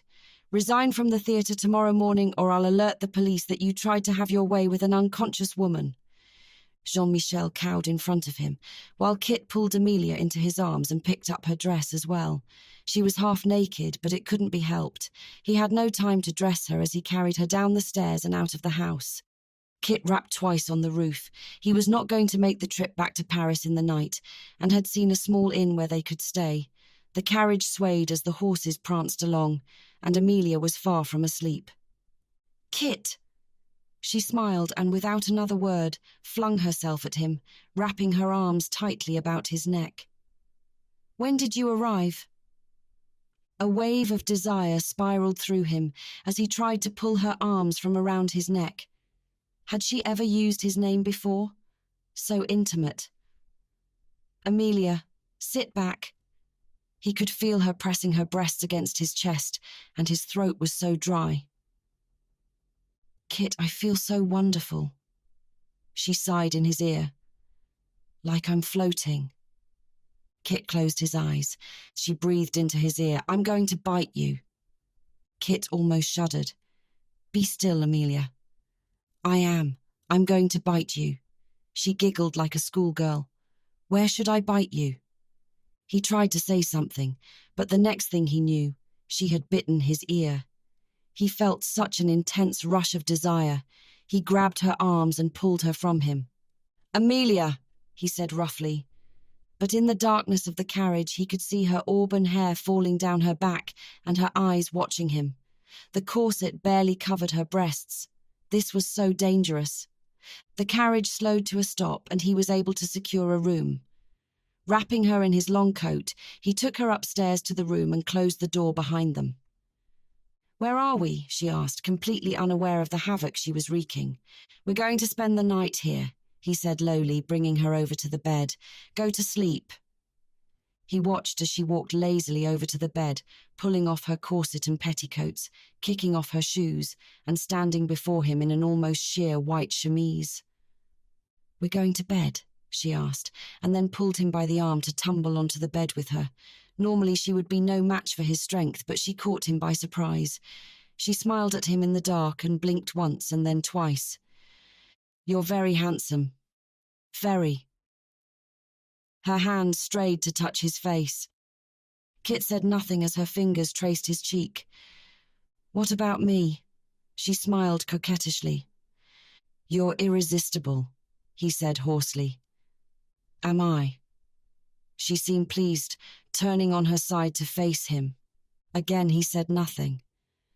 "If I'm irresistible, you should kiss me." She puckered her lips. "I'm not going to kiss you," he assured her. She pouted, pressing her lips out like a little petulant child, touching a finger to her lips. "Amelia, no." She waited, closing her eyes. He sighed, leaned over her, and pressed a chaste kiss to her lips. "Awful," she proclaimed. "It's all the kiss you'll get tonight." He sat up to leave the bed. Amelia pouted. "I won't ask for another kiss as long as you stay with me," she said softly. Kit's jaw ticked as he lay back down beside her. "I'm glad you're here with me." "Are you?" He tried to stem his emotions. "Yes, you are extremely arrogant and not to mention obnoxious and too knowing for your own good," she said. He almost laughed, "Quite the list. But you are also something else." She sighed and raised her arms above her head. "What is that?" He wanted to know more than anything. "Safe." She shook her head. "I don't know why it should be so, but it is. I feel safe with you." She sighed once, and then closed her eyes.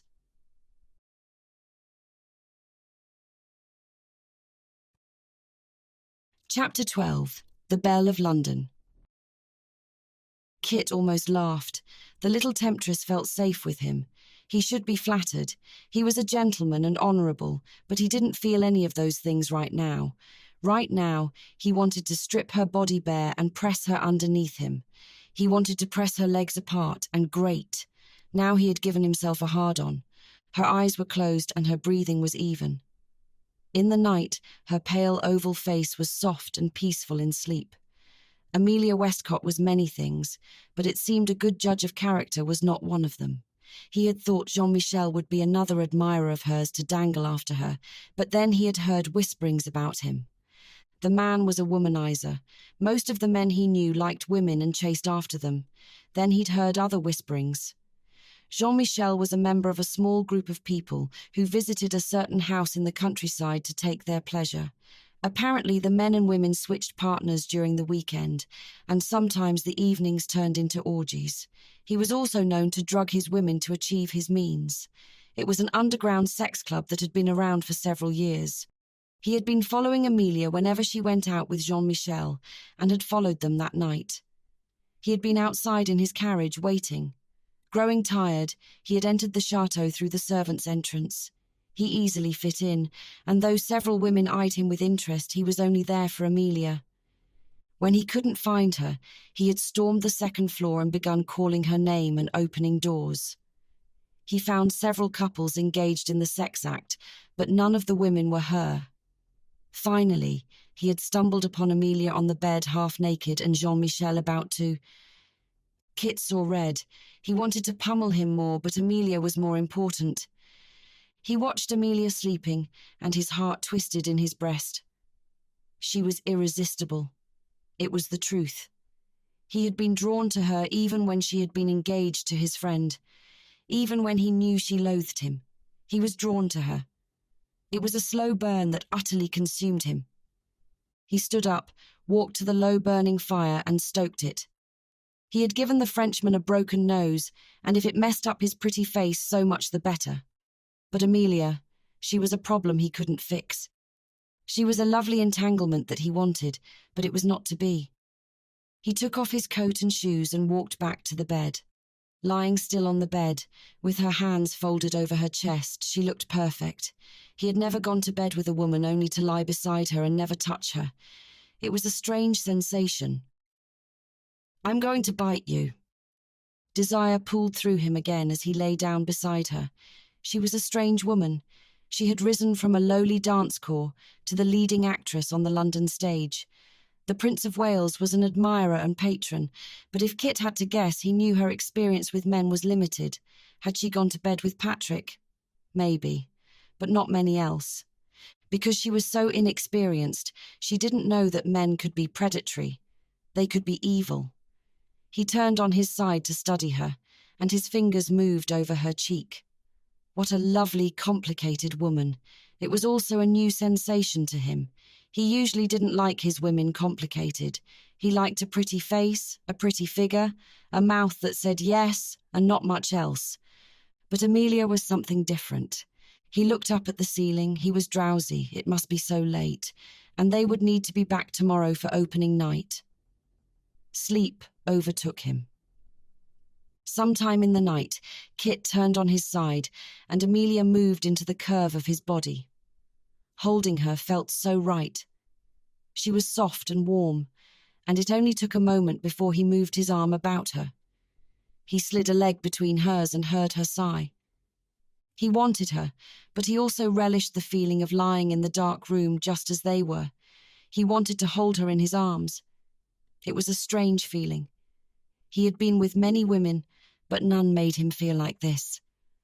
As he slipped again into sleep, his last thought was of Amelia. It was early in the morning and the sun was just coming up. Amelia was not yet awake, but Kit had been for some time. She had moved several times in the night, but had stayed in the circle of his arms. The chemise had fallen down over one shoulder, and he glimpsed the creamy white of her skin. He could also feel her thigh where the hem of the chemise had ridden up. She would wake and become indignant, rage and blame him for everything. He knew she would, but this moment he would have. When she was quiet and lovely and so feminine in his arms. There were no harsh words between them, just a man and a woman. He would have this. She stirred against him and pressed her bottom into him. Oh, fuck, he thought. He would wait. He wasn't going to move a muscle, even though if she continued wiggling her bottom on his cock, he was going to do something. He closed his eyes. He wanted to nuzzle her neck and kiss the back of it. He wanted her naked and that ember-coloured hair fanned about them. He wanted too many things. He knew she was waking. She yawned and then stiffened in the realization of where she was. She had been drugged but conscious throughout the night. She would remember Jean-Michel and the chateau. She had undressed herself. She had thrown her arms around him and bit his ear. He should make her pay on that score alone. But he remained where he was. Her breath had quickened, and she raised her head a bit. Of all the things she could do, she lightly pulled on her chemise so that her shoulder was not naked. He almost chuckled. She was lying in bed with a man, and she cared about her bare shoulder. "Kit," she said softly, looking over her shoulder. He didn't respond, but his arm tightened about her waist. She sighed heavily. He waited for the anger. He tensed for it. But she said nothing. She was quiet and seemed to be taking it all in. Suddenly he didn't give a damn. He would take the moment as it was. He pulled her to him and nuzzled her ear, biting it lightly. When she moaned, he closed his eyes as he remembered her words from the night before. "I feel safe with you. I don't know why it should be so, but it is. I feel safe with you." "Do you still feel safe with me?" he whispered into her ear, his heart beating in his own. "You protected me last night," she said quietly. His hand moved down her thigh and pulled up the hem of the chemise higher to her upper thighs. "You aren't safe now," he warned her. "I don't want to be," she whispered back. Amelia pressed into him as his hand skimmed along her thighs, and he marvelled at the coolness of her skin. His hand moved over her belly, and then he cupped her breast. He should try to calm his desire, but it was gone. There was no going back now.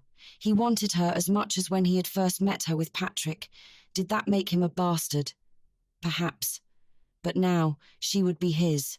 He would claim her as his own. He kissed her once, and then in a smooth movement he pressed her onto her back, spreading her legs. "Amelia," he half groaned as he looked into her eyes. Those sky-coloured eyes looked so dark in the low light of the morning. Her fingernails dug into his shoulders as he moved to unbutton his trousers. He looked down at her and felt a wave of different emotions. He wanted her desperately, but there was something else, something under the surface that he couldn't name. He wanted to possess her, but he also felt a strange pull that he couldn't identify. "Don't stop," she begged shamelessly. Taking his cock into his hand, he pressed into her and realized with a shock that she was untouched. A virgin. Patrick had never touched her, and no other man had. It seemed unbelievable, but it was so. He kissed her once and then pressed into her fully. Just as he had imagined she would, she sighed in his ear and the warmth and tightness gripped his cock and pushed him over the edge. His desire was intense after all the months of denial, and he was unable to slow himself down. He came quickly, and when it was over, he gathered her in his arms. He was satisfied and content, but it had been too rushed. He would have to make it up to her the next time. Amelia woke in the morning feeling warm and comfortable. It didn't take her long to realize that she was in bed with Kit. She remembered the night before and cursed herself. She had been so stupid. All that time she had thought Jean-Michel was the gentleman and the romantic soul when in reality he had been a grubby cad. He had taken her to a house party to drug and rape her. Disgusting. And then there was Kit. Handsome, arrogant Kit. He had saved her and whisked her away from that awful place. Lying in his arms, she'd wanted nothing more than to feel his lips on hers and to be made love to. She had given in to her inhibitions. There was no drink or drug to blame. She had given in, and she was a virgin no longer. She wasn't sad at its loss, as she was certain she would never marry. She had enjoyed it. The sensation of Kit's muscular body on top of her and filling her in a way only a man could do was thrilling. She regretted nothing. Now she would return to Paris, wiser, stronger. Kit had taught her a valuable lesson. Men could be very dangerous, and she must be wary. When Kit fell asleep, she dressed quietly and left the inn. The warm light streamed into the inn's feebly furnished room. The battered chest of drawers faced the bed, and the walls were bare except for a rough painting of a plucked pheasant on a dinner table. By the time Kit woke up, the light had shifted. It appeared to be afternoon. Impossible. He looked about for Amelia, but she was not there. He soon discovered she had left several hours before, heading back to Paris. By the time he returned to their hotel, he was informed that Miss Westcott had returned to England. Kit shook his head. It was impossible to believe. The ember-haired temptress was gone. "I was thinking America, New York," Amelia told Albany and Laz as they dined together at the Criterion when she returned from Paris. It had been a week since the disastrous night with Jean-Michel and the passionate night she had shared with Kit that she preferred to forget. "You can write your ticket, Amelia," Laz said, smiling as he poured out the champagne. "You have made London and Paris yours. Why not New York? There is a new theatre district, and I have a few contacts. I could reach out to them." "Really?" Amelia asked him. "I've not heard of it." Laz shook his head. "It's named after a road called Broadway, a strange name, if you ask me." "Broadway? Do you think we could take The Queen's Lover there?" She glanced at Albany. "It was certainly popular in Paris." "We could," Albany nodded. "We could even cast the other roles in New York so we could launch with known actors, all the while giving you your debut." "Let's do it." Amelia was excited to travel to New York for the debut, but there was another reason she wanted to travel across the Atlantic Ocean. She wanted to put space between her and Kit. She wanted to be far away from him and not risk running into him at a London tea shop, theatre or park. She was a coward. She had given in to him and felt a warm closeness with Kit as they lay together in the bed that night. He had barged into the door and swept her up, keeping her from harm. A dark, avenging angel. He had been her first and only lover, and the man who had taken her virginity. She hadn't wanted to dwell on it. It didn't need to matter that much, but it did. She thought of it often when she was alone at night. But she knew well what he thought of her. She was a woman fit only to be a mistress, nothing more, and there was no future with Kit. That she knew well enough. She must look to the future, but it didn't include Kit Beaumont. Kit was angry. He was man enough to admit it. He was also slightly annoyed. In the past, if he took a woman to bed, she was certain to want more, and he was always happy to oblige. Now, a woman he had bedded absolutely refused him. It was absurd. The little upstart dancer, the actress, the Belle of London had refused him. Him. He almost laughed as he gulped down another whiskey at his club. They had made love, and she had snuck off in the middle of the night. It was unheard of. The Prince of Wales had asked about her when he returned from Paris, and Kit hadn't told him much. It had been a success, and the theatre manager had been asked to resign as he was incompetent. He had told him nothing else. But strangely enough, from the moment she left him, Kit had thought of little else. When he dined with friends, when he visited the theatre, she was often on his mind. It appeared that Amelia Westcott was a star meant to rise higher and higher, and as a London girl she was well loved by the public. "Do you still feel safe with me?" He had asked her that night, but who would save her from him? "You aren't safe now." He pulled his thoughts from Amelia and his empty glass. He had a party to attend that evening, and he was late already. Rosalind had procured the invitation for them, and she wanted him to attend as her escort, which he had accepted. He had only been back in London for 2 weeks, but it seemed like he had never left Paris. The ember-haired temptress was always in his thoughts, and a glittering party with food and drink and Rosalind on his arm was just the thing he needed. Rosalind handed Kit a black mask when he entered the carriage. "What's this?" he said, taking it and settling back. "Didn't I tell you the party is a masquerade ball? Fun, isn't it?" Kit looked at the mask. "Certainly," he replied, but suddenly wasn't in the mood. "It will be," Rosalind said excitedly, but didn't seem to catch his mood. The carriage pulled up to a mansion in St. James's, quite near the Prince of Wales's residence at Marlborough House. Kit knew the house well. It was the Duke of Renton's home, and well known for its host of parties and balls where the upper classes of society mixed. It was a well-kept home, and though Kit had not often visited, the Duke and his father had been friends. Both were from old aristocratic families and travelled in the same circles. "Kit, my boy." The Duke came up to him holding his mask. "How are you? Is Margaret doing well?" "My mother is quite well. Thank you, Renton." "Sad business." He shook his head. "Your father was a good man." Kit listened to the Duke speak and wondered if he would be able to find a whiskey. That would make the evening more tolerable. "I see you brought Miss Lyon. Is an engagement imminent?" he asked. "Possibly." Kit shrugged. They talked a bit more until the Duke moved to greet another guest, and Kit found Rosalind at the buffet table. "Try these delicious stuffed mushrooms," she pointed to them. She wore a gold mask over her face and looked charming. He should make the announcement. Why was he holding back? There was no reason. His mother thought her perfect for the role of Lady Hatton, and so she would be. "Kit, your mask," she said, and he slipped it on, tying it at the back of his head. "You look so handsome." "You're very handsome. Very." Kit shook his head, remembering her words to him that night they lay in bed side by side. "I'd love some champagne," Rosalind asked him. He moved to find the footman carrying the tray and realised that, with the masks on, he wouldn't recognise anyone. Several people passed by him, and music drifted from the ballroom. It was warm in the room with the crush of people and gaslights. He saw Rosalind in her gold mask laughing with another woman, and he stood watching them. Why was he waiting? Why not announce the engagement? It made no sense to keep holding her at arm's length. She would be the perfect wife and mother. He took a glass of champagne and scanned the room, watching the couples on the floor, but he grew bored.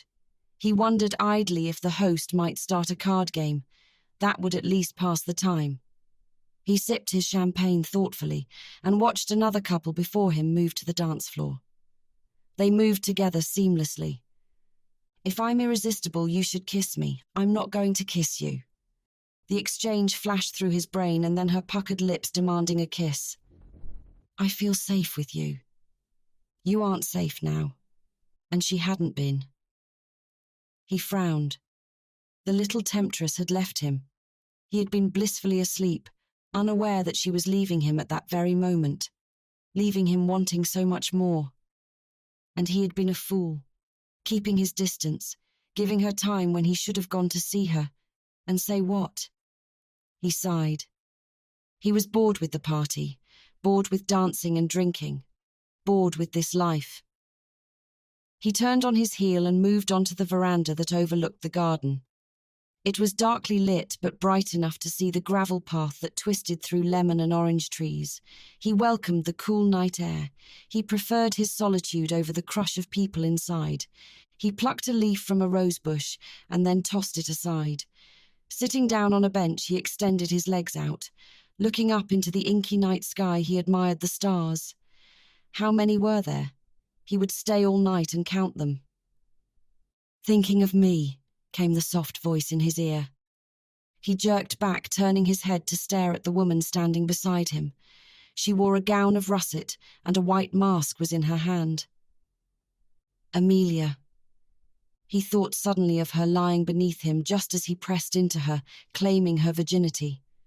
She came to stand before him. Why did he suddenly feel so odd? His heart flip-flopped at her beautiful face.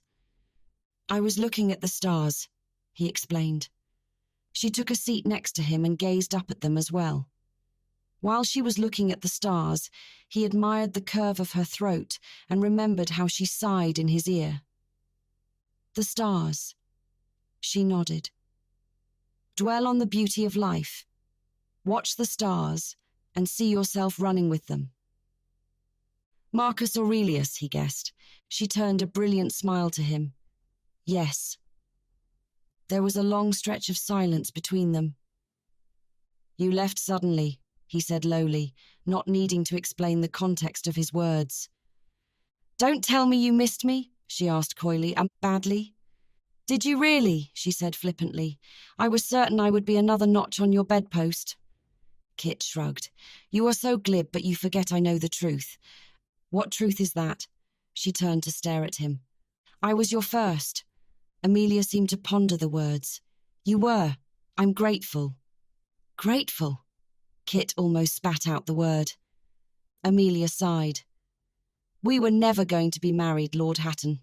If I wouldn't do for Patrick, I know my place well enough to know we would never go beyond the bedroom." Kit felt uncomfortable at her words. "I felt close to you that morning," she admitted softly. "I behaved stupidly with Jean-Michel. I thought he was a gentleman. He turned out not to be." Kit seemed to have trouble following her words. "So, you gave yourself to me as what? A thank you?" Amelia laughed at his words. "That's not exactly as I would phrase it. But the sentiment, yes." She nodded. "I want to see you again." Amelia looked about the garden, but no one was about. "No." "Why not? You said you were grateful for the experience. I can teach you so much more." His words were roughly said. "Mr. Beaumont," she began, "can you really still call me that, after you moaned in my ear?" he told her. "What does it matter what we call each other?" She scoffed. "I'm working on a new adventure that will take me to New York, and you are soon to marry Miss Lyon. This is where we part." "No," Kit said forcefully, grabbing her arm and pulling her to him across the bench. "Kit," she put a gloved hand on his chest, "why do this? Because I'm the only woman who said no to you." Kit shook his head. That wasn't it. That wasn't why. He wanted her. She wanted him. He knew it. "I don't know about marriage or New York, but you and I, we should be together. That night proved it," he said suddenly. "That night was just one night, that was all it was," she countered. "What if I gave you what you wanted? What then? What sharp retort would you have for me?" His eyes watched hers. "What are you going to give me?" "I want you." He pulled her against him. His breath was in her ear. "It's that simple, Amelia. We'll marry. I'll make you Countess of Hatton, as long as you're mine." Amelia's heart jumped inside her breast as she stared up into his face. "Don't be ridiculous. How much have you had to drink?" "It's a perfect bargain." His eyes bore into hers. "You'll be the Countess with all the money and status that it entails, and every night I'll have you in my bed." "I have to return to the party." "Amelia, I'm serious." She shook her head. "You're playing games. It's absurd." His hand caressed her throat. "It's not a game, and it's not absurd. It's what I want. I want you." "No." She pulled from him and moved quickly back into the house without once looking back.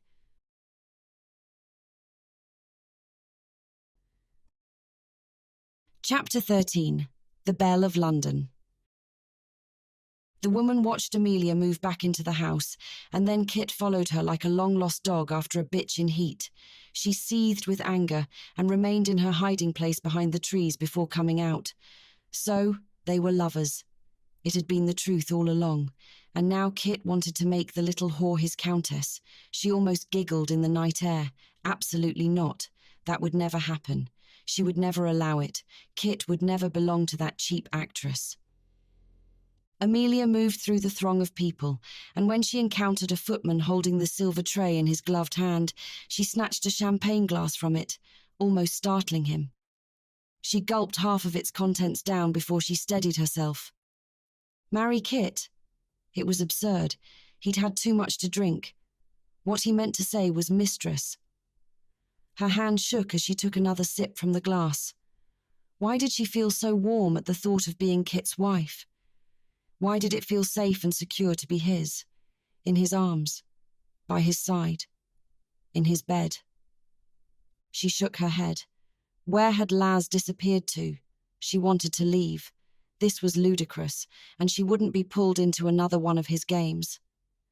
Kit walked into the ballroom feeling exhilarated. Marry Amelia. It would be barely tolerated in high society, and his mother might try to disown him, but he didn't give a damn. It was his life, and he wanted to be happy. Nothing would make him more so than waking up to Amelia every morning. He imagined her ember-coloured hair spread across the pillows and those storm-blue eyes opening when they woke together. It would be an adventure, life with Amelia Westcott. That was certain. They would challenge each other. That was a fact. He smiled broadly as he picked up the champagne glass.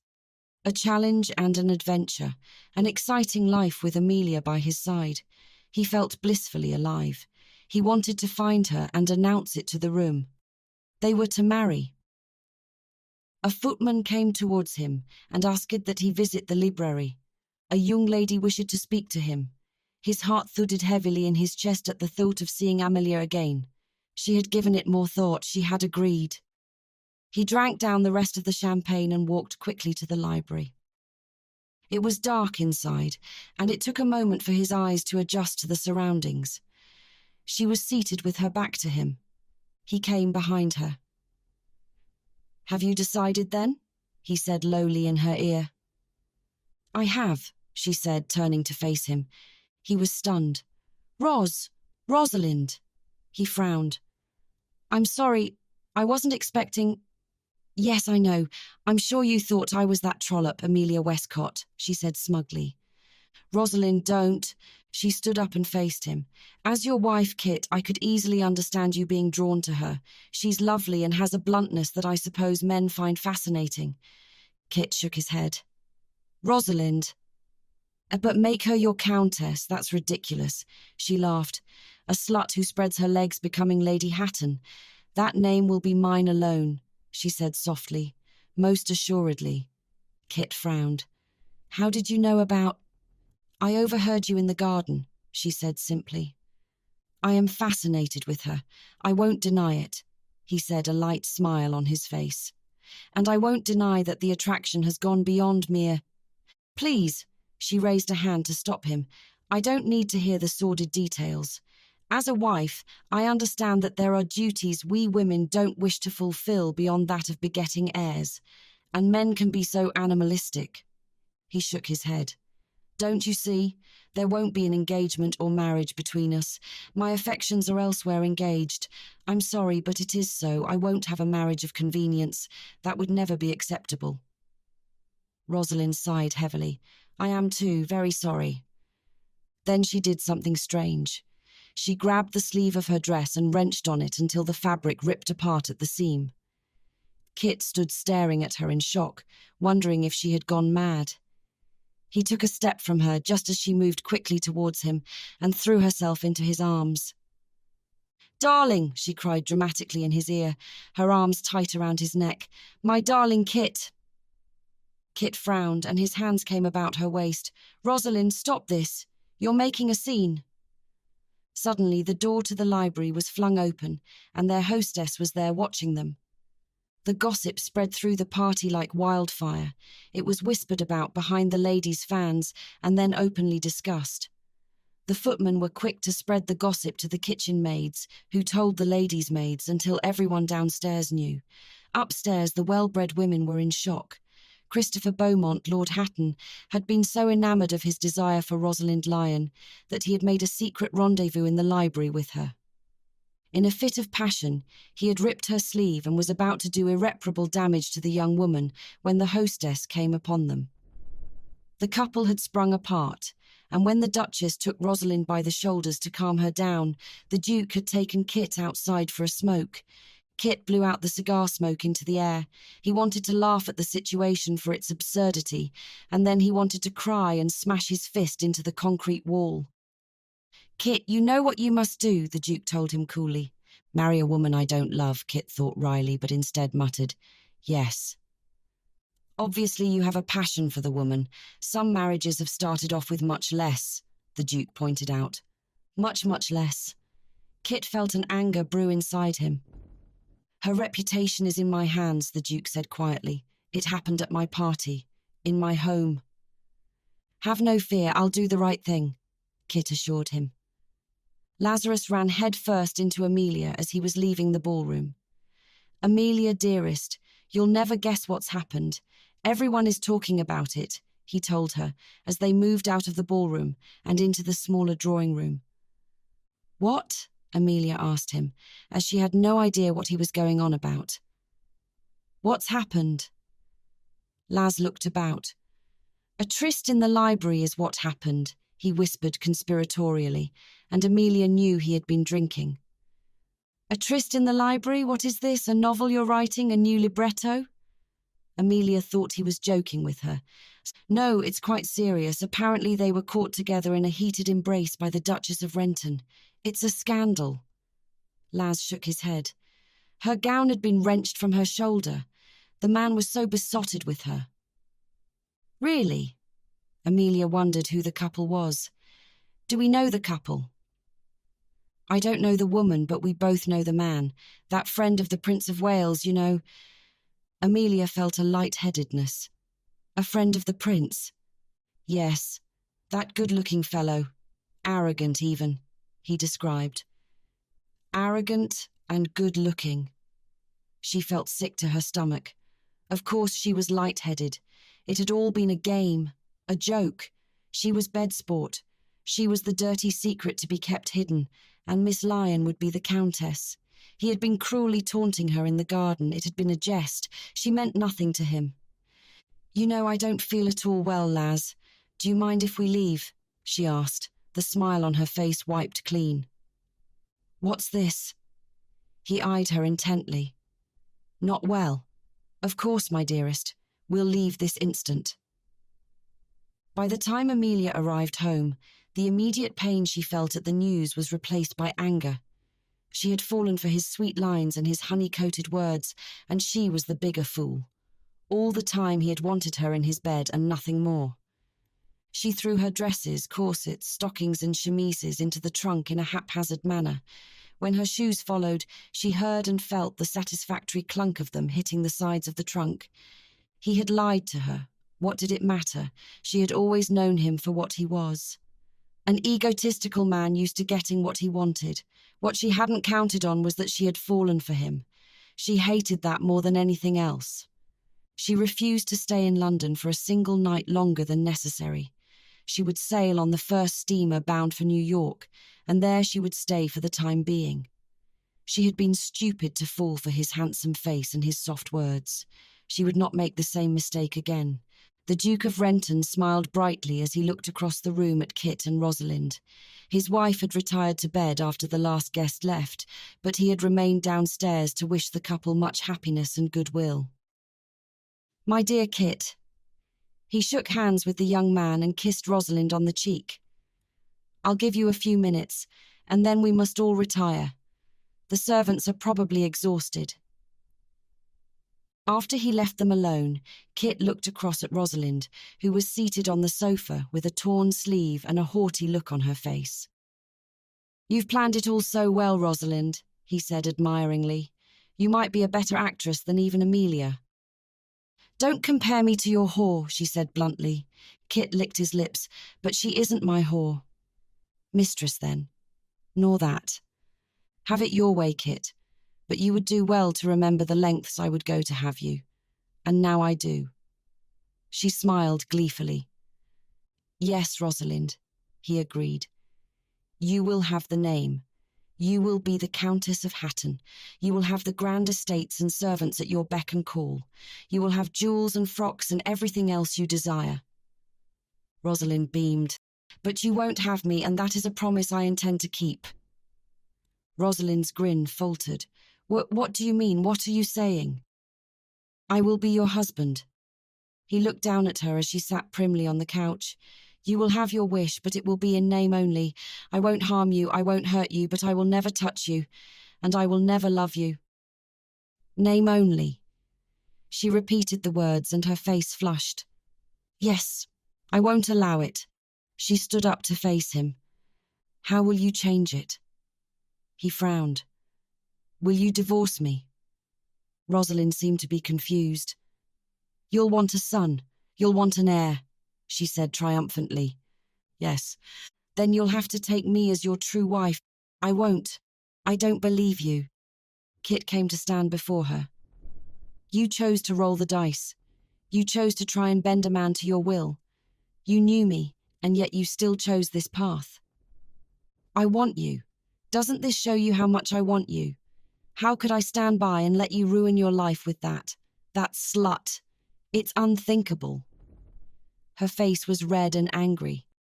"Nevertheless, this is how it will be. I will make the arrangements. I bid you a good night." He bowed slightly and was gone. It was only a few hours until dawn, but Kit's life as he knew it was over. Everything he wanted in a woman and wife would not be his. A passionate, loving relationship was out of his grasp. Instead, he would be tied for life to a woman who schemed and plotted and thought only of herself. Now Amelia was further away than she had ever been. The clock chimed the late hour as he entered the townhouse. He would be able to get a little sleep, bathe, change, and visit Amelia. He had looked for her after the Duchess had come upon the little orchestrated scene, but she had disappeared. No doubt she had heard about the lovers' tryst. He must explain everything, and he would. The thought of seeing Amelia after the tumultuous evening calmed him. When he slept, his dreams were dark, and he was forever reaching for something out of his grasp. When he woke, the sun was streaming through the curtains and he felt a sense of purpose. He would explain what had happened and make everything clear. He could offer her nothing yet, but at least she would know the truth. The next day, Amelia left on the early morning train from Victoria Station to Liverpool and had only to wait a few hours to board a steamer bound for New York. She booked herself a first-class cabin aboard the year-old SS Britannic. The Britannic was able to carry a total of 1,720 passengers in 2 classes and featured an elegant dining saloon, a ladies' boudoir, smoking rooms, a library, and a barber shop. Amelia was lucky enough to secure a saloon-class accommodation, which contained a bed, an armoire, a desk, and a window seat under the small portal window. There was also a sink with running water, and though it was certainly nicer than steerage, Amelia found herself taking long strolls on the deck. The wind could be bracing, but she had never suffered from seasickness. She enjoyed the cold air, the choppy blue-grey waves, and waiting for the sun to set each evening. The trip from Liverpool to New York was only 7 days, but she felt as if she was leaving behind her old self. She dined each night alone, and sometimes she found herself in the ladies' boudoir with a book and a glass of sherry. Most of the other passengers on the ship were made up of couples, and as a young woman travelling alone, she was viewed with equal parts of awe and distaste. The men travelling alone seemed to think she was a certain type of woman and made comments to her. She was quick to shut them down and was not at all polite about it. She found it interesting that men could travel alone and be none the worse for wear, but as a woman, she was viewed as scandalous. The last evening in London preyed on her mind, and she couldn't shake the scene between her and Kit. I don't know about marriage or New York, but you and I, we should be together. That night proved it. She shook her head. All that night proved was that she was a woman and he was a man. Nothing more. I want you. It's that simple, Amelia. We'll marry. I'll make you the Countess of Hatton. Why did remembering those words cause her to shiver? She looked at the lovely fire burning brightly before her. Why had he been so needlessly cruel? Why had he told her such a bald-faced lie? She had known that he was to marry Rosalind, and never in her wildest dreams did she think he would marry her. So why the facade? You'll be the Countess with all the money and status that it entails, and every night I'll have you in my bed. Then she had turned on him. He was playing games, playing juvenile games, while all along he'd had his sights set on Rosalind. He had only been pretending, but his words and caresses had seemed so real. It's not a game, and it's not absurd. It's what I want. I want you. Amelia stood up, and pulling her warm woolen wrap around her body, she went out onto the deck to look at the stars in the black sky. Dwell on the beauty of life. Watch the stars and see yourself running with them. Even now, that was what she was doing. Running from Kit, running from London. She didn't want to open the scandal sheets and see their names in print. Christopher and Rosalind, the happy couple moving about London, promenading in Hyde Park, taking tea at Twining's, visiting the British Museum. No, she wouldn't wait around for that. He had made a fool of her, and she had believed him. She should have turned to him and called his bet. She should have turned back to him and agreed. I'll marry you. Let's find the vicar now. Let's marry this very night. She should have grabbed his hand and pulled him out onto the street then and there.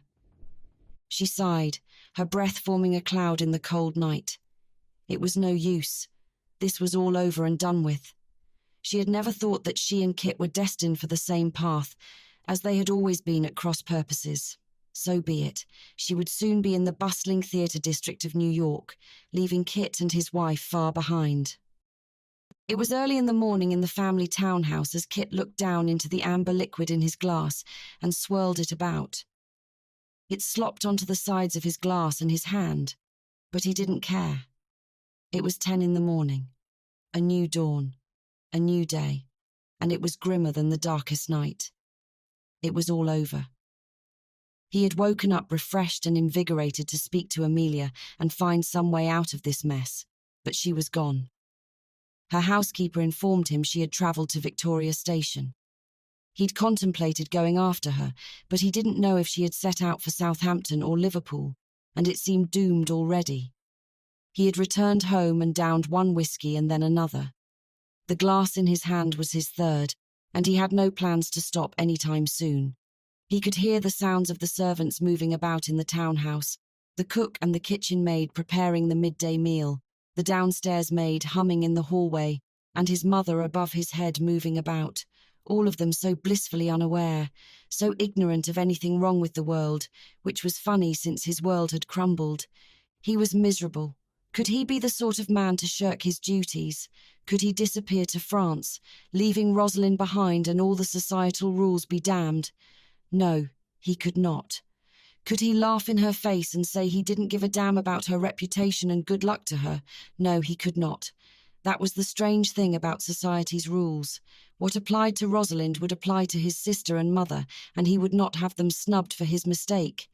His mistake. He took another gulp of whiskey. It didn't even burn his throat now. He was past giving a damn. He would be tied to that harridan now, and nothing was to be done. He tipped the rest of the liquid into his throat and, without a second thought, threw the glass into the fireplace. He felt a sense of satisfaction at hearing the glass shatter in the quiet of the morning. The housemaid came in immediately. She took one look at his face, made some sound, and left. She was followed by his mother.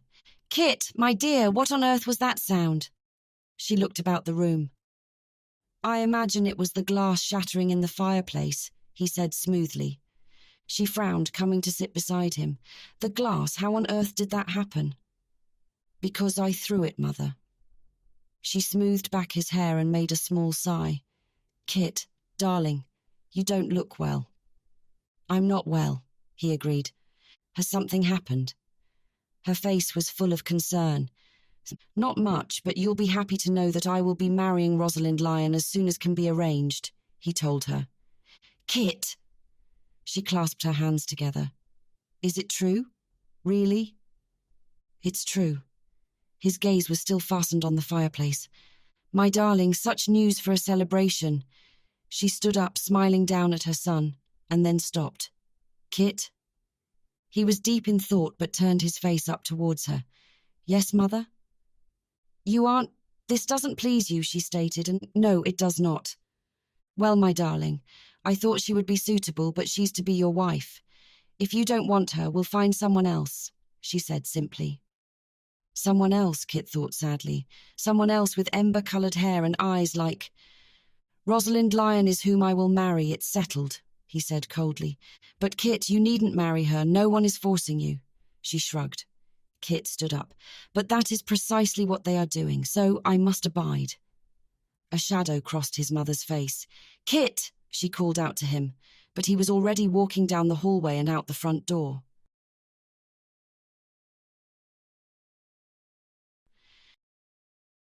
Chapter 14. The Belle of London. 1 month later, Amelia loved everything about the city of New York. She loved Midtown Manhattan and its noises, the foliage and scenery of Central Park, and the stores and buildings in Madison Square Park. There was the impressive Grand Central Depot built by Cornelius Vanderbilt, and the streets filled with pedestrians and horse-drawn coaches. She had thrown herself into making the journey to New York a success and had immediately contacted Laz's connection at Niblo's Garden. It was a theatre on Broadway, which had been in existence since 1823. It was originally operated by a coffeehouse proprietor and caterer named William Niblo. Mr. Niblo had built the theatre while the city was undergoing a construction boom. He decorated the theatre with hundreds of coloured glass lanterns, and New Yorkers considered it a beautiful drive to the theatre.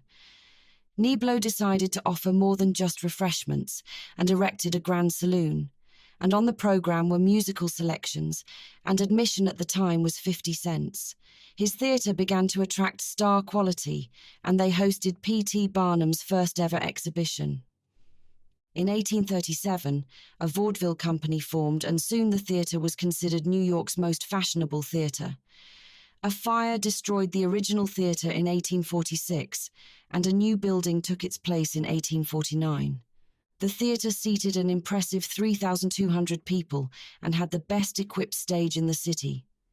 Italian opera began to be produced on the stage, and tickets were $2 apiece. Niblo's began to draw the most popular actors and plays and became very popular in the city. Affluent people sought out its entertainment. The theatre experienced another fire, and once more it was rebuilt. It was this new building that Amelia Westcott stepped foot into. She saw past posters encased in glass boxes lining the front foyer and immediately felt an energy in the building. She had been told that the theatre's general manager was as sharp as a whip and had survived in New York City theatre for 30 years. He had worked his way up from a young boy pasting playbills on the street to the manager. Laz had been kind enough to send a telegram to facilitate an introduction. Waiting to be welcomed, Amelia looked about the plush red chintz interior. Not much later, a short man with a bald head but a full beard and a prominent belly came bounding up the aisle. He moved quickly for such a rotund man, but his eyes were alert and clear. He held out his hand. A.C. Herman, he said, gripping her hand. Mr. Herman, a pleasure. My name is Amelia Westcott. Yes, Miss Westcott, Laz said I would recognize you. He looked her over. You're some looker, and that accent. They'll love it all that la-di-da. He chuckled. Mr. Herman, I appreciate your time, and I would like to discuss... All business, he nodded. I like that. Laz told me that too. Amelia wondered how long that telegram had been. But he didn't tell you the most important thing. Amelia frowned. Which is? I like my gin and I like my cigars, but more than that, I love a good meal. Let's go. AC took her to an early dinner at Delmonico's, where she ordered salmon and asparagus, followed by Charlotte Russe and coffee. They talked for over an hour about the theatre district in New York, how far it had come and where AC wanted it to go. He mentioned several of the more famous names who had performed at Niblo's, and she was impressed. "I confess I had only thought of the London stage being a place to attract such names," she admitted. "I see I am wrong." AC took a sip of his gin and tonic. "Not wrong, Miss Westcott. Both London and New York can flourish in our perspective theatres." His brown were eyes thoughtful. "I have a young playwright. He dabbles in this and that, and he's currently adapting a Shakespeare play for me." "Oh, yes." Amelia nodded, sipping her coffee. "Which one?" "As You Like It." Amelia nodded. She knew it well. As You Like It followed the story of the heroine Rosalind, who fled persecution in her uncle's court with her cousin Celia to find safety and eventually love in the Forest of Arden. In the forest, they encounter a variety of memorable characters, notably the melancholy traveller Jacques, who provides a sharp contrast to the other characters in the play. "You would be well suited to play the role of Rosalind." AC winked at her. "Rosalind," Amelia said, speaking the name aloud but being transported far away. Rosalind Lyon, the small nondescript woman who had pursued Kit with all the ferocity of a lion bringing down a deer. She had underestimated her. The woman had grit. She had confronted her all those nights ago. But of course she had been safe to face Amelia. She had Kit's love and affection. Amelia had never had anything but illusion. She would not even be Rosalind Lyon anymore. She would be Rosalind Beaumont, Countess of Hatton. She would have the name and the man. Amelia pulled her thoughts away from them. "Yes, I saw it on the stage years ago. It sounds most intriguing, but I've only ever done librettos, never plays without music." "Well, Miss Westcott, let's drink to something new, shall we?" "Absolutely," she raised her glass, "to new beginnings." Over the delicious dinner, AC talked non-stop about the theatre, and it was clear that he knew what he was about. He had grown up in the theatre and now managed one. He had an instinct for what might be successful or not, and he wanted her to play the part of Rosalind. They discussed business then. He would pay her a salary and give her a percentage of the ticket sales, which was a new marvel, as she had never been given ticket sales. Though her name was not well known in New York yet, he knew it would be. They would also play upon her success in London and Paris. The posh elite of New York would flock to see her on that score alone. He was generous to allow her to have veto power over casting, and if they vehemently disagreed on any one actor or actress, they would discuss it. AC already had several people in mind for the roles of Jacques and Celia, and he knew they would get along with Amelia. Now that a play was on the horizon, she could stop worrying about money and focus on the play. That night, as she settled in her bedroom, the light sound of carriages moving about the street comforted her. It reminded her of London. But she thought suddenly of Rosalind, and then Kit. She wondered if they were already married or soon to be. "I want you. It's that simple, Amelia. We'll marry. I'll make you the Countess of Hatton." She could still hear his rough words in her ear. "I want you." She punched the pillow and lay back on the bed. She refused to go backwards. Kit Beaumont was in the past. There was no future with him. But here in New York, in this bustling town that seemed to hum as if it were alive, there was a future. The dressing room was filled with fragrant bouquets from Laz and the Prince to wish Amelia well on opening night. The gaslights hissed nearby as she sat before the vanity mirror and applied her heavy theatre makeup. She was nervous performing in front of an American audience, but the magazines had been filled with her Broadway debut. Harper's Magazine had written an extensive piece on her, including a picture of her in her costume and tidbits about her personal life. "You look enchanting," AC said as he gave her a quick look and nodded. "Enchanting." Amelia touched a hand to her hair. "How is it out there? Are there many empty seats?" Opening night was often fraught with nervous assumptions about who would attend or who would not attend. If the first night was a success, it could launch the show into a fantastic long run. If the first night was poor, it might be the end of the run. AC shook his head. "Melly, Melly," he said softly as he had taken to calling her. "It doesn't matter." Amelia's heart sank. That bad? Just then, a knock fell on the door to remind her that the curtain would rise in 5 minutes. "It's a full house, miss," the excited young boy cried. Amelia narrowed her eyes and threw a powder puff at AC. "Idiot!" The Belle of London was a triumph. It was opening night, and the audience was bursting at the seams. She was hailed as an original, her face compared to a rare cameo, and her acting rivaled the finest on stage. She took several curtain calls, and when she was finally able to return to her dressing room, she was sweating through her costume. She took off her outer garments as her maid bustled in with a large bouquet of red roses. When she asked who they were from, the maid shook her head. "There's no note, miss," the little maid said as she placed them in a vase on her dressing table. "No note?" Amelia pulled on her peach-coloured wrapper and came from behind the dressing screen. "Mr. Herman is waiting outside," the maid told her. "He says to take you to the after-party." The maid disappeared as Amelia sat before the mirror arranging her hair. The evening was a success. The applause had gone on and on. The London Gazette sat in front of her. AC was kind enough to provide her with touches from home, and he was often able to secure newspapers and magazines from Britain, though they were several days old. She flipped through the pages. Suddenly, a name caught her eye, and she stopped. "The engagement is announced between Christopher, Lord Hatton, son of Charles and Margaret Beaumont of London, and Rosalind Lyons, daughter of Helen and James Lyon of London.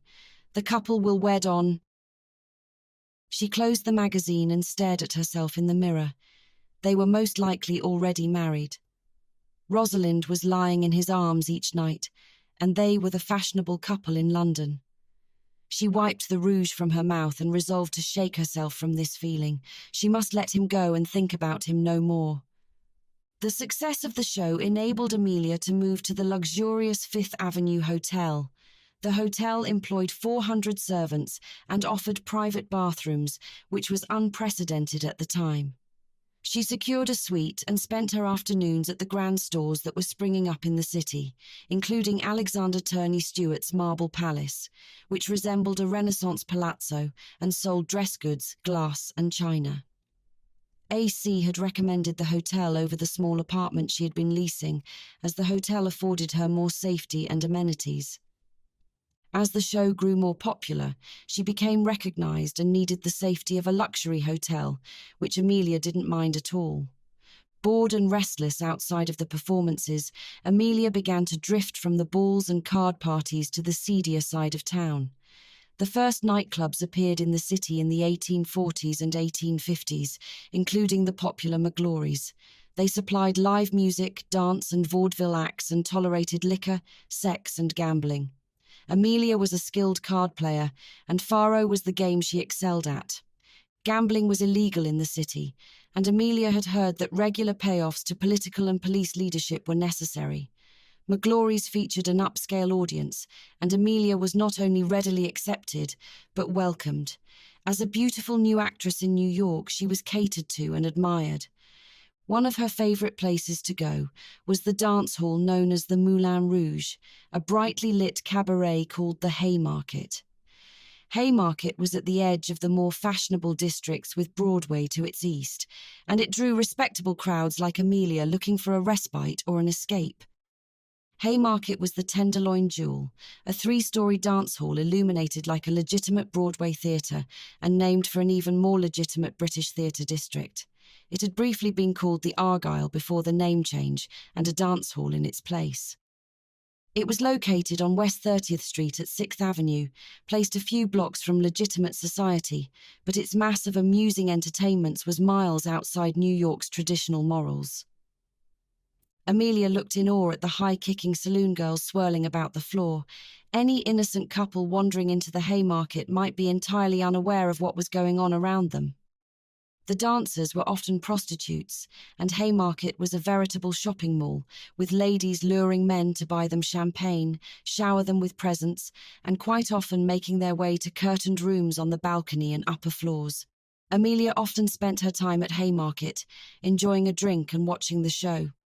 She chose to be anonymous and never spent time with any of the men who frequented the place. She wore her hair loose, and her tight dresses and rouged cheeks made her a sight to behold. She often spent the extra coin to have a curtained room all to herself to drink and sup. Women drank for free and were allowed to carouse and drink freely with men who paid a quarter entrance fee for the privilege of joining them. Respectable gentlemen joined riffraff from local opium dens on the dance floor, their arms around painted, corseted ladies. Haymarket thrived, and Amelia enjoyed the atmosphere that was so different from her quiet life outside the theatre. Her drink of choice was a gin cocktail, and sometimes she was joined by AC, or she came alone. In this new land there were no rules, and nothing was expected of her. She was free to be as she liked and drink her cocktails to drown her thoughts. The club was quiet that evening, and the fire was kept well stoked. 3 men sat before it, each deep in their own thoughts. Tully and Jackie sat across from him, while Kit drank another whiskey. Wisely, the men said nothing to their friend. Since that night at the Renton party, Kit hadn't been the same. The engagement announcement had been placed in the newspaper, and the marriage would take place in 1 week. Tully decided to take his supper and left the room while Jackie stared at Kit and shook his head. "That won't do any good," he said, gesturing to the drink in Kit's hand. Kit scoffed. "Why not? It's the only thing that dulls the pain." Jackie picked up the newspaper and thumbed through it. "You could back out. Say no." Kit smiled wryly. "And be ostracized by all of good society?" Jackie had turned to a page in the newspaper and, without meaning to, let out a low whistle. "What is it?" Kit asked. "Nothing. Advertisement," he said, but Kit grabbed it suddenly. On the page was an article titled "The Belle of London," with a small article and a picture of Amelia Westcott. She was dressed in a tight-fitted gown, with her lustrous hair piled up and curled. He looked down at the picture and felt a rush of desire, followed by a wave of panic and despair. Damn Rosalind. Damn her to hell. Later that evening, Kit lay in bed with the article of Amelia beside him. He had ripped the article out of the newspaper, only to gaze at Amelia's cameo-perfect face. In 1 week, Rosalind would be his wife. He couldn't fathom it. She had schemed and plotted and gotten exactly what she wanted. No, she would not have it all. She would never have him. He would make sure of that. A week later, Kit breathed in the cold sea air and looked out over the vast blue-grey water. He was married. His countess was on board the ship, and they were headed out for their honeymoon. He had chosen the spot, as she had not cared where they went. She was so sure of herself. Each night they slept in separate compartments, and in the morning he was solicitous and agreeable. She was biding her time. She knew he would eventually weaken. It would be a cold day in hell before he visited her bed, though. When the ship docked, he took her by the elbow and said, "Welcome to New York, Rosalind." Rosalind beamed and fluffed up the fox fur about her neck. "I've never been, my lord." She always called him by his formal title, and it irritated him. She said it in a subservient way, trying to appear soft and female when she was anything but. He checked them into their hotel, and though she was not aware, he booked them separate suites. A hotel porter dropped off her trunks, and she looked at them coolly. Then she narrowed her eyes. When the porter left, she turned to him. "Where are your trunks?" "In my suite."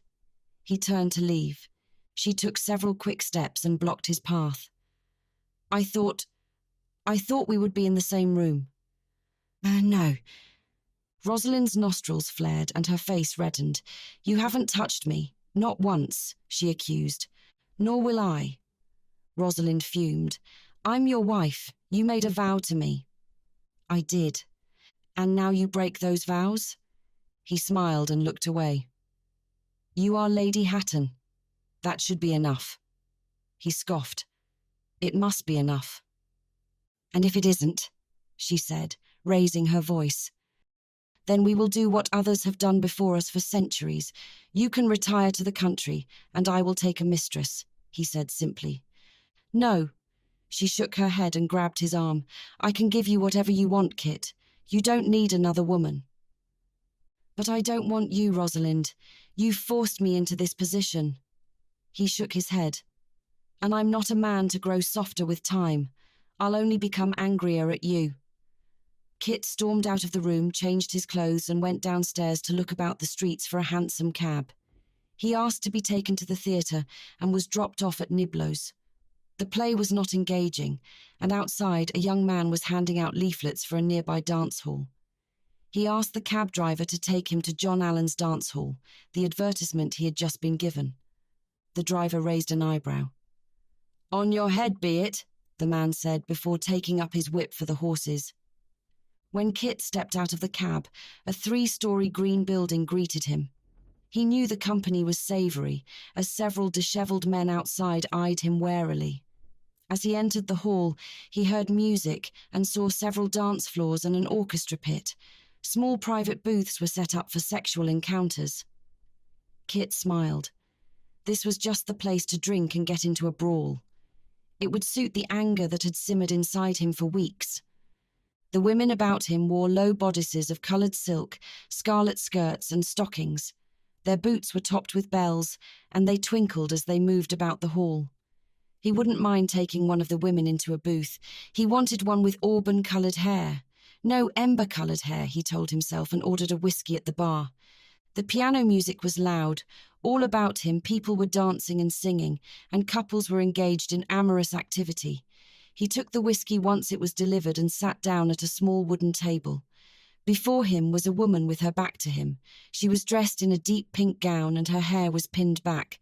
The colour reminded him of Amelia, and he took a large gulp of his drink. A young man brushed against his table and knocked into it. The man was drunk, so Kit didn't take offence, but the young man turned to him with a scowl. Kit was amused, but the man said nothing. Moving along, he stopped at the young woman's table and said something to her, but she appeared to be uninterested in the man. The man took a seat next to her and spoke loudly to be heard over the piano. Come on, darling. He smiled, and Kit noticed a missing front tooth. I've seen you here before. You want some sport, and I can buy a private booth for 10 minutes. Kit glanced back at the bar where a woman's bodice had slipped, and her nipples were showing. She laughed loudly as the man next to her dipped his head to kiss one. Cheeky monkey, she cried loudly. The pianist had been joined by a violinist. The woman jerked her arm from the 10-minute man. I said no, but the man grabbed the woman's arm and jerked her to stand next to him. The woman's back was to him, and Kit admired the shapely figure encased in the silk gown. She was pulling back, trying to evade the man's grip, when the man grabbed her bottom and she squirmed. Kit stood up. He was not about to let a woman be handled thusly, even if she was a prostitute. Coming to stand behind the couple, he spoke quietly. Leave the woman alone. Without warning, the man hauled back and hit Kit in the face. Not expecting it, he stumbled into another man, who in turn tried to hit him, but he avoided the fist. Soon a large fight had broken out. Kit turned to find the woman, but she had disappeared. The original man was coming after Kit, wringing his hand. You bastard, he swore with an Irish accent. Kit faced him squarely and swung at him, connecting his fist with the man's face. The sound of the contact of fist against skin and bone was satisfying. Kit winced at the pain in his hand and on his face. They exchanged several blows and then the man whistled. Shit! He was calling his friends from the other side of the room. He kicked the guy and ran down the theatre and along one long hallway where moans and grunts sounded, and he knew the private booths were being used. He could hide in one of them until the men left or passed out. Several were occupied from the noises, but the second to the last appeared empty. He opened the door and closed it behind him, panting. Where did that bastard go? One man yelled from outside. What about the woman? Another man said. The private booth was small and would enable 2 people to be inside. He wasn't sure how copulation would be done unless the woman bent over slightly or it happened up against the wall. Either way, it would require some acrobatics, which he imagined most of the drunk working-class men would not be able to achieve. It was dark inside the booth, with a small mesh opening at the top of the door. He was leaning against the wall when the door opened and someone entered. The woman squeaked when she realized he was there, but he put his hand over her mouth and pressed her against the wall. "Hush," he said softly as the masculine voices came nearby. "Keep still." An idea came to him, and in the dark, he removed his hand and touched his lips to hers. His hands skimmed her curves as he held her waist against the wall. "You might try a convincing moan," he said. "It would help." His lips touched hers lightly just as she placed a hand against his chest to separate them. "I don't think so," came her cool, removed tone. Oh, fuck, he thought. Kit was absolutely staggered. He could not speak for several long seconds. The woman who stood before him, the woman who had almost been accosted in the dance hall, was none other than Amelia. "Amelia," she moved the back of her hand over her lips as if to wipe him away, but she only managed to smear her lipstick over her lips, making her look adorable, fuckable. "Kit," she acknowledged him in a detached tone. "I can't believe it's you," he whispered in the dark. "That's you're here." Why is that, she wondered. Besides the fact that New York City is a rather large place and us running into each other seems fantastical, he admitted. You seem to be unperturbed that you're in a brothel pretending to be a dance hall with men accosting you. It's unseemly. "I come here often." "I'm sure you do," he said, his words thick with insinuation. "Since we are both hiding from the same people, I suggest we stay quiet and wait this out," she told him, inching away from him. "We could do that," he nodded. "Or we could use this booth as it was intended," he said, half teasing. Amelia met his eyes in the dark. "How is your wife? I understand from the papers you're married." Kit didn't deny it. "She's here in New York." "On your honeymoon," Amelia countered. "Yes," Amelia scoffed. "How cozy. Your countess is in New York on her honeymoon, and her husband is in a so-called dance hall masquerading as a brothel." "Amelia," he grabbed her arm, "let go of—" She wrestled with him, but the nearby voices stopped her struggle. Kit pressed her against the wall, watching her eyes in the dark. His lower body was flush against hers in the small, tight space. How long ago had it been when they stopped at that inn? She had sighed in his ear, and he had been her first. Had she loved other men since then? The thought twisted something inside him. He had wanted to make her his wife. He had been so sincere. He should have grabbed her by the arm then and there and married her. It would have been madness and insanity. But what did that matter? When at night she would be beside him, her ember hair spilled out on the pillow, and her storm-coloured eyes half closed as he pressed into her. He stifled a groan. He moved his mouth close to her ear. "I've thought of you often." She looked away.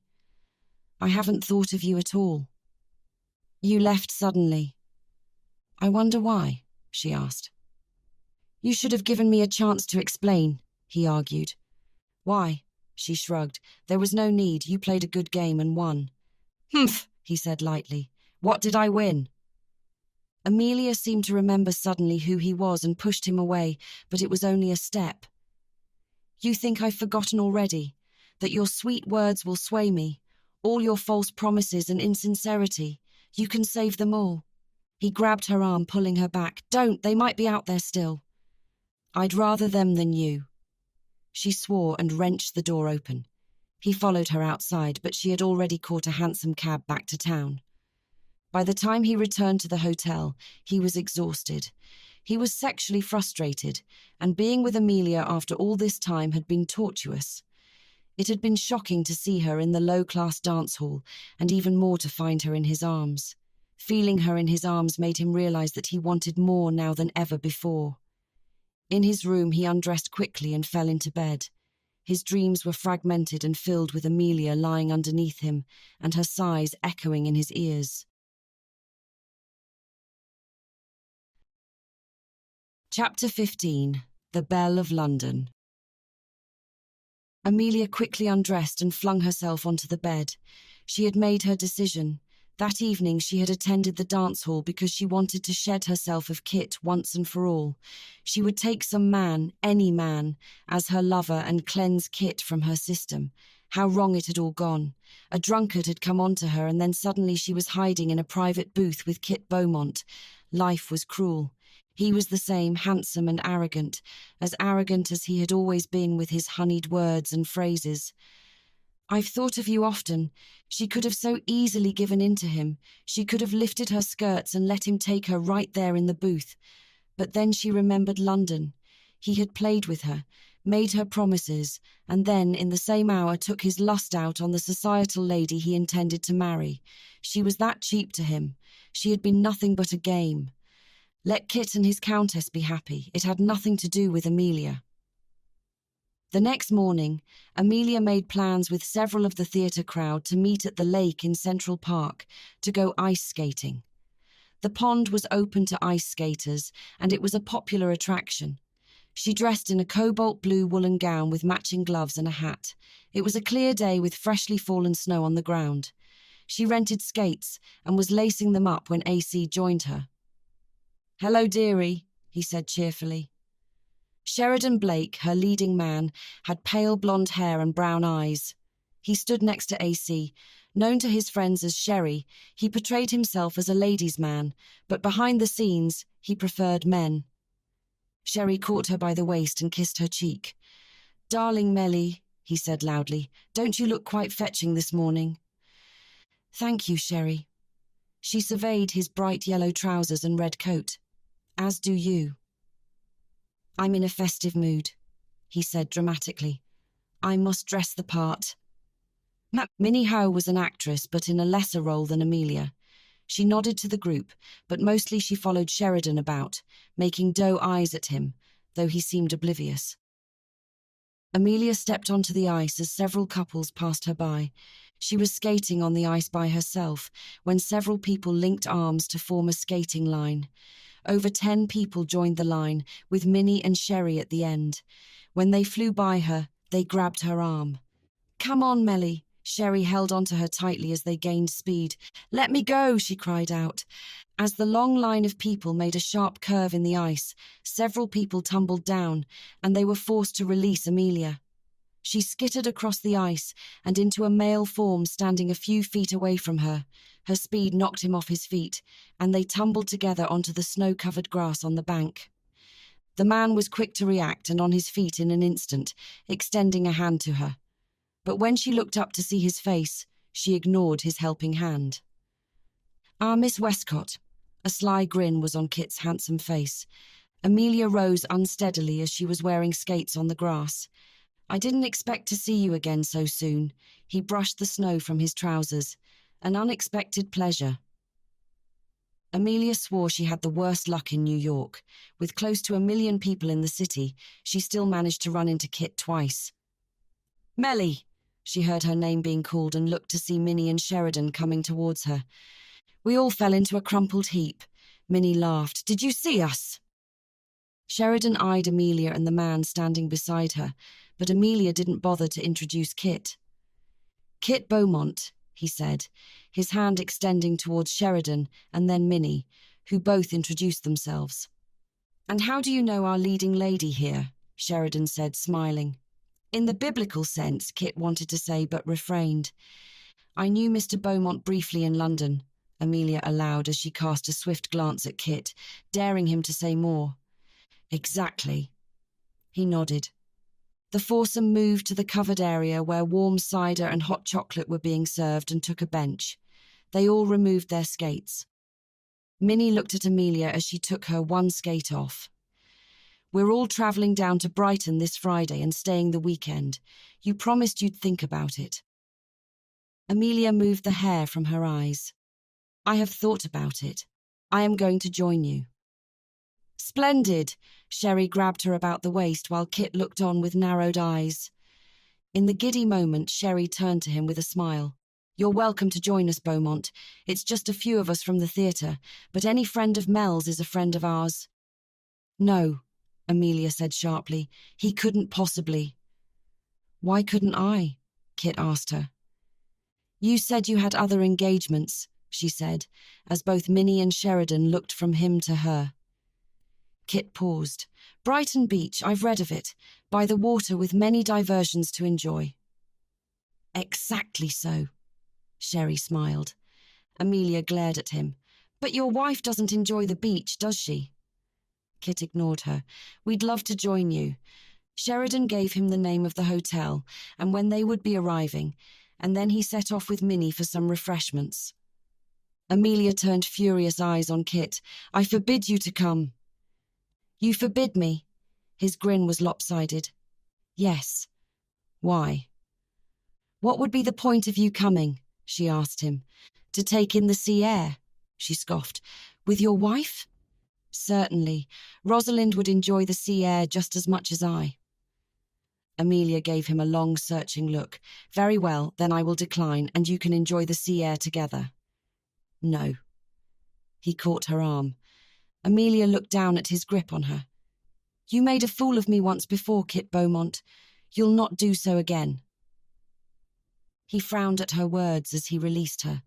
How did I do that? Even if you want to play the court jester, I do not, she said, her face flushed. And have you given any thought to your wife? She was quite displeased the last time she found herself at a weekend party with you and your mistress. He pulled her slightly to him. My mistress, who would that be, pray tell? Amelia rolled her eyes. It's what she thinks, you know she does. I only remember one night, he said roughly. I barely remember it at all, she said aloofly, causing Kit to grin. Minnie and Sheridan were laughing and enjoying their hot chocolate when Kit turned to her.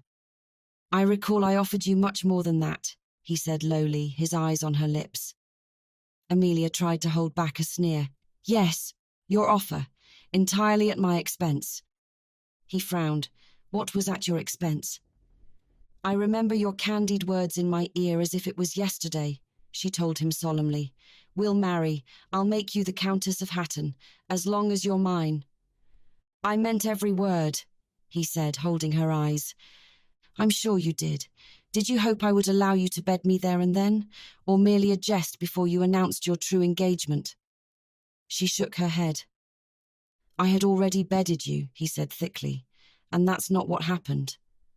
I would have the status and money, and you would have me. She made a disgusted sound. You must think I'm so stupid, she hissed at him, looking around to make sure no one was near them. I'm just an actress, such easy prey, a few choice words and I'm in your bed. Her words were said with anger, but they only caused him to desire her more. That's not what happened that night, Amelia. He shook his head. If there was any jest that night, trust me, it was entirely on me. Come to Brighton Beach, don't come, she said hotly. It doesn't matter to me in the slightest, but keep your distance from me, Kit Beaumont. We don't have anything to do with each other. Amelia threw her gloves onto the vanity table, kicked off her shoes and fumed. That man, that detestable, irritating, insufferable man.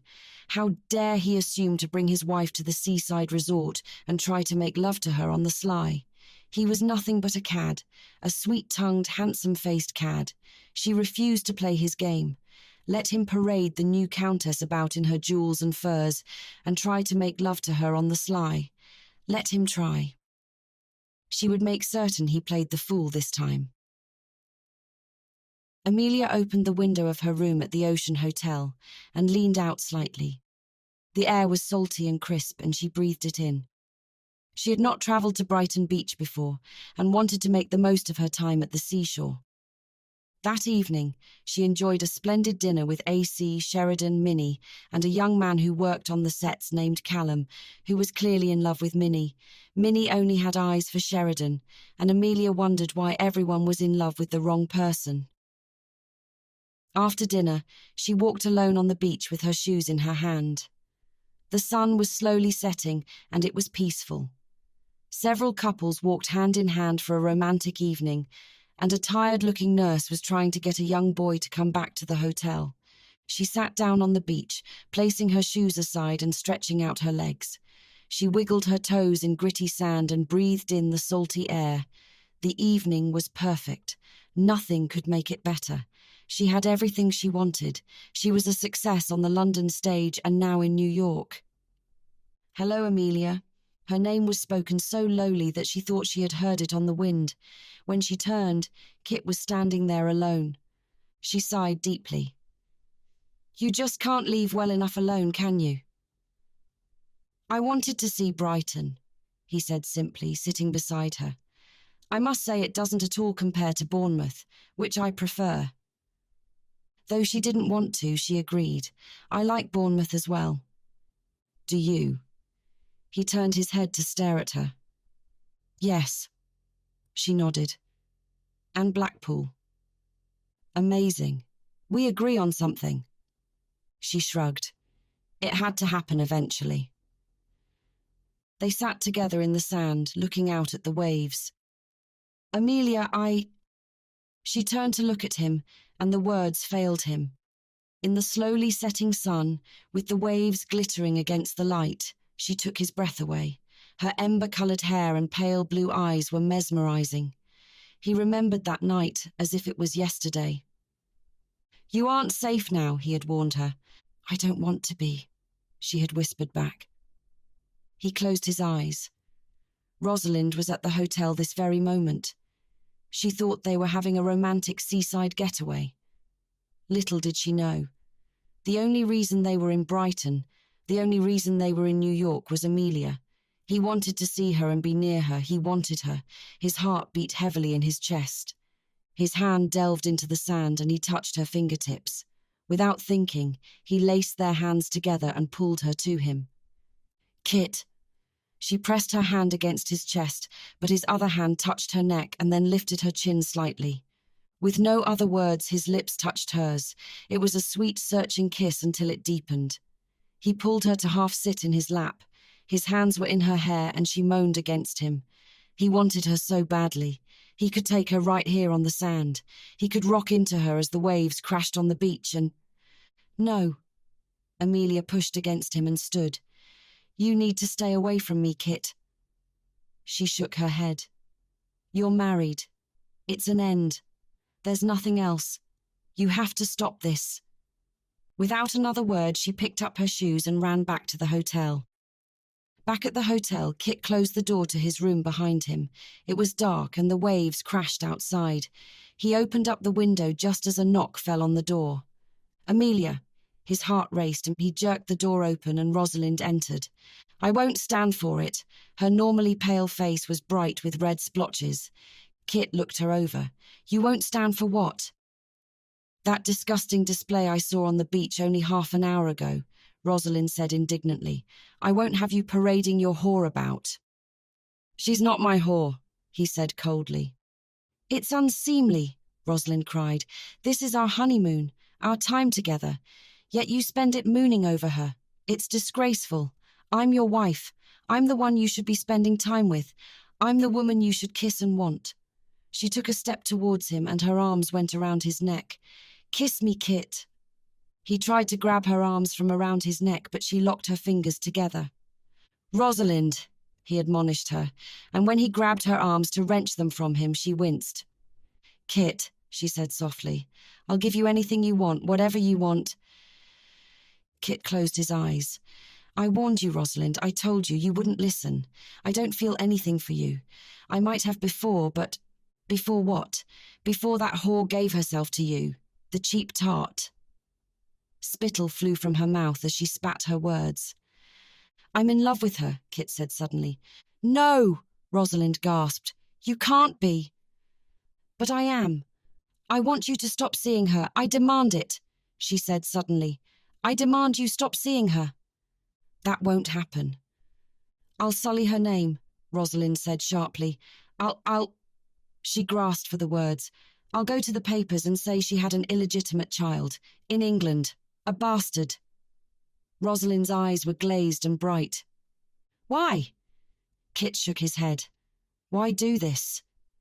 Because, she said, looking over him, you're my husband. She can't have you. And you'll never have her. I'll see to that. Kit poured himself a whiskey. He had gotten the bottle from the bar downstairs and intended to finish the entire thing tonight. He dreamed of her most nights. Her long hair fanned out about the pillows. He ached to claim her, and even more he wanted to wake beside her in the morning and gather her in his arms. The drink helped dull the pain. That bitch Rosalind, she was the root of all his problems. She had been so keen and so determined. She had set out to catch him in her trap, and by God, she had succeeded. Even Amelia had warned him about her. Amelia. He stared into his glass for several long seconds. He didn't want to sleep. Why? He would dream of her again and wake up to a cold, lonely bed. He would never touch Rosalind. He had made that solemn vow to himself. But if he took a mistress, someone who looked like... No, it wouldn't help. He wanted Amelia. He took another drink. The alcohol dulled his senses, and everything slipped away. She was warm and in his arms. She closed her eyes when he kissed her, and when he covered her body with his, she sighed in his ear. Amelia! The half-empty glass fell out of his hand and rolled onto the floor. The next morning, Kit woke up with a hangover. The sky was dark and overcast, and it mirrored his mood. He splashed water on his face and rang the front desk for a pot of strong black coffee. He was finishing his second cup when a light knock fell on the door. He admitted Rosalind into the room. She wore a garish yellow day dress with ribbons and rosettes hanging off the shoulders. "I'm almost ready." He went into the room to change clothes. He squired her to most meals unless she chose to eat alone, and he was attentive to her at public gatherings. He was congenial and attentive, but inwardly, he was a mess. He stared at himself in the mirror for several long seconds. What was he doing? He was married to her, but he couldn't bear to touch her. He had no desire for her, but he had options. Get her with child and seek his pleasure elsewhere. He pulled on his trousers and thought of it. Amelia was independent. She had her life outside of a man. She wasn't a wife or a sister. She might be open to such an arrangement, but the thought angered him. He didn't want to degrade her in that manner. He wanted her every night, beside him. He wanted their children to carry on his name. He wanted her as his countess. But what if it was the only way? What if he could have Amelia, but only as his mistress? Would that be enough? Maybe she would agree. His heart thudded at the thought. Downstairs in the dining room, many of the theatre's group were already there. He saw the young woman and the leading man from the ice skating, but no Amelia. They were speaking about sea bathing, but he had no such desire. "Go along to sea bathe if you like," he spoke to Rosalind. "You don't want to. It should be most fun," she asked, but then agreed when Minnie smiled at her as an invitation. He said nothing but watched as Rosalind made arrangements to meet the group in an hour. "What will you do?" She eyed him suspiciously. "I have some letters to write," he said honestly. "Business matters." "Of course." She let her hand slip along his arm. "Attend to your letters. I won't be gone that long." Chapter 16. The Belle of London. But once inside his suite, Kit stared at the empty page with a pen in hand. He wanted to write his mother, but nothing came to mind. He set the pen aside and looked out the window. It was an overcast day, but the sun was breaking through. He wanted to get away. The front desk clerk had told him about Prospect Park when he had asked about nearby excursions. He went downstairs to speak to the front desk, and they assured him the carriage for hire would be outside in a few minutes to take him to the park. He tipped the man and went outside to wait on the steps. As he watched the people enter and leave the hotel, Amelia stepped outside with a sun hat in hand. "Miss Westcott," he said formally. "Mr. Beaumont."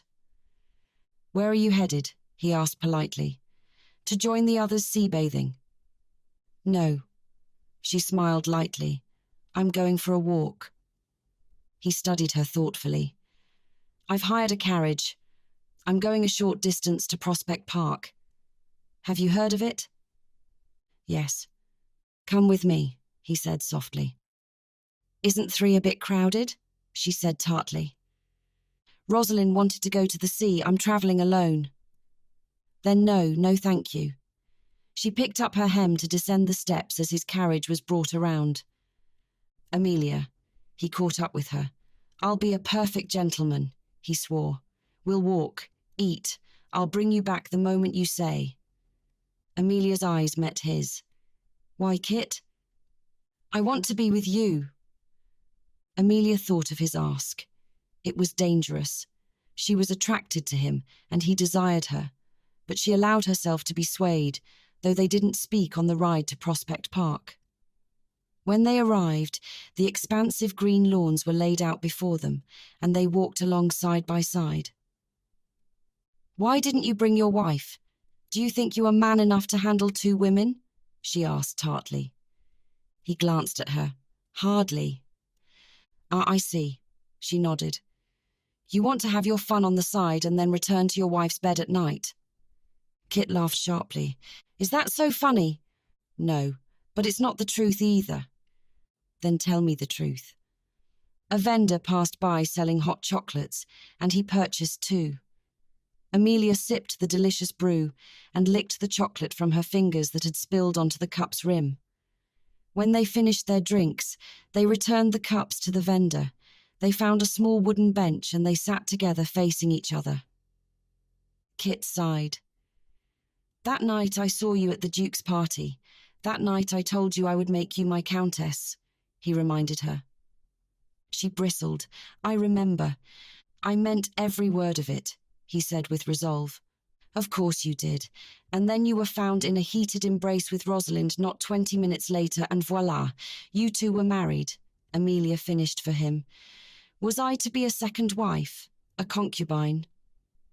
Kit looked away. "That night Rosalind overheard us.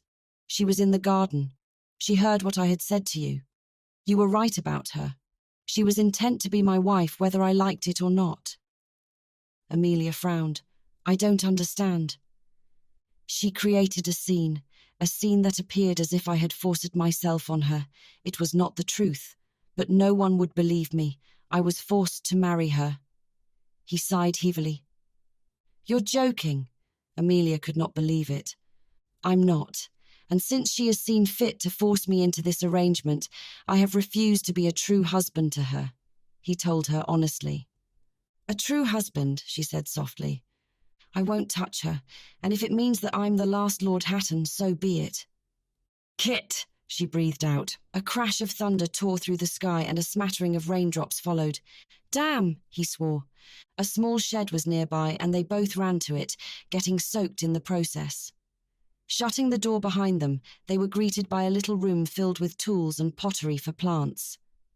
"Why is it that every time we are together it's raining and we're forced to take shelter?"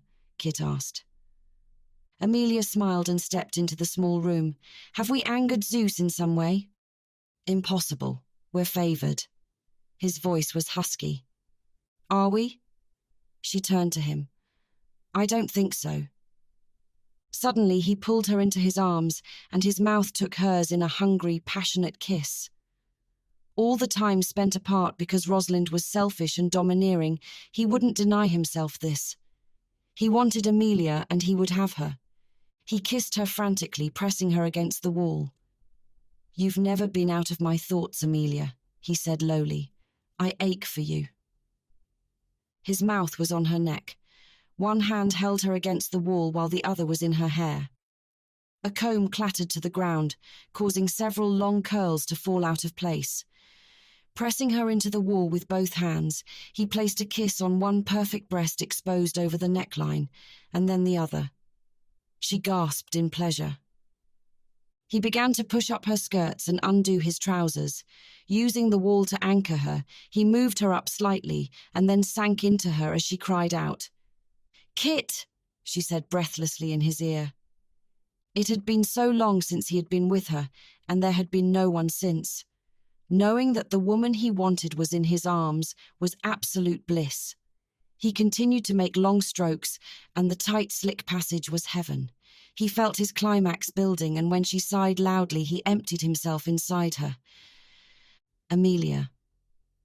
He whispered her name once before he pulled away from her and adjusted his clothing. Amelia pressed her skirts down, and as she moved away from him, his seed slid down the inside of her thigh.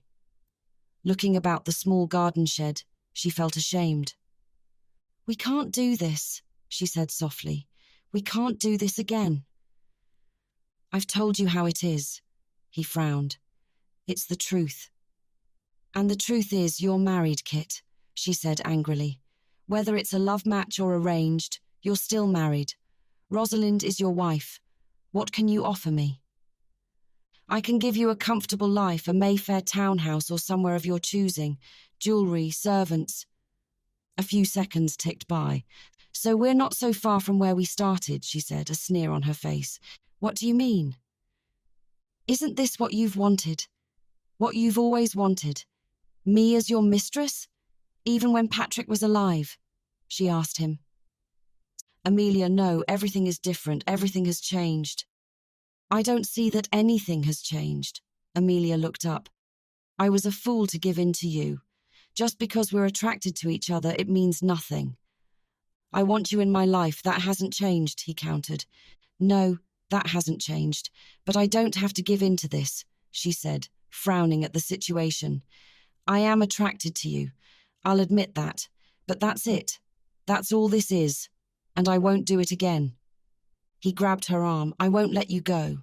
She raised an eyebrow. What will you do? He clenched his jaw. I can't go on like this. I thought I could, but I can't. You can't divorce. It would be a scandal. She tried to wrench her arm back. So that's where we are, apart. There is no us. Not in this lifetime. He pulled her to him and breathed in the scent of her. If you were here with me, if I knew that I could see you, he whispered, be with you. I'll be in New York for some time, but you must travel back to London where your life is, she said matter-of-factly. There's no future where you and I are together.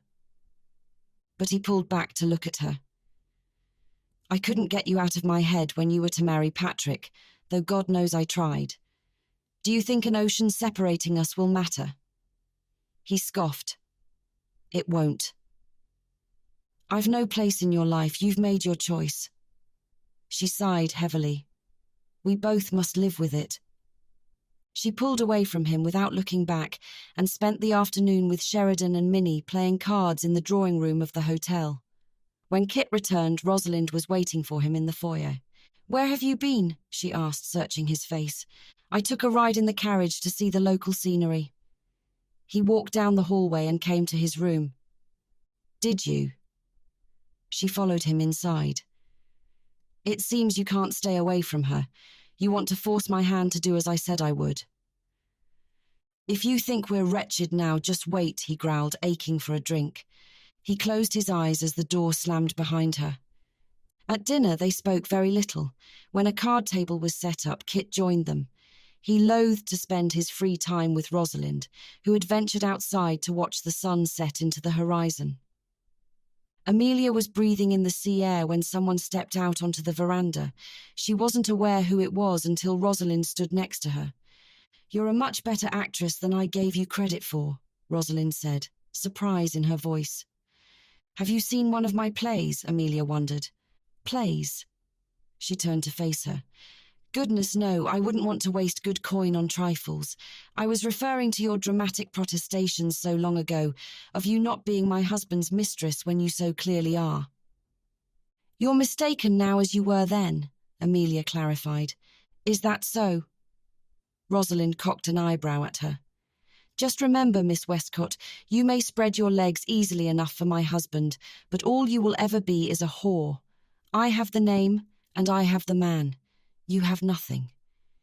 Amelia lashed out, trying to harm the woman. You have the man. Interesting. Kit said he hadn't even touched you since you married. Rosalind blanched, but recovered. Of course he would tell you that. He wants to have his paramour on the side and then return home. Don't most men? Amelia hated the woman before her because she spoke the truth. There was nothing she had said that Amelia hadn't told herself. As I told you once before, if you have an issue, why not speak to your husband? Surely your anger lies with him, she said, before turning to leave. Kit stared at his cards and ordered another whiskey from the passing server. The cards he held were abysmal, though the whiskey helped soothe his irritation. He tried to focus on the game, but it was difficult. Thoughts of Amelia kept passing into his mind, and he was at a complete loss at what to do. Someone was tickling the ivories of the piano nearby and playing a popular song of the day, while two of the actors laughed and danced to the music. He threw back the drink. AC, who sat across from him, widened his eyes. "Steady on there, old man. You'll be under the table if you don't watch it." "Perhaps that's exactly where I wish to be, Mr. Herman." Kit folded his cards. Another song began, and he recognized it as the very popular Rose of Killarney. He was contemplating whether to join another game or leave when Amelia entered the room. Her cheeks were flushed, and she looked lovely as ever. Her hair was swept up at the back of her neck, and her cornflower blue eyes tormented his soul. She was moving quickly through the room as if to retreat, but Kit would have none of it. He crossed the room and grabbed her arm. "Dance with me," he demanded, not giving her a chance to refuse. Holding her tightly in his arms, he sang the words of the song lightly in her ear. "Rose, rose, rose of Killarney, sure I love you. There was never a colleen with heart so true. Sometimes I see deer and a devil in your eye. Don't ever leave me. Mavourneen, I would die." His arm was wrapped about her waist, holding her tightly to him, and though she tried to press once against his chest, he would not relent. Kit didn't realize, as Amelia did, that everyone in the room was staring at them, and when Rosalind entered, it was unseemly. Kit's hand, which should have been at her lower back, rested against her silk-clad bottom, and the distance between them was minuscule. As they moved together to the song, it took everything in her not to jerk away from him. The women in the room looked angry, and their faces held contempt at their vulgar display. They were all thinking the same thing. She was his lover, his mistress, the whore. Rosalind threw daggers at Amelia, though she had hardly asked for it. When the song ended, Kit clapped loudly and asked for another song. "Stop it!" Amelia hissed at him, leaving him to stand alone. But Kit followed her into the foyer of the hotel. "Amelia!" She cast a glance over her shoulder. "Kit, you're drunk. Everyone is watching us, watching you." "I've had a few whiskies," he countered. "This has to stop." She was flushed. "I won't play your whore." Kit frowned. "I don't want that. I wanted you as my wife. I told you."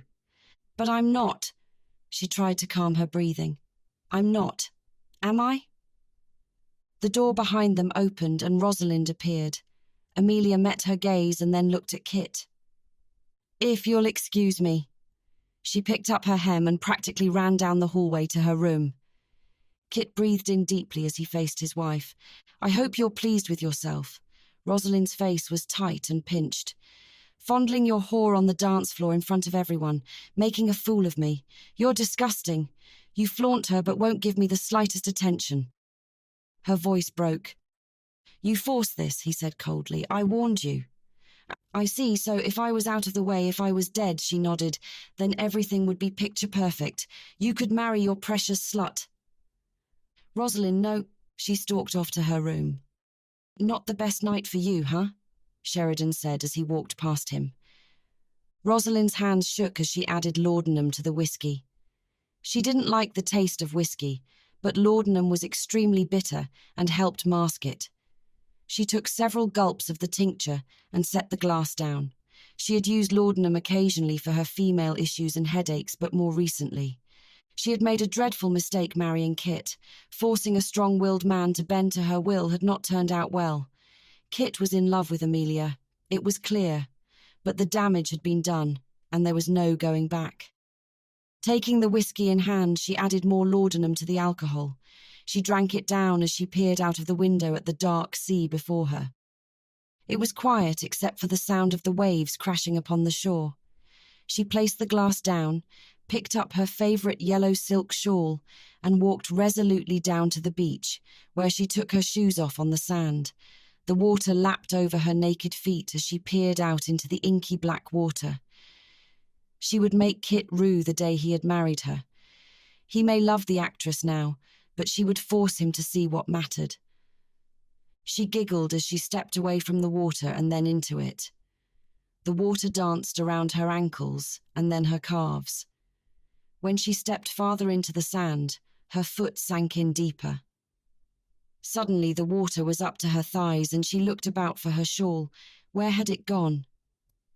As the water lapped around her, she gave up looking for her shawl and squealed like a little girl.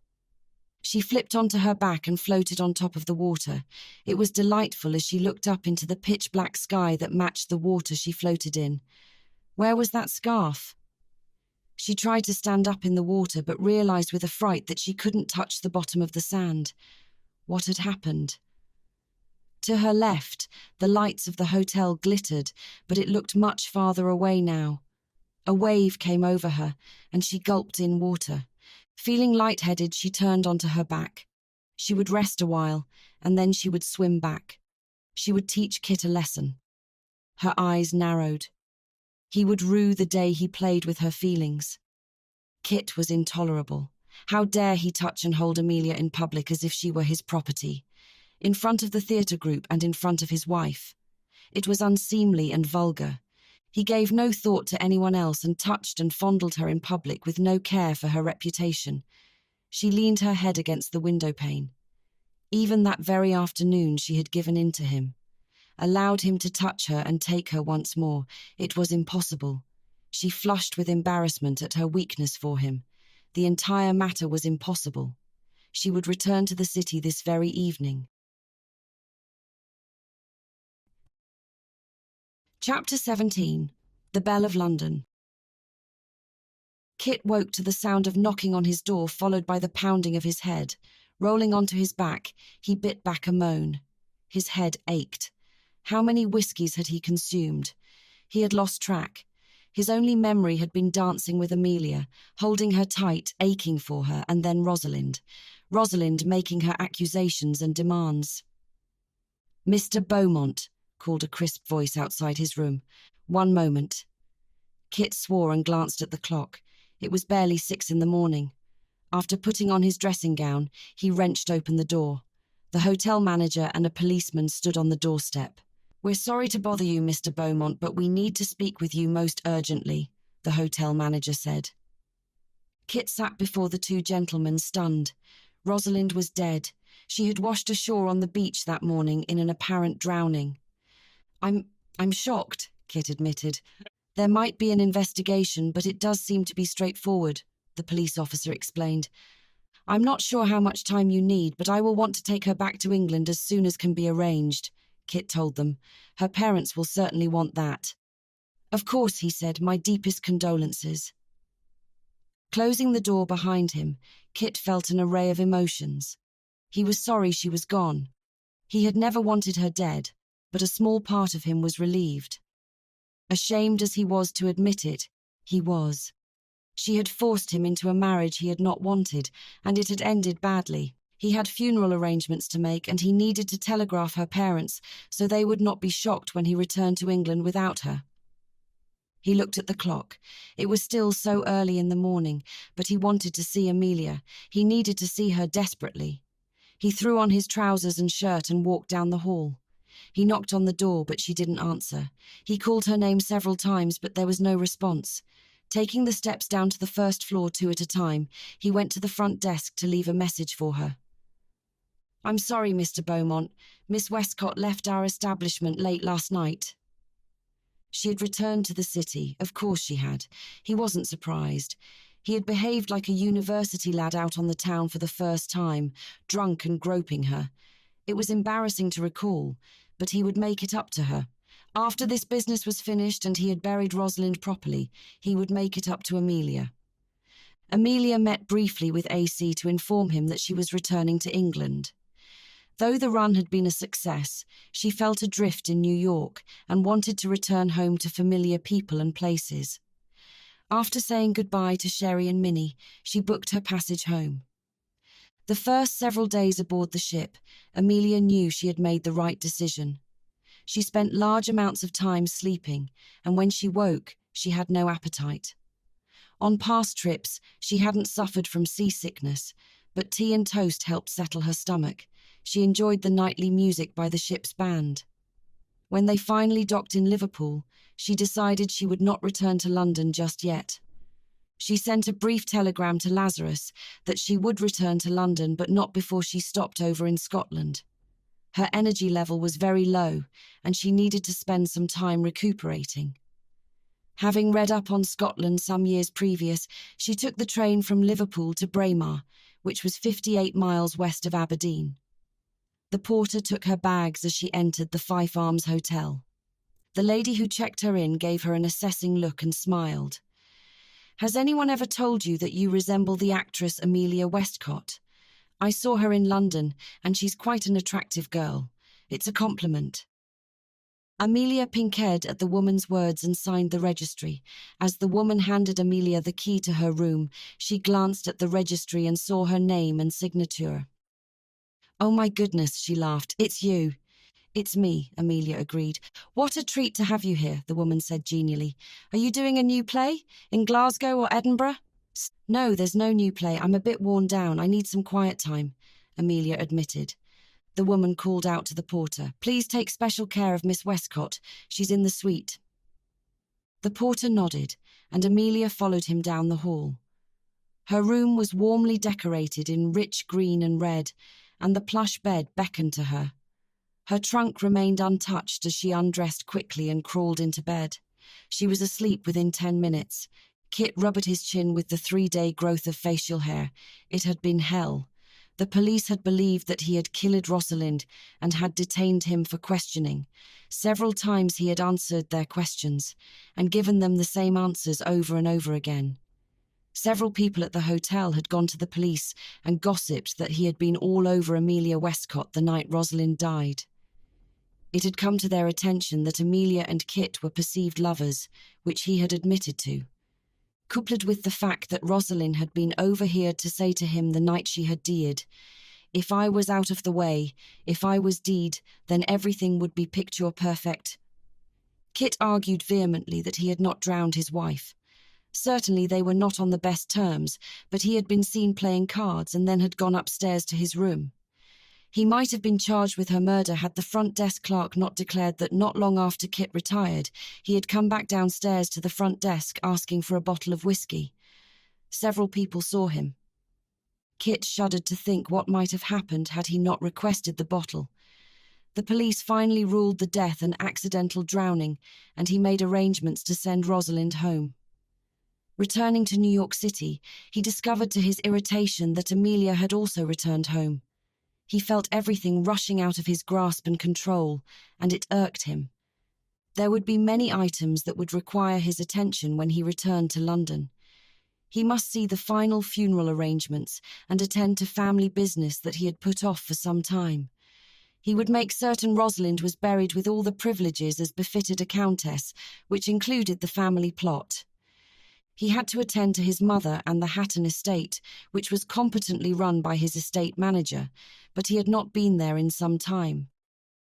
The vast estate was in Northumberland, and once the funeral had been seen to, he would journey to Hatton House in the north.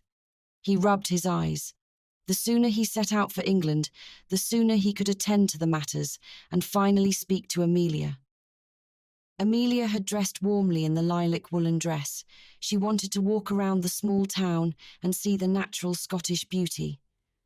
The woman at the front desk, whose name she learned was Elspeth, eyed her carefully as she passed into the hotel foyer. "It's good that you're bundled up, miss," she said. "It can get a bit chilly in the autumn." "I thought as much," Amelia agreed. "I want to get about and see the town." "It's bonny," Elspeth assured her. "Do you want to take Tegan with you? She likes to travel about town too, and she'll never get you lost." Amelia looked about the foyer, but no one was there. "Tegan? Tegan." Elspeth pointed to the fireplace, and sleeping before the hearth was a medium-sized West Highland White Terrier. Amelia smiled. "I think I'll go it alone this time." "There's a walk you can take that starts at the village centre and follows the River Dee," Elspeth explained.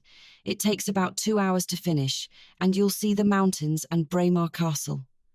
"A castle! Splendid!" Amelia remarked, and thanked her for the directions. The air was crisp as she set out, following the River Dee. The path was grassy, and before her were the woodland trees and the River Dee flowing past. The colours of autumn surround her with fiery reds, oranges and yellows. An impressive merlin sat perched in the tree as she walked past it, and it seemed to be studying her. The mountains Elspeth had spoken of, and then the castle came into view. She took a moment to rest on a grassy knoll, as the day's events had tired her. When she returned to the hotel, they were laying out tea for the afternoon. Elspeth was speaking to a grey-haired woman, and it seemed the two were quite close. "My mother, Ferelith. Mother, this is the lady I told you about, Amelia Westcott," she said louder. "The actress." The older woman's eyes took in the form of Amelia, and she uttered the words, "Tha I trom." Amelia frowned. "What did she say?" Elspeth looked in shock at her mother, who was leaving, and then back to Amelia. "If you'll excuse me," she said briskly, following her mother. A young boy was silently standing nearby. He was probably no more than 6, but Amelia was not good at guessing people's ages. "I'm Elliot," he said simply as he jumped a few steps with his wooden toy horse. "She said you're pregnant." Amelia smiled at the boy, about to tell him her name, when she blanched. "What did you say? Is that what the old woman said?" she called out to him, but the little boy had already skipped down the hallway and out of sight. When Elspeth returned, Amelia was waiting for her. "Your mother. She said something in Gaelic. What did she say?" she demanded. Elspeth sighed. "My mother is a bit daft. She fancies she sees things in people. It's just an old woman's ramblings." "What did she say?" she persisted. "Some people say a woman with child has a glow about them," she shrugged. "Are you with child?" "Certainly not," Amelia protested. "I'm not married." She showed her left hand empty of rings. "My dear, I'm sorry, it's none of my business, and my mother is very forthright in her manner," Elspeth clarified. Amelia gave a little laugh. "I understand, but it's quite ridiculous. I haven't—" Her cheeks warmed. "That is to say, I've not—" And then she stopped speaking. "Tea will be ready in 10 minutes, Elspeth said briskly. Upstairs, Amelia's heart pounded inside her chest. She undressed and stared at her body in the mirror. Nothing looked different. Her belly was flat, and nothing gave her cause to believe the words of the old woman. She changed clothes and chided herself. Besides, they had not been intimate since that time so long ago in— Then she gasped and her eyes widened. No, it couldn't be. Prospect Park. Lord. She covered her mouth with her hand. The gardener's shed in the rain. That moment of passion. She squeezed her eyes closed and then looked out the window. A light rain was falling, and a couple arm in arm was walking quickly past the hotel. Her hand went down over her belly, and she felt the flatness of it. It couldn't be. It couldn't. Then she remembered the past 2 weeks of sleepiness and no appetite, and she bit her lip. Was she really with child? She sat down on the edge of the bed, stunned by the realization. How had she not known? She had always been hearty and healthy, and never needed more than the average amount of sleep. Now she was sleepy all the time. Even the walk today had tired her considerably. Her cheeks were flushed when she thought of what it would mean for her and the child. The child would be a bastard, and she must never tell them or the father of each other's existence. It would serve no purpose. She sat for several minutes in silence. Taking time away from the theatre would not be difficult, and she could return once the child was born. It would be possible, and she could secure a nurse to take care of the child when she was on stage. The more she thought of the idea, the more she knew that it would be something she could attend to by herself. She stood up and placed a palm over her stomach. If the old woman and her symptoms were true, a child formed there. Kit tried to stem the frustration he felt. The estate's ledgers were a complete mess. The estate manager, who had been relied upon so heavily by his father, had used his time unwisely. He had performed the bare minimum required and spent his wages on the local pub drinking and trying his hand with the local women. He had proved a disappointment. Kit dismissed him immediately and spent the next several weeks trying to comb through the ledgers and straighten out the mess he had left. He employed a young man in the village who had shown promise but had been overshadowed by the previous manager. Together they made headway and cleaned up the sloppiness left behind. Margaret had come to Northumberland to support her son during his time of grief. The house was in mourning, and she had been shocked to learn about the death of her daughter-in-law so soon after their wedding. As a man who had lost his wife, Kit was expected to mourn for 6 months, and the doors and mirrors were properly dressed with black crepe, and the servants wore their black armbands. Margaret sipped her tea and turned to her son. "I am sorry for your loss, Kit. I know it was not a happy marriage, but still." "I never wanted her dead," he agreed, "and of course not." The house was quiet at this time of the year. Josephine, his sister, was with her husband and their children in London, and they only ventured to Northumberland during Christmas time. As that was still several months away, it was only Kit and his mother at the grand estate. "Now you can look to the future," Margaret prompted, "once the mourning has been properly observed." Kit frowned. "What can you mean?" "You aren't getting any younger, and as a peer of the realm you are certainly a most eligible bachelor." His mother picked up her knitting needles. Kit almost laughed at her flippant view of death. "As a matter of fact, I already have in mind who I want as my wife." Margaret's eyes grew large. "Indeed, who is she? Do I know her family? Has she been presented at court?" Kit bit back a smile. "She has not." "What is her name?" "Amelia Westcott." "Amelia." His mother pondered the name. "That name is familiar to me. How do—" Then she turned to stare at her son, her mouth open. "The actress?" "Yes." His mother was stunned for a moment. "No, Kit, she's not acceptable." "Why not?" "She's an actress, and common. She won't do at all for the wife of an earl. An actress as your countess?" "I think not." She tried to make light of it. "You must look elsewhere." "That's most unfortunate." Kit stood from the sofa and poured himself a small whiskey. "Why is that?" his mother asked him. "Because," he took a long sip of the drink, "because nothing on this earth will stop me from having Amelia Westcott as my wife. I will have her and no other." His mother was wise to remain silent, but she was clearly unhappy at her son's words. "I see. You have quite made up your mind." He swirled the drink in his hand. "Amelia and I have been at cross purposes much of our acquaintance," he admitted, "but nothing, including the Queen's command, will stop me from making her mine." A week had passed when Amelia received a telegram from Laz at the hotel. A new play was being produced for her and would begin next year. He asked her about availability, and she sighed happily. It was perfect timing. It would allow her to stay in Scotland until the baby was born, and then return to London for the play.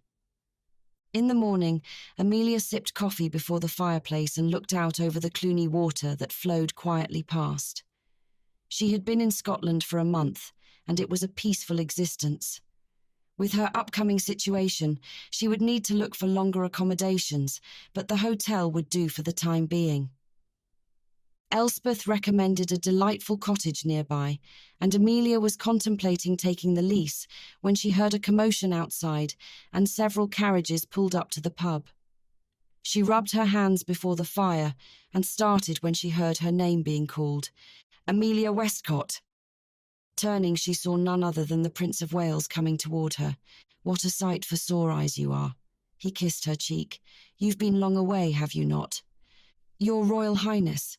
She curtsied. "I have. I've been in New York performing in a play." Amelia recognized several in his party and steeled herself to face Kit, but he was not among them. "New York?" he whistled. "What brings you so far north?" "A little reprieve, nothing more." She smiled at him. "You must come to dinner tonight, my dear," he invited. "We're on our way to Balmoral Castle. It's just up the road." Amelia had completely forgotten that the Queen's favourite residence lay only a stone's throw from Braemar. "I couldn't possibly, sir," Amelia began to refuse. "You'll brighten up the table," Bertie said happily. "Don't refuse," he whispered lowly. "All these old sticks in the mud, you'll be doing me a great favour." "I'm entirely your Royal Highness's servant," she said deferentially. "Splendid!" He beamed and kissed the back of her hand. Until this evening. Amelia was glad she had changed her mind. A carriage was sent for her, and once inside the castle, everyone was accommodating and kind like old friends. A past acquaintance, Lord Adam Ecton, was also there, and they fell to chatting and laughing. Lord Ecton was only a few years older than her and agreeable, with an easy smile. He excused himself after dinner. Bertie came towards her, puffing on his cigar. "You collect men's hearts as easily as one catches butterflies in a net, my dear." "You flatter me, sir," she remarked. "Your beauty is well known, Miss Westcott. You've been called the Belle of London, and I also heard about your conquest of France, and I'm sure New York was the same. Alex keeps me well informed." He shrugged. "She was always fond of you." "The Princess of Wales has always been most gracious," Amelia said deferentially. "You must spend the weekend with us," he offered. "I couldn't possibly. I must return to the hotel," she began.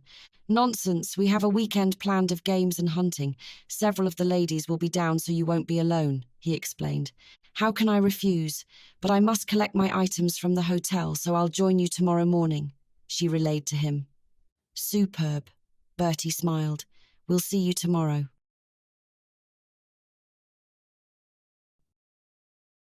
Chapter 18. The Belle of London.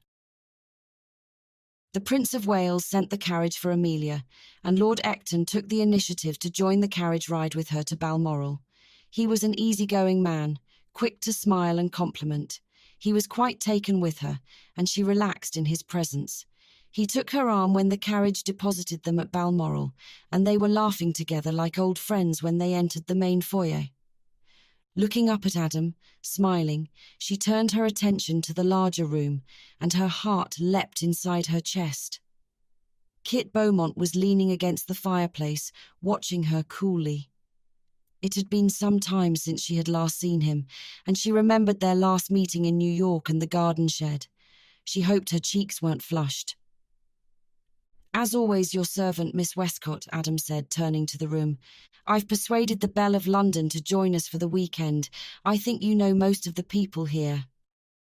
Bertie came forward and introduced her to two of the women who had recently joined the party. Amelia acknowledged the women.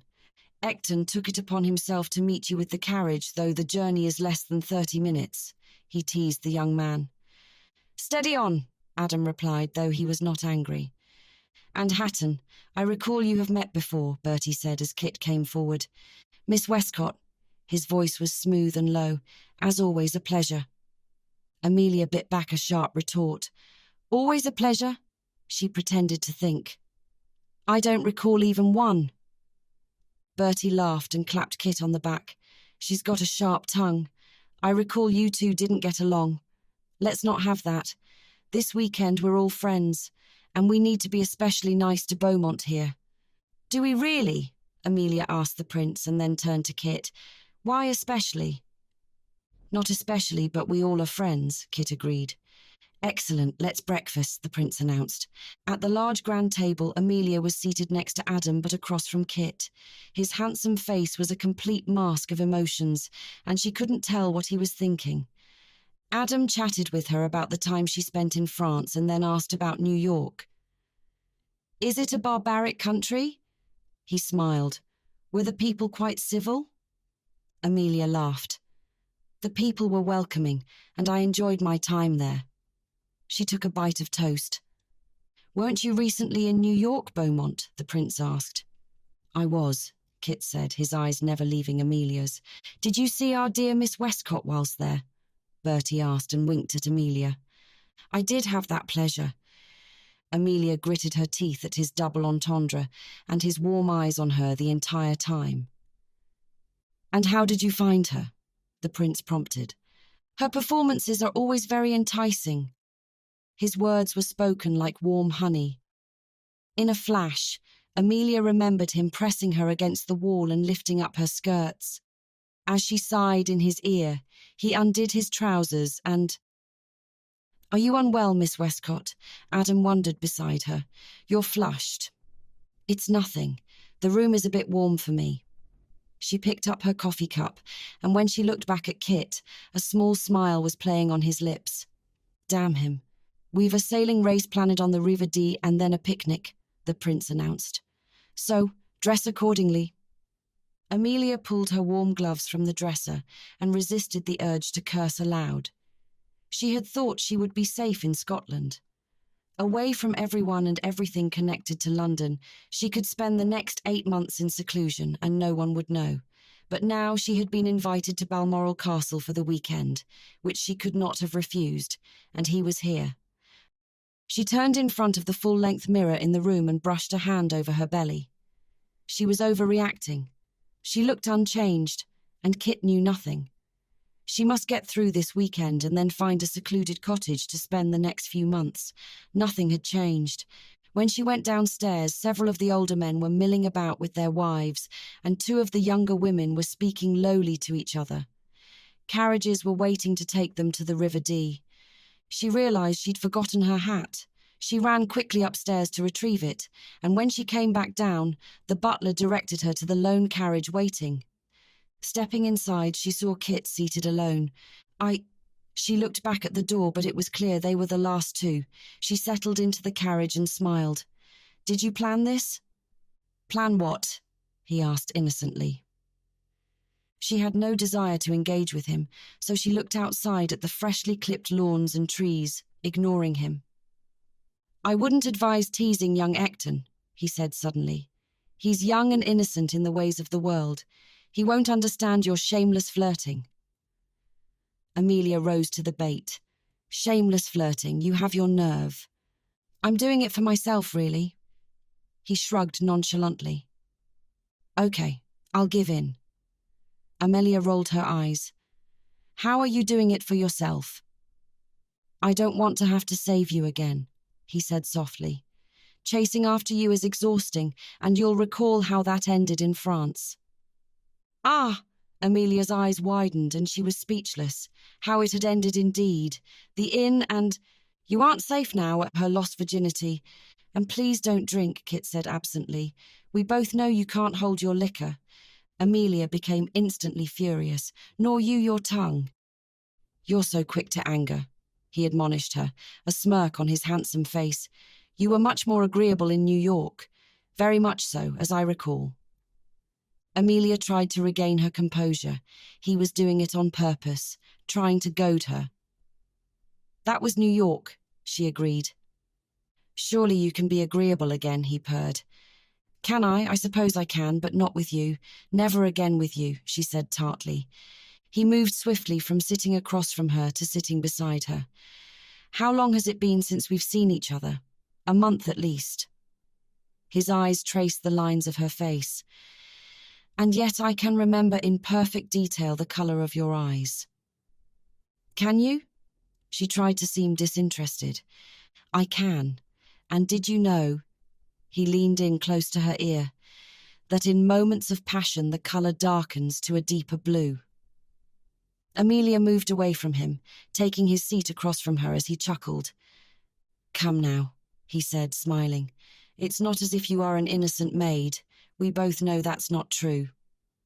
Very true, Amelia agreed, and I'm also not some strumpet who's going to kick off her knickers for every man who gives her attention. Kit's gaze wandered the length of her. I hope not. And where is your wife? I did not see her among the party. She reminded him of her presence. Kit frowned. I thought you heard. Rosalind is dead. Dead? Amelia's mouth opened slightly in shock, and then she closed it.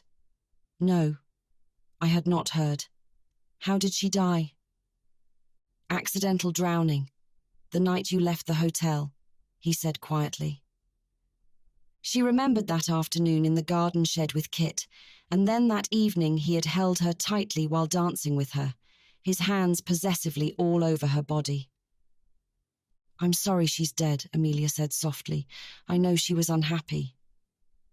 I imagine she was, and I'm sorry she's dead too, but she forced us both into an impossible situation, he recalled. The carriage was slowing, and Kit reached out to her. Amelia.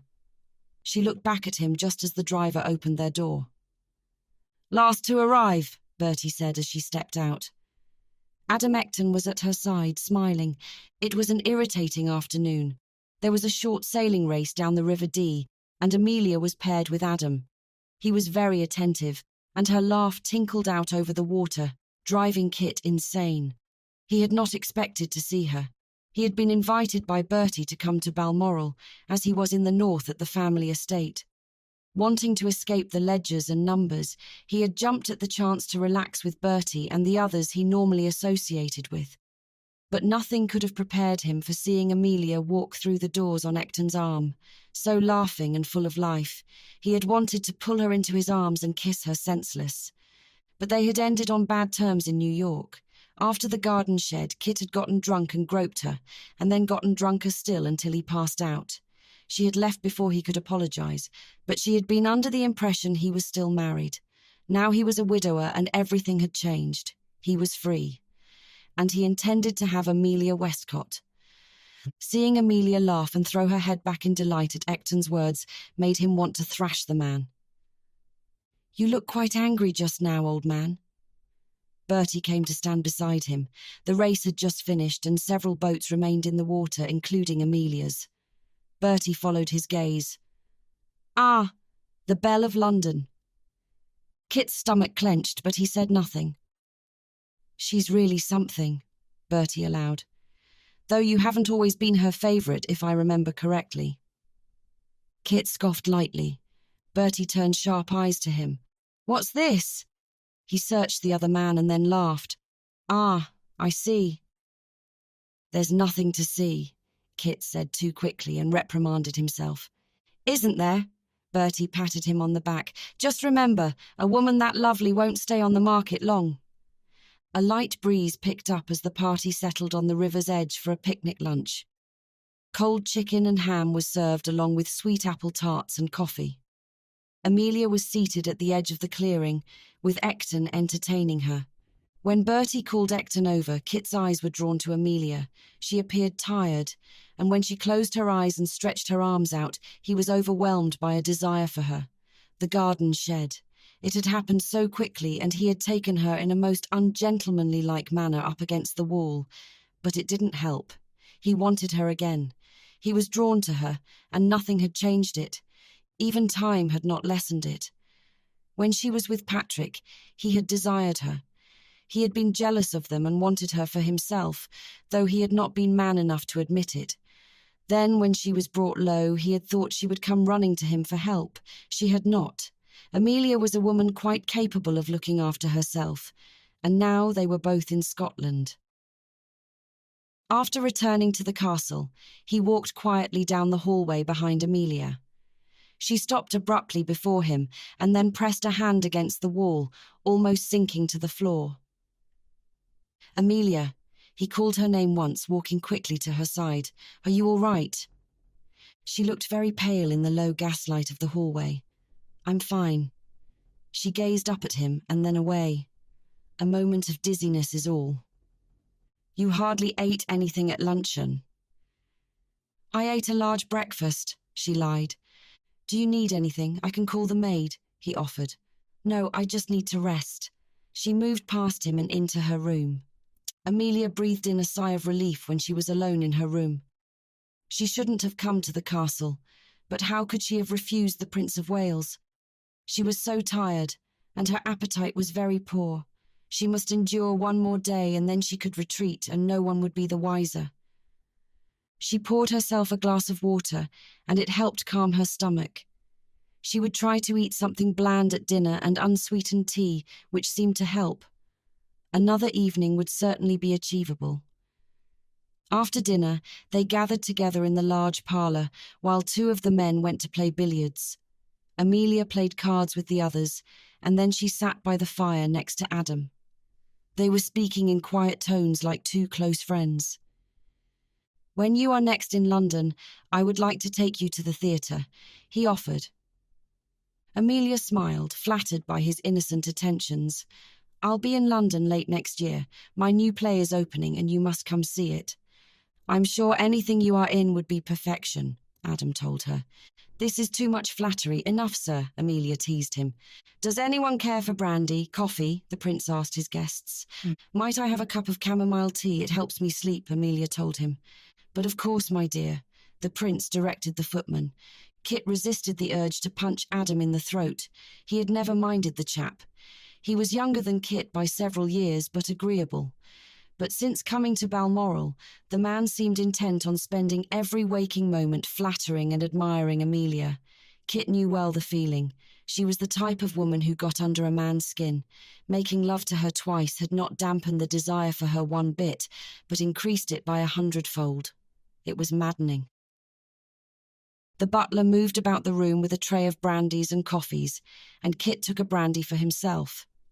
He drank half of it and watched as 4 people sat down to cards, including Amelia, Adam, and the prince. He blew out a heavy breath and moved to the veranda.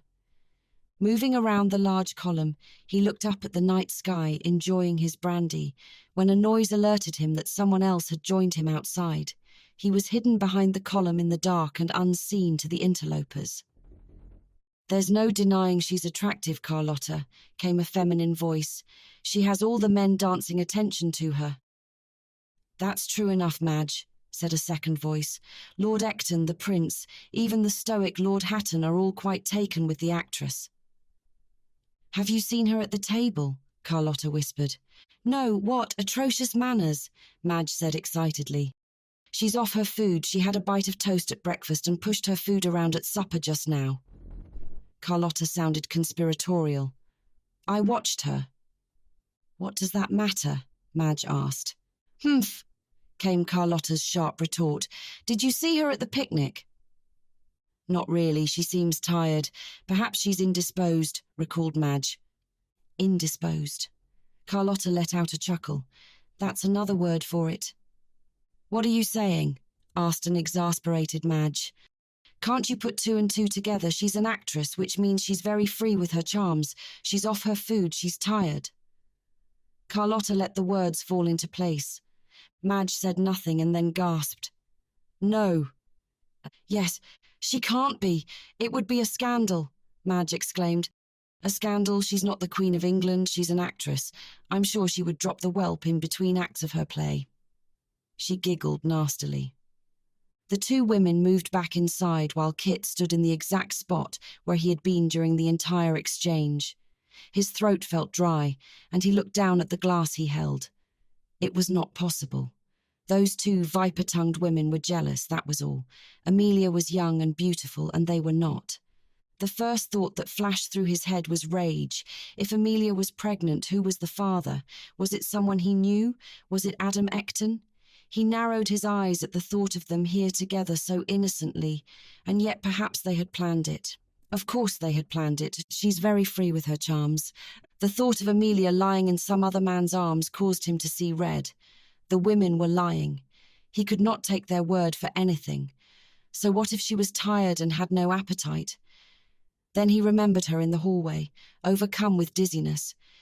He recalled his sister had been very dizzy with her first child. Then there had been the chamomile tea after dinner instead of brandy. He swallowed his own brandy and placed the glass aside. Giving a feeble excuse of letter writing to his host, he went upstairs.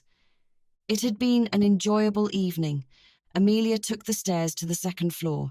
Adam said good night, and they parted ways. The room was dark when she entered. A low fire burned in the fireplace. She hiked up her skirts and rolled down one stocking and then the other, and she caught a glimpse of herself in the mirror, and then behind her. She stood up fast, almost overturning the chair. Lounging on her bed was Kit Beaumont. What are you doing in here? She asked softly, but her voice was accusatory. We haven't had much time to speak alone. He unlaced his hands from behind his head. I don't recall that we have anything to say to each other, Amelia said briskly. Kit sat up from her bed. Don't stop on my account, he said, indicating her undressing. I've heard the stories about the Prince of Wales's parties, she said coolly. I can assure you I don't participate in that sort of thing. What parties would these be? He wondered. Amelia knew that he was very aware of what she was speaking about. The spouse swapping at his country estates. She met his eyes only briefly and then turned from him. Spouse swapping. He seemed to ponder those words. I can assure you, my dear Miss Westcott, that were you to be my wife, nothing on this earth could induce me to share you with another man. Amelia swallowed. It's late. It's highly improper for you to be here. Is it, when I recall so many other highly improper things we've done? He moved from the bed. What do you want, Kit? What needs to be said between us that you came to my bedroom uninvited? She asked. You seemed ill early. I was concerned. I'm not ill. I'm tired. And you hardly had anything to eat this evening, he asked, searching her face, so concerned for my well-being. Shouldn't I be? Why should you be? Amelia took a few steps past him, holding onto the bedpost for support. Amelia's heart was beating fast. She had not expected this. Knowing Kit was in the house was bad enough.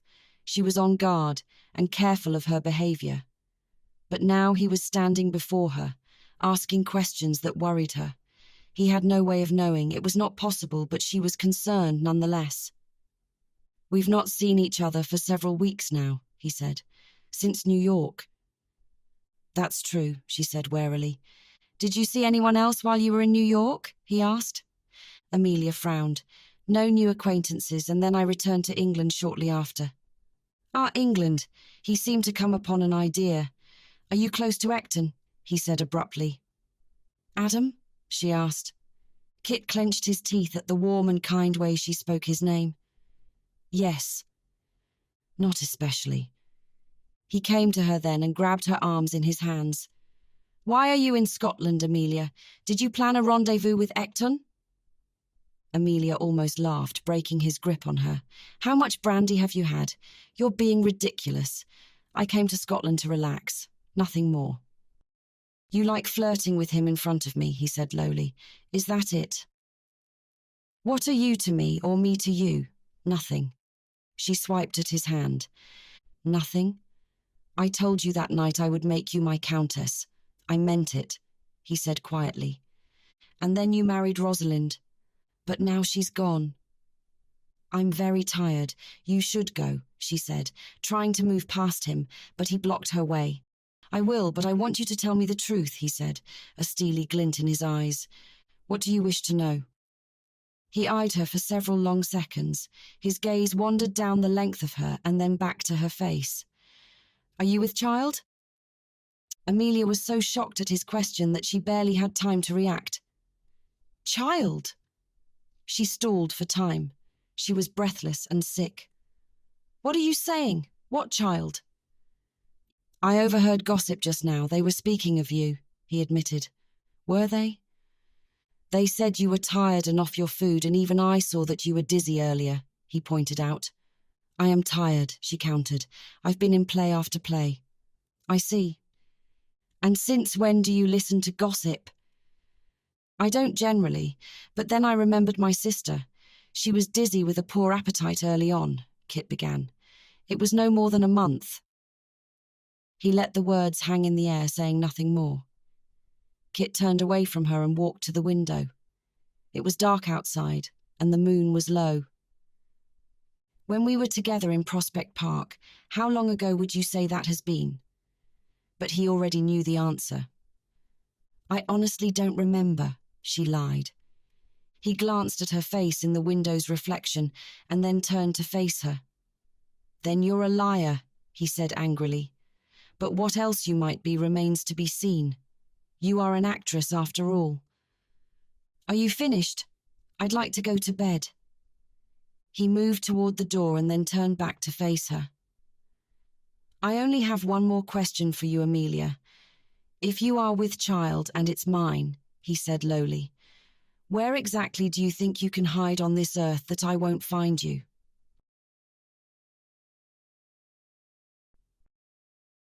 Chapter 19. The Belle of London. Amelia sagged against the door when Kit was gone. He knew. He didn't know all of it, but he had asked about a pregnancy from the two biddies at the house party. Damn it. She nibbled on her thumbnail. She had one more day, and then she would decide her plans. She placed a hand over her flat belly. It would be a few more months, but then she would start to show. What could she do? She must travel back to New York.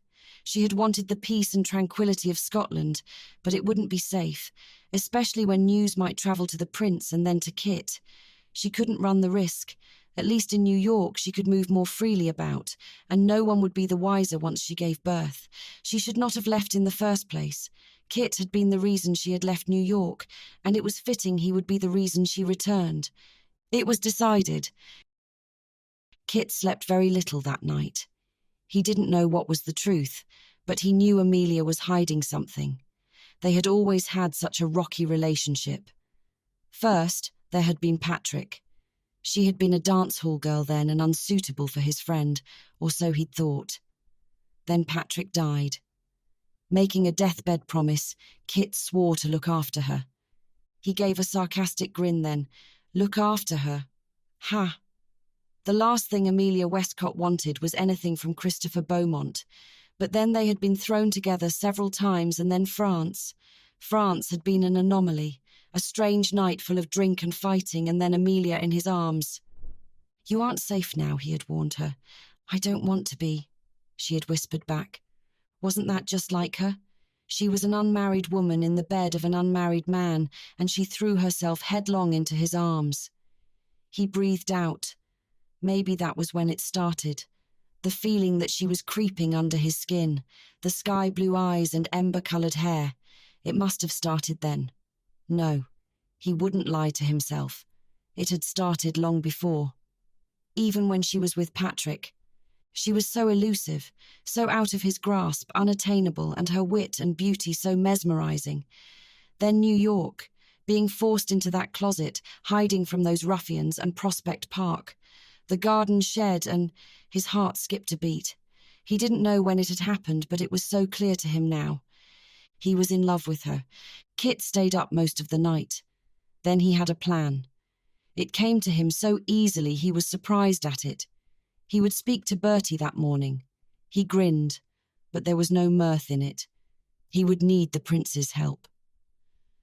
The next morning there was to be a small shooting party after breakfast. The men were fitted with guns, while the women remained behind. The Princess of Wales joined them, and she delighted in hearing about the news from New York. She monopolised much of Amelia's time, though Amelia didn't mind. They were closer in age than the older matrons in the party, and Alex was intelligent and gracious. She was interested in the theatre life, and they talked for the better part of an hour over coffee. The morning was chilly and grey when a footman came into the room to deliver a note to Amelia. Amelia, come to Conishat Cottage, I must speak with you. Kay. She looked over the note with an exasperated sigh. What did they have to say to each other? Hadn't they already said everything they needed to the night before? But as she had already decided, she would return to New York unbeknownst to Kit. She could be agreeable, and so she excused herself to take a walk. The cottage was a small trek from the castle, and her blue shawl offered warmth as she walked along the path. She rubbed her hands together. No one was about, but shooting could be heard in the distance. When she entered the small cottage, she was alone. She waited several minutes and then heard the door handle turn. Kit was dressed warmly in brown trousers and a dark blue woolen jacket for the hunt. When he saw her, he took several steps towards her. Amelia, thank you for coming. You said you wanted to talk, I'm listening. Without any preamble, he pulled her into his arms and kissed her. His hand moved through her hair, and he dipped his head to her neck. It was strange and awkward as she tried to push him away. She didn't know what to do until a woman gasped behind them. Turning to the door, she saw the Prince and Princess of Wales, with several others in the shooting party standing quietly, watching them. I say, Bertie exclaimed loudly, what on earth is this? Alex had a hand over her bosom, and the woman behind her had eyes as large as saucers. This won't do at all, my good man, Bertie said, shaking his head. What have you to say for yourself, Hatton? Amelia was still in Kit's arms before he released her. I lost my head, Your Royal Highness. I'm sure you can see why. Our Belle of London, Bertie agreed. I can't say I blame you, but... He looked across at his wife. Alex, my dear, are you all right? Yes, Bertie, I am, she said softly. But we can't be seen to condone such behaviour. I want to hear from Lord Hatton what he plans to do. A young woman's reputation is not to be so easily besmirched. Kit made a slight bow to her. You need not fear on that account, madam. I will marry Miss Westcott as soon as can be arranged. Alex looked relieved. Excellent, most excellent, and I do love an autumn wedding. You do seem to find the oddest route to marriage, Hatton, Bertie said, smiling wildly, and then as he was about to turn away, he winked at Kit. When the hunting party was out of earshot, Amelia turned furious eyes on Kit. You planned that. Don't deny it. I know you did. Planned to have the Prince and Princess of Wales interrupt us. He shook his head. I think not. Amelia looked him up and down and wanted to laugh.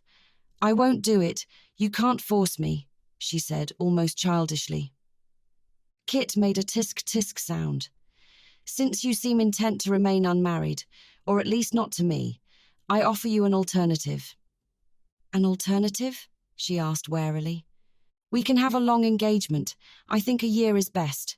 If we are both in the same state as we are now, he shrugged, then I'll release you. In the same state, Amelia muttered.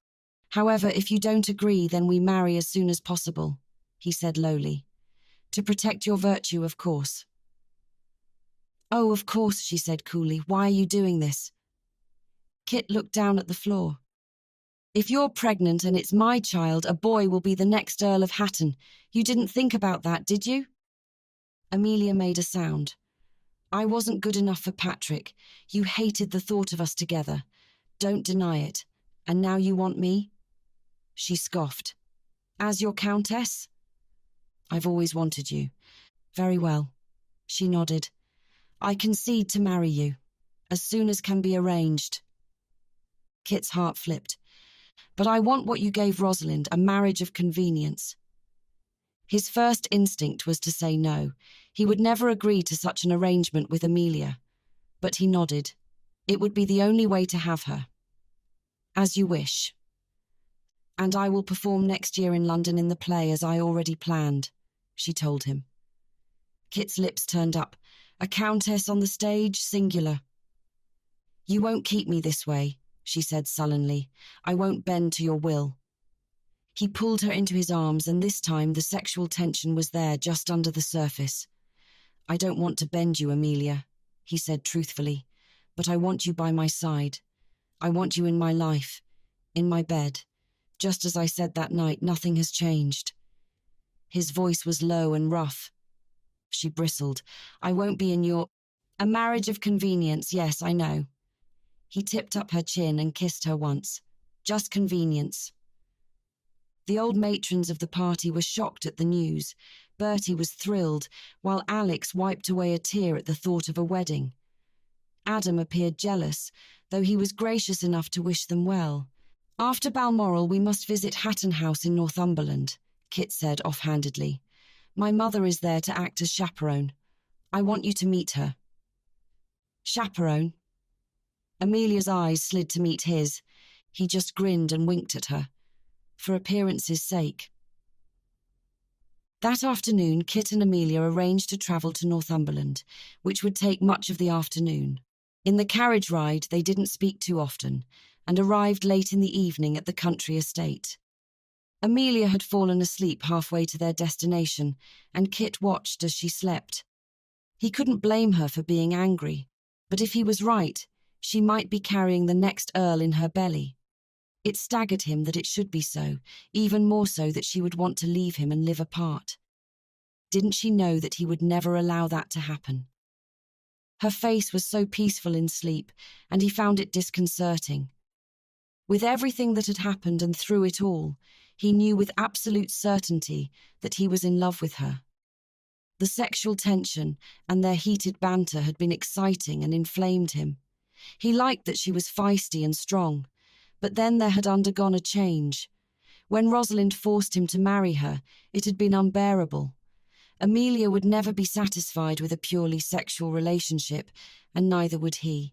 The more he thought about how jealous he had become more recently with Adam, and the thought of her living far away from him, the more it gnawed on him. When he stayed up all night plotting to keep her by his side, he had realised it then. He wanted her and their firstborn son beside him and his heir born at Hatton House. But he was frightened. She was a strong woman who knew her own mind. She wasn't swayed by his money, his prestige, or his title. She had her own fame and wealth, and wasn't intimidated by his. Even forcing her into the situation they found themselves in, he had only done as a last resort. But in several months he would know the truth, and then there would be no hiding. If he loved her as fiercely as he did, he would find a way to make her love him back.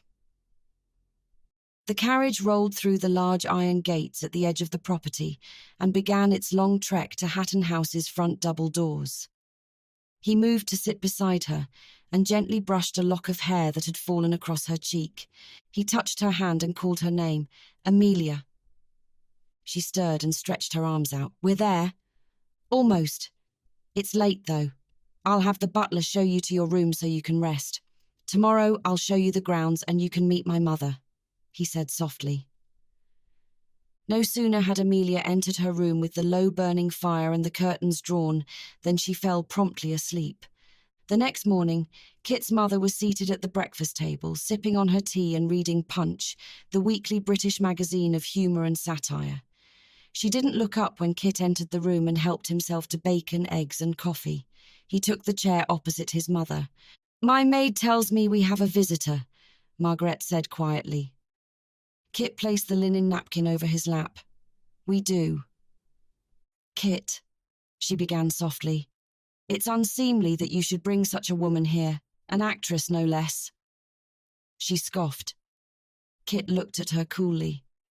"Don't refer to Amelia in such a manner again, Mother, especially as she's to be the Countess of Hatton very shortly." "No." His mother's mouth opened wide before she closed it. "Kit, I beg of you. I thought you would tire of her. I know she's beautiful and I understand the ways of men. Sow your wild oats with her, set her up in a townhouse. But Countess, that won't do." Kit said nothing and turned his attention to the Times. He had a slight headache already, and his mother's first words to him had not improved his mood. He wanted Amelia to love Hatton House. This home had been in their family for over 40 years, and his father had overseen the building of it himself. He had expected Amelia to be awake and at breakfast with them, but the journey must have tired her. "There will be no such thing as sowing my wild oats and setting her up," Kit told his mother. "She is not to be discussed in that manner. So, I warn you, don't set a poor example for the servants. I won't have it." Margaret reached across the table and placed her hand over his. "I want what's best. For you. For Hatton House. That's all." "I know that, Mother. And I told you before, just as I will tell you again. Amelia Westcott will be my wife. There's nothing more to discuss." He folded the newspaper under his arm and left the dining room. Margaret ordered a tray of toast, tea and fresh marmalade and had a maid bring it upstairs with her. She knocked twice on the door and then entered with the maid following behind her. The tray was set down on the small table and the maid dismissed.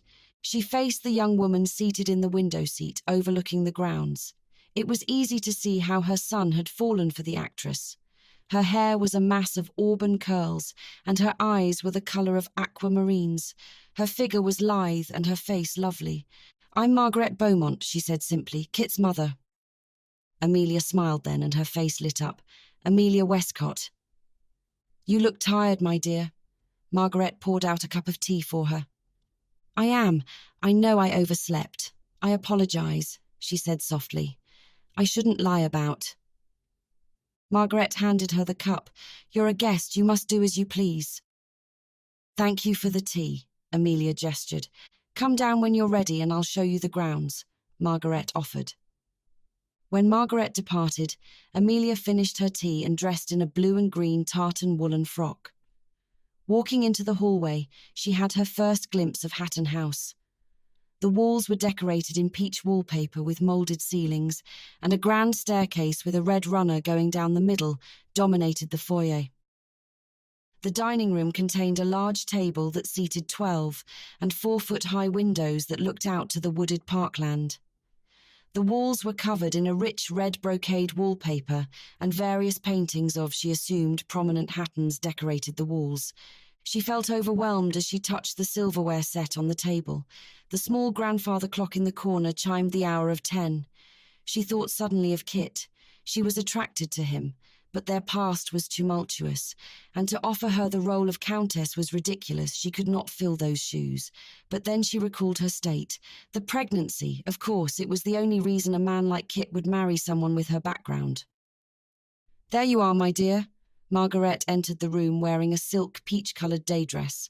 Her dark hair, which was threaded with grey, was pinned into a sleek bun at the nape of her neck. She eluded a sense of authority and privilege, and Amelia knew where Kit had picked up that trait from. "Do you want a larger breakfast, or shall we set out?" Margaret asked, and then stopped. "What an unusual dress. I'm sure most women couldn't do it justice." Amelia looked down at the tartan. She had thought the pattern vibrant and pretty, but realised Margaret would view it as vulgar. "Where is Kit this morning? He said he would show me the grounds," Amelia wondered, not sure she wanted to spend time with the aloof woman. "Kit? Oh, my dear, he doesn't have time for such frivolities. He's poring over the ledgers and keeping the estate running. You understand, surely?" Her words were patronising. "Certainly, he's a busy man." "He is, and so dedicated to the estate and all that it entails." Margaret smiled as they stepped into the foyer, decorated with white and black floor tiles. "When he married Rosalind, we were all so pleased," she remarked slyly. "She was such a suitable countess." "But Kit wasn't pleased, was he?" Amelia asked quietly. "It was hardly a love match." Margaret gave a sharp laugh. "Love match? Maybe it was and maybe it wasn't, but don't presume yours is any different. After all, any brothel in London can offer what you do." All warmth drained from Amelia. "So your intent is not to get along?" "The title of the Earl of Hatton dates back to 1672 and was created by King Charles II, Margaret explained coldly. "Am I supposed to be pleased that my son has been bewitched by an actress? No better than a common trollop?" Amelia would have flinched at the words she used, but she did not. She would not be belittled by the woman who stood before her so smug and superior. "You don't need to be pleased," she said softly. "You don't need to be happy about it either. But I am carrying Kit's child, so I suggest we all find a way to make the situation work." Turning on her heel, she exited the house, taking in deep breaths of air. That woman. She was vicious. She had taken no more than a few steps outside when hands whirled her about and she was facing Kit. "It's true?" His eyes searched her face. "What you just said to my mother. You are pregnant?" "Yes," she said begrudgingly. "My God, Amelia!" He shook his head. "You were never going to tell me, were you?" He grabbed her shoulders, resisting the urge to shake her. "Were you?" "No," she said defiantly. "How could you deliberately want to raise a child without their father? With everything I can offer?" His voice was filled with sorrow. "Without me? You know why. We were over before we started," she said softly. "There's nothing between us." A sarcastic grin lit his face. "There's something between us. The child didn't get there by magic."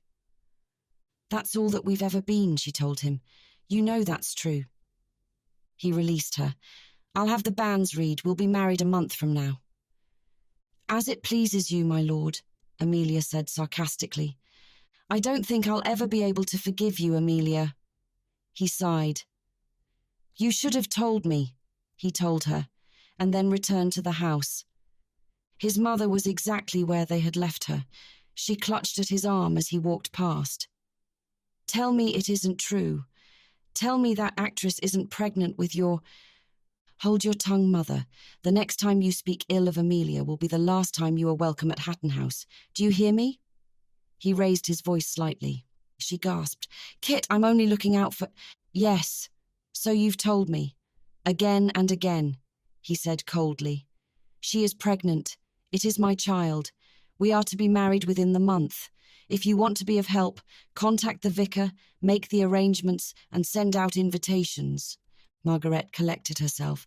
Yes, my darling, I will help. Of course I will. Kit walked into his study on the ground floor and closed the door behind him. God in heaven. It was all true. She was pregnant, and it was his child. He couldn't grasp the fact that she had been pregnant the whole time, had lied to him, and would have moved on without ever telling him. He wanted to smash his fist into the wall, but he didn't. He looked out the window and saw her walking along the wooded parkland alone. She had not had it easy. Her parents had died early on, and she'd had to make a way for herself. Joining the music hall had been a way to earn money, and he admired her. Amelia had grit. And she was right about one thing. He had never told her how he felt. He had never let her into his heart. That he loved her was as much of a surprise to him as anyone.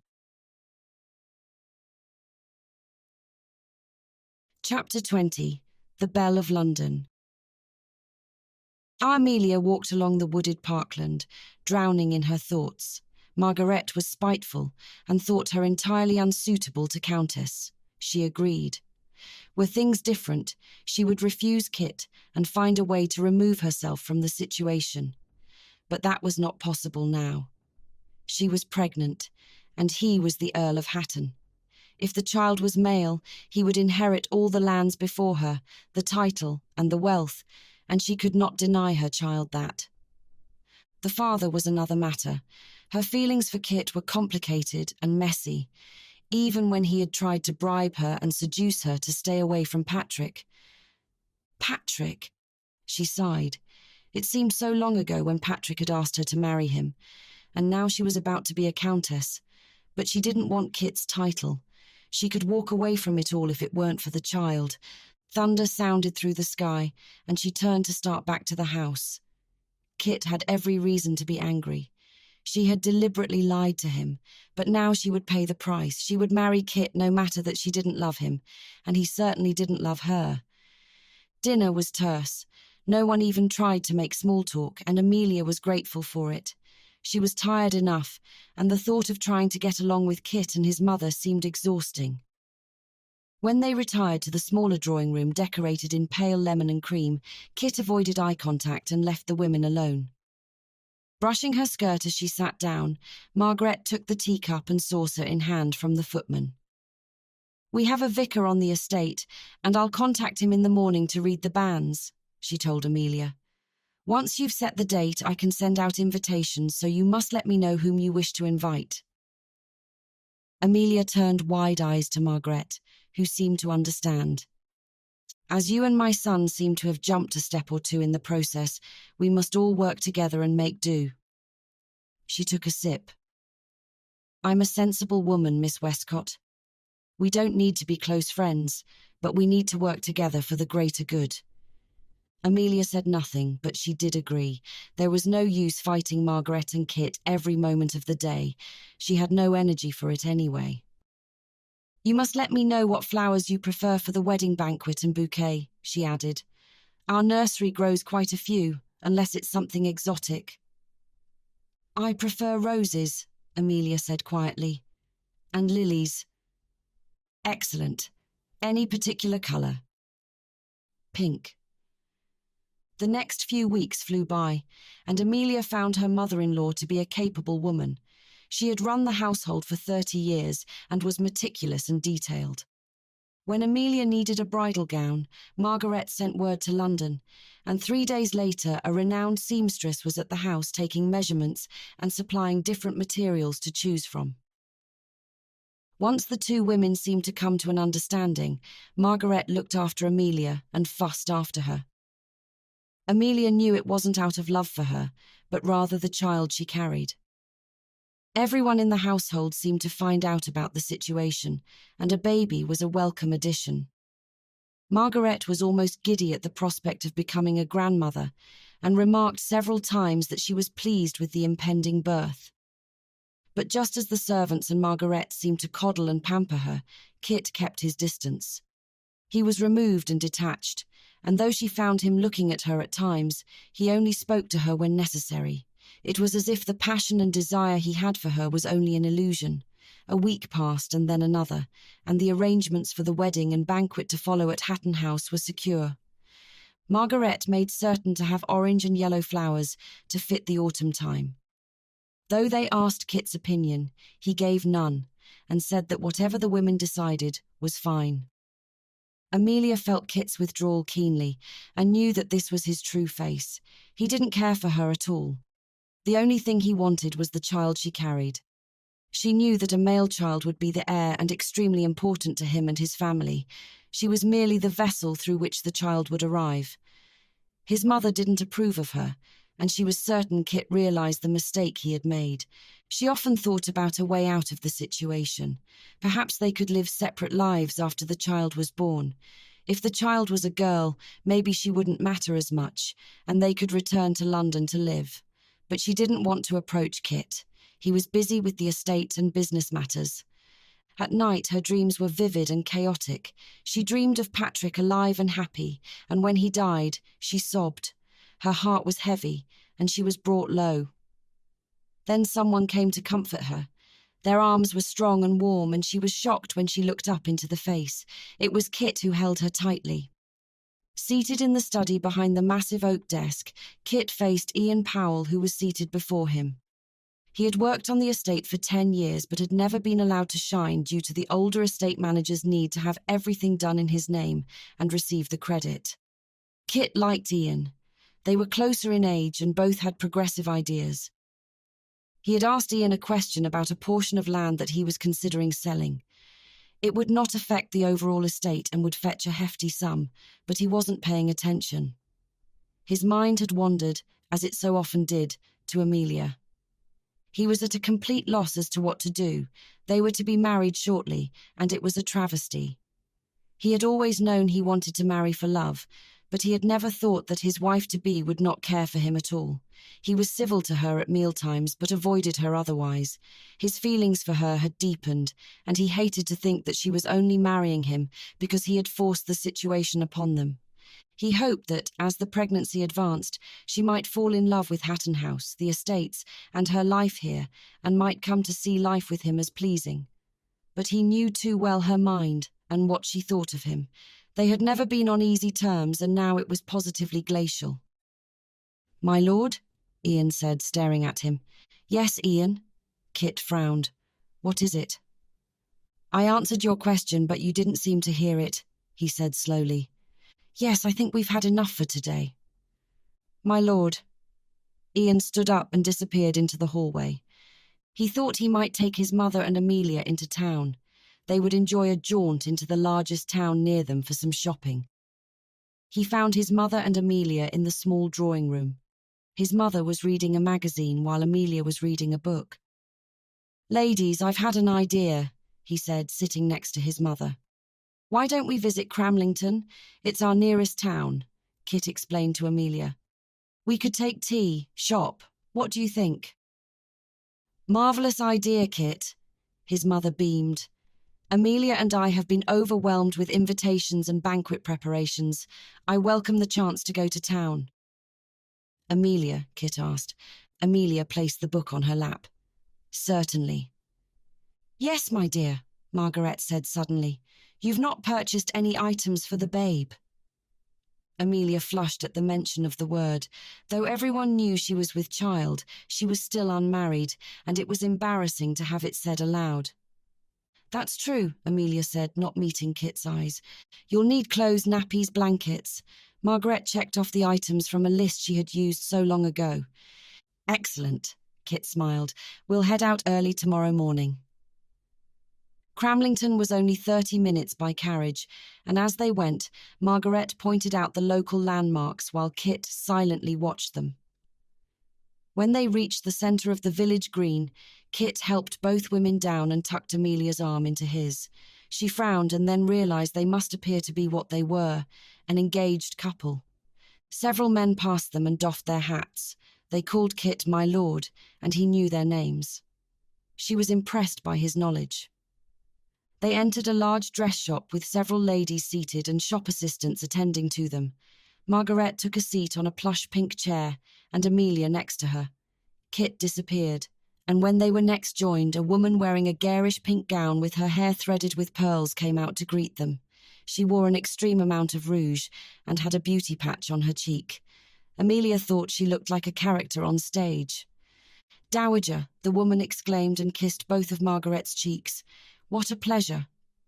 Margaret nodded. "Madame Simeon."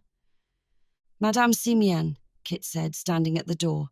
"Please give Miss Westcott whatever she requires." "But certainly, my lord," the French woman said as Kit exited the room, leaving the women to attend to their business. "My Lord Hatton is most generous, no?" The woman dimpled. "What do we need today?" "Several warm gowns for the winter months and—" Amelia looked about at the women in the next room.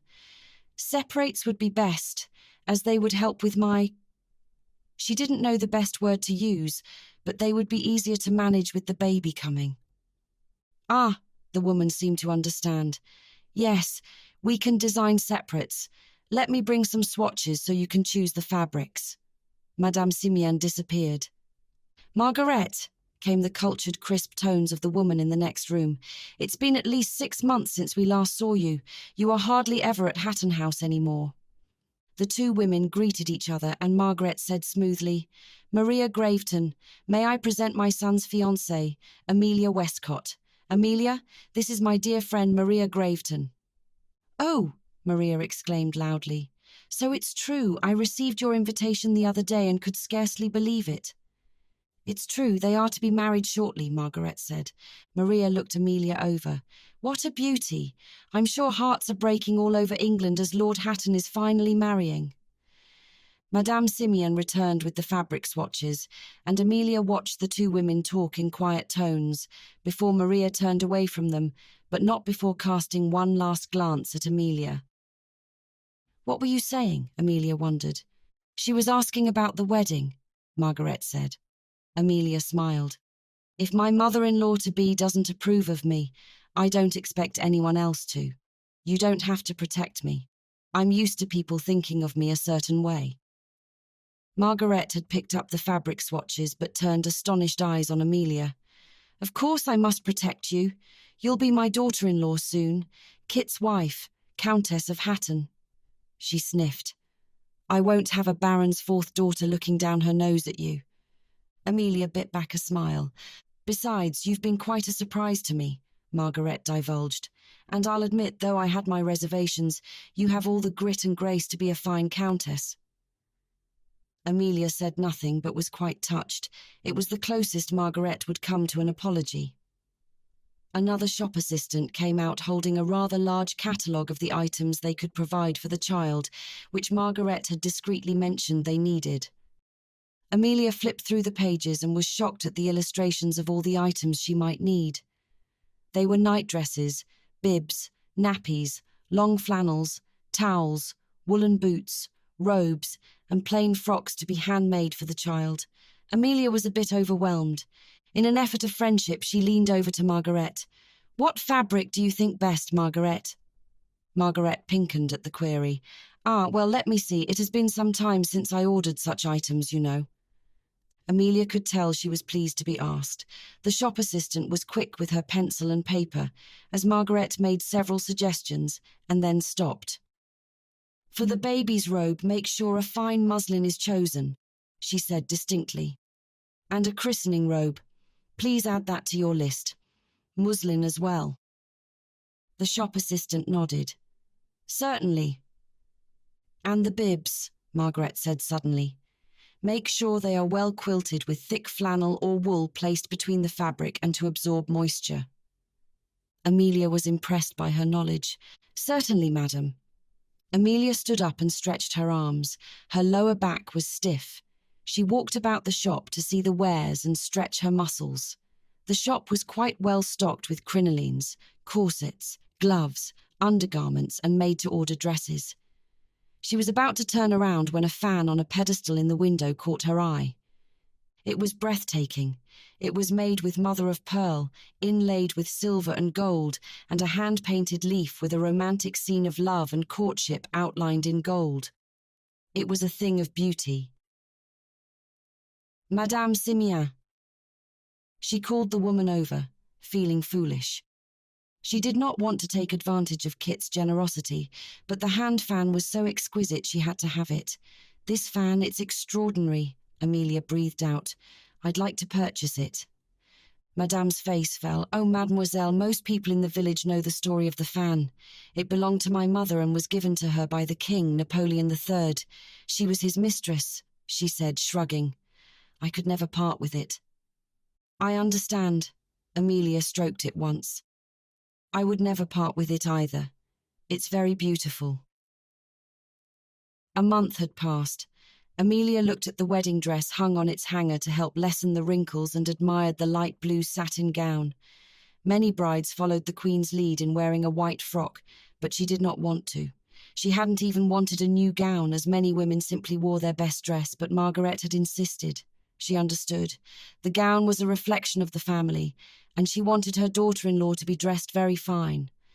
The blue dress was beautiful. It featured a small bustle and a princess-line bodice. The skirt was embellished with elaborate drapes and tucks, and the bodice was delicate lace. It was not ostentatious but tasteful. With her hair pinned up, it would be stunning. Amelia lay on her side with the paper in her hand. She was trying to memorize the lines so she wouldn't make a mistake. I, Amelia, take thee, Christopher, to be my wedded husband, to have and to hold from this day forward, for better, for worse, for richer, for poorer, in sickness and in health, to love and to cherish, till death us do part according to God's holy ordinance, and thereto I plight thee my troth. She was restless, and as a light rain struck the window, she stood. She took the servants' stairs at the back of the house and went into the kitchen. After drinking a glass of water, she placed the cup away and walked into the hallway. A light burned under Kit's study. It was late, so she assumed he must have left the gaslight burning accidentally. She would turn it off. Pulling her wrapper tightly about her, as there was a draught, she entered the room. Seated at the desk was Kit. His head was cradled in his arms, and he was asleep. She smiled. He looked sweet and innocent. She turned off the gaslight and walked to stand beside him. Kit. He said groggily. Come on, it's late. I'll walk you to your room, she said softly. He woke sleepily and frowned at her presence. My room? He stood and enveloped her in his arms. A lovely dream. He kissed her once. She called his name. Kit. He came awake then. Amelia. I saw the light on. I came to turn it off and found you, she explained. I fell asleep working. Yes, come, she said. They walked down the hallway and up the grand staircase off the foyer. In the dark, the house was not spooky. It was stately and lovely, as if sleeping and waiting for the light of day. I'm not sure if I told you, but I like Hatton House very much. Do you? He asked. I'm glad it's to be your home. At the door to his room they stopped. You shouldn't stay up so late. She brushed away a smudge of ink on his cheek. You need your rest. You need to take care of yourself. For Hatton House. She smiled. Kit's eyes seemed dark in the hallway. I suppose a wife will look after me. I will. He seemed on the brink of saying something, but instead he gave a curt nod, and they parted ways. The invitations for the wedding had been sent out, and already they were receiving acceptances. Margaret sighed. I knew how it would be. Everyone wants to come to the wedding, she said as if it was a burden, but secretly she was pleased. Her voice held a hint of superiority, and Amelia ducked her head down to hide her smile. Margaret was a snob, but as a dowager countess, her life was one to envy. Amelia was seated beside her, checking off the names of those who had accepted the invite. Heaven help us, Margaret said as she pulled a card from its envelope. What is it? Amelia asked. Kit's aunt has accepted. She rolled her eyes. I didn't think she would. She flits about the continent and I never know where she is. Greece, Italy, France. Her mail must have been forwarded. Well, wherever she is, she'll be here for the wedding. Aunt? He never mentioned her. What's her name? Amelia asked. She's the sister to his father, such an eccentric woman. Her name is Zenobia Nichols, and everyone calls her Bea. Ridiculous. Margaret scoffed. She married some wealthy tradesman and left England. They never had any children, and then he died. She spent her life drifting about doing charitable work. She sounds interesting, Amelia allowed. Humph, Margarete said. She'll love you. She always adored Kit. Whenever she would visit, he was the one she sought. Spoiled him. She set the card aside. Candies and sweets. Amelia took the card and placed it on top of the others. Oh, Margaret said softly, the Lyons have accepted. The Lyons? Amelia asked. Rosalind's parents? I didn't want to ignore them, though it's awkward. She handed the card to Amelia to set aside and mark off the list. Well, what's done is done.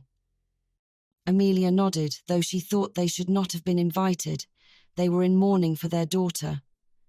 You have very few people from your side, the older woman remarked. I only have a handful of people for you. Yes, Amelia agreed. That sounds right. Margaret said nothing more on the subject. I think I'll take a walk about the grounds, Amelia suggested, standing. Certainly, we can continue after luncheon, Margaret said, patting her hair in place. Amelia walked outside and passed along the great house to the east, towards the Hatton Orangery, which was situated next to the church. An elegant Italian garden preceded the orangery, and she could tell that no expense had been spared in creating it. The orangery was filled with lush foliage and exotic blooms, and lemon, lime, and orange trees grew in abundance. The cast-iron garden building had been the first of its kind in Northumberland, and an impressive structure that glittered in the setting sun. A large palm tree dominated the centre of the building, rising stately to the top of the two-story ceiling and almost touching the skylights. A small pool and a fountain were at the back of the wall, with a water nymph holding a jug where the liquid poured from. Several Grecian goddesses decorated the alcoves. The warmth of the building soothed Amelia. The day was crisp, almost chilly, and she enjoyed the toasty warmth of the room. She could see the grandeur of Hatton House from the window and admired its beauty. The humidity was heavy in the air to help stimulate the growth of the plants and trees, and she found herself suddenly sleepy. Finding a wicker love-seat, she sat down upon it and closed her eyes. Kit frowned at his mother. "Oh, what do you mean she's missing?" "Well, not missing, dear. We just don't know where she is. No one has seen her for several hours," his mother explained. Kit laid his pen aside. "Who last saw her? Besides you?" A footman came forward to say that he had seen her walking in the direction of the church. "I'll find her, mother," he assured her. But when Kit entered the 100-year-old church and said hello, producing an echo, he already knew she was not inside. He looked about the Italian garden, but other than a flock of doves resting near the large fountain, she was not there. His eyes scanned the grand house, and then he stopped. Had she gone into the orangery? It was next to the church. He entered the quiet building. As he walked along the exotic plants and past the large palm tree, he saw no one. It was late afternoon, so maybe she had gone to the Oriental Gardens at the edge of the property. But he continued to walk through the orangery and stopped suddenly. She was reclining on the wicker sofa, sleeping. He came closer to her and took in her sweet face and her small hands clasped in her lap. He realized wildly that he was afraid. For the first time in his life, he was afraid. It had happened to him suddenly, and now, knowing the name to call it, he was afraid. He loved her, and he wanted to protect her and their child, but more than anything, he wanted her love in return. It seemed impossible. He sat at the edge of the sofa and touched her arm to wake her. "Amelia." "Where are we?" She opened her eyes and yawned. He grinned. "In the orangery. You and I both seem to fall asleep in every place but our beds." "I closed my eyes for a moment," she recalled. My mother says you've been sleeping for 2 hours, he told her. No, she said, shocked. Yes, she smiled at him. If you don't come with me now, I'll throw you over my shoulder and take you back to the house, he teased. You wouldn't dare. She stood up abruptly. Try me.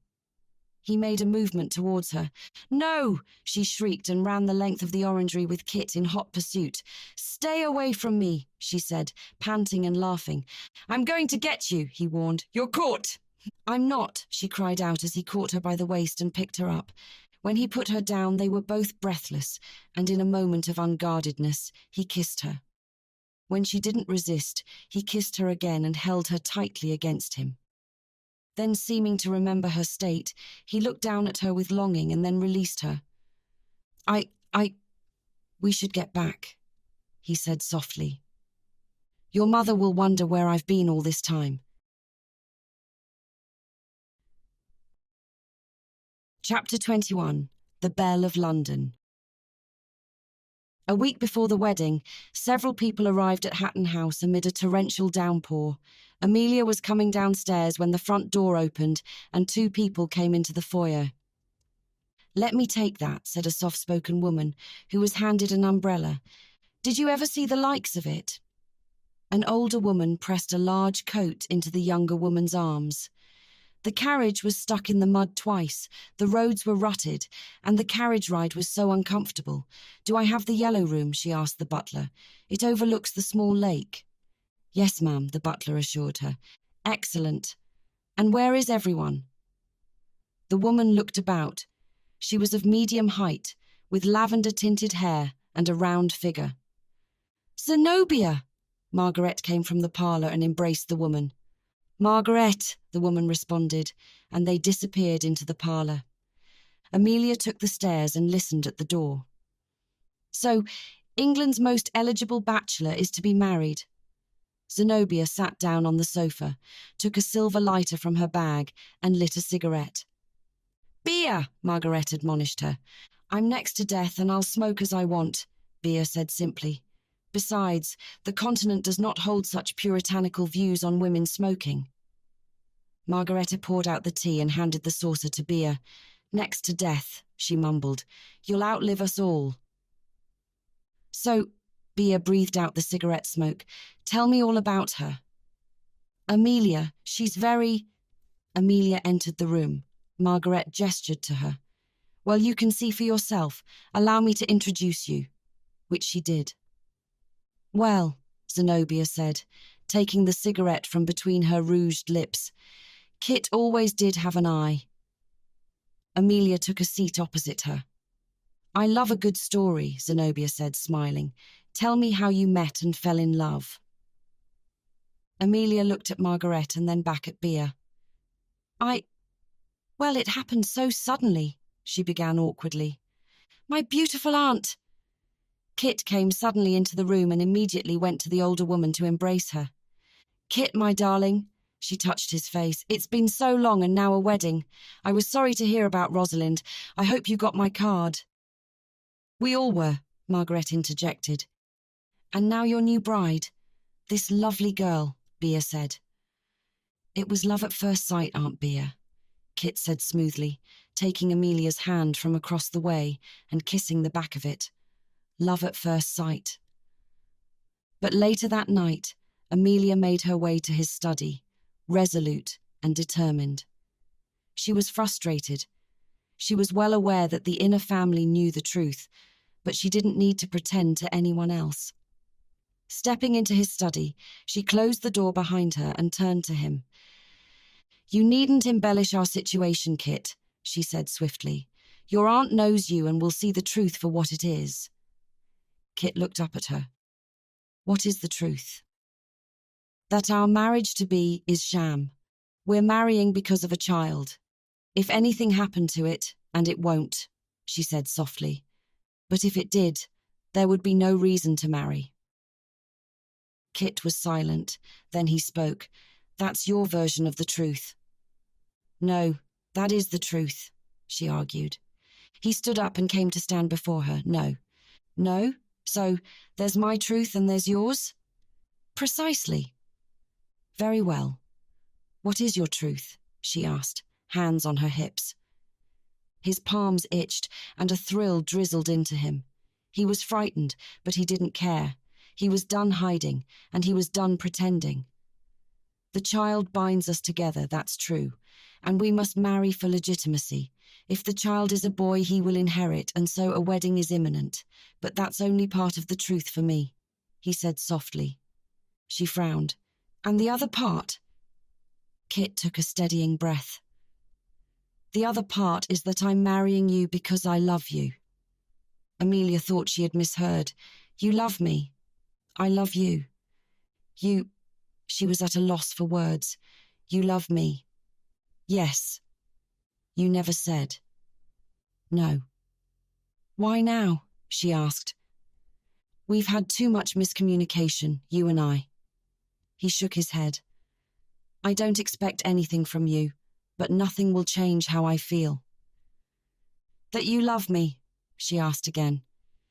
"Yes." He stepped away from her then. "I know you didn't want this. I have given this some thought. It will be some time until the babe is born. We could have an arrangement once the babe is born. If you wish, we could lead separate lives, many people do.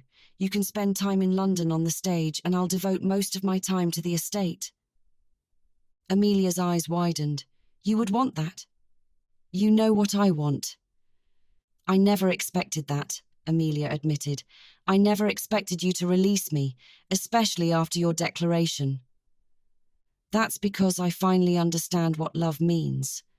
The marriage is a necessity for legitimacy, but I'm not going to bind you to me." He resumed his seat. Amelia looked at him. "I don't know what to say. I think I'm in shock." Kit smiled. "After everything we've been through, I admit I was shocked myself. But there it is. And don't worry, I don't expect anything in return. You've been quite amiable with my mother and aunt, and that's enough for now." Amelia took a step from him but remained where she was. When he smiled at her, her heart turned, and she almost stumbled into the chair before she turned from him and left his study. Upstairs in her room, she sat on the bed. She was shocked. Kit loved her. Kit Beaumont. Arrogant, cocky, handsome Kit. Kit, who had thought to buy her off and then seduce her, loved her. Her mind whirled. It was quite a lot to take in. And then there was the offer of an arrangement. She could live in London and spend time doing what she loved. She had not expected that of him. He was prepared to release her rather than hold her to him. It gave her pause. When she left, Kit dropped his pen onto the desk and breathed out a heavy sigh. He had been frightened but decided to tell the truth and shame the devil. The truth was, he loved her. Kit would no longer hide his feelings. Amelia knowing made him feel naked with his emotions, but he would rather that than lie. It didn't matter. He picked up the ledger. The truth was known. What she did with it didn't matter. But once the baby was born, she would decide to live in London, and his heart ached at the thought of no longer seeing Amelia over the breakfast table or hearing her laugh. She would want a life away from him, but that was a bridge they would cross when they came to it. For now she was here. In front of the assembled people, including her theatre friends and the Prince of Wales, Kit pulled her into his arms and kissed her longingly. It wasn't brief, but lingered for several seconds before he ended it. She blushed, and the church erupted in applause. Now she was Amelia Beaumont, Countess of Hatton. The wedding banquet was laid out at the Great Hall, and the food was varied and delicious. Margaret had outdone herself.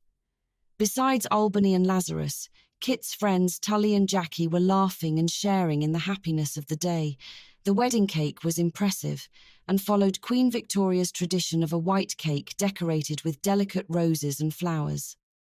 Amelia looked down at her left hand and the sapphire surrounded by diamonds. When she asked Kit why he had chosen the ring, he'd said the sapphires reminded him of her eyes. As she moved about the room, greeting her guests, she immediately noticed a change as Kit's friends and acquaintances addressed her as "my lady." It was startling when she first heard it, and then reality set it. She was the Countess of Hatton. Kit had a surprise for her that afternoon. He knew that she was lonely in the country and arranged to have Ginny Snyder, her parents' housekeeper, join the household. Though a housekeeper ran the larger household, Ginny had agreed to come and oversee Amelia's small household separately. With the baby coming, there would be a nursery and a maid to keep an eye on. "Thank you, Kit," she said softly when they had a moment alone. "I thought it would help ease your burdens, and I know you are fond of her," he added. "I am. I'm very touched," she said. He kissed her once on the lips. "I'm glad it pleases you." As the guests dispersed and the low afternoon light was soft in the sky, Kit had another surprise for her. Seated in the parlour alone, he gave her a small package. "It's my wedding gift to you." "You've given me enough already." "One more." She opened the box. Nestled inside the tissue paper was the lovely fan she had seen at Madame Simian's shop. "Oh!" She brushed the fan with her fingertips and tears welled inside her eyes. "It's beautiful." "How did you know?" "Mother." "I wanted it very much that day, but she said she wouldn't sell it." "Yes, she told me, but when I approached her she agreed. She said she saw how much you loved it and knew you would treat it as lovingly as she would." "I will. Come." He put out his hand. "Let's see the grounds as a married couple." Still dressed in their formal wedding attire, they walked along the bank of the river. The birds quietly chattered above them. She had a sudden idea. "Let's go on the river," she said in a giddy voice. They found a small rowboat that could fit them comfortably, and on their wedding day, they sat together in the small boat, admiring the sunset together. "It is a lovely place, Kit." She nodded as she looked past the green lawns to the house. "It's so peaceful." "You need never leave," he said huskily. A light drizzle began and she cried out. A large gum blanket was folded at the bottom of the boat, and he opened it quickly. "Lie down in the bottom of the boat," he directed. She did as he instructed, and he joined her, covering them both with the blanket. She started to laugh at the ridiculousness of the situation, and he did as well. The rain patted the blanket, but they were underneath it and in a cocoon of their own making. "This is your fault," he said, smiling. "You wanted to be on the river." "So I did." They lay staring at each other under the blanket, and then Amelia moved forward to kiss him. When she kissed him a second time, his arms came around her. It happened quickly as they came together, and he was lifting up her skirts and she was sighing in his ear. When it was over, she lay in his arms as the rain continued to pelt the rubber blanket. "By the time the rain stops, we may be in the English Channel, my lovely bride," he commented wryly. Amelia giggled. "We may be." 6 months had passed since the wedding. Amelia looked down at her large belly. "I'm the size of a whale." "Indeed you are not," Ginny said as she placed the tea before her. "Certainly not," Margaret echoed the sentiment. "You're blooming." Amelia rolled her eyes at them both. "It's too much. My back aches. My feet are swelling." She sipped her tea. "The doctor says it can't be much longer. 2 weeks at the most," Margaret said. "Good, before the summer heat starts." Amelia sighed. "Oh, my back." She massaged it. "We're all here for you, Amelia," Margaret stated assuredly. "You've nothing to worry about." "I'm sure everyone is envious of you, my dear." Ginny smiled. "I've never seen such an attentive husband as his lordship." "Have you, madam?" she asked Margaret. "Absolutely not. He's too much." She shook her head. Just the other day, Amelia claimed she was cold and he had heated bricks brought up to her room at 1 a.m. Poor servants. Amelia smiled to herself. "And the milk," Ginny recalled. "My lady had a craving for milk and he went to the dairy himself to fetch it. Can you imagine?" "You two, enough," Amelia admonished. "His lordship is most kind and thoughtful." Kit was standing in the doorway. "Am I?" His voice was low. "You are." Amelia looked up at him shyly. He came into the room and placed a hand on Amelia's shoulder. "I must go to London to sign some papers." They can't wait. Don't worry. I'll be back in 2 days' time. Margaret waved her son away. She's in good hands, everything is prepared, and the doctor is a 20-minute ride away. I know, he said, looking down at Amelia. I just don't wish to be away at such a time. Amelia covered his hand with hers. I'll be fine. He leaned over and kissed her lips. I'll return soon. Amelia returned her attention to the book she was reading, The Law and the Lady by Wilkie Collins. It was a detective story, and she might enjoy it if she could get through a page without falling asleep. She watched Kit leave the room and sighed. Something had changed between them.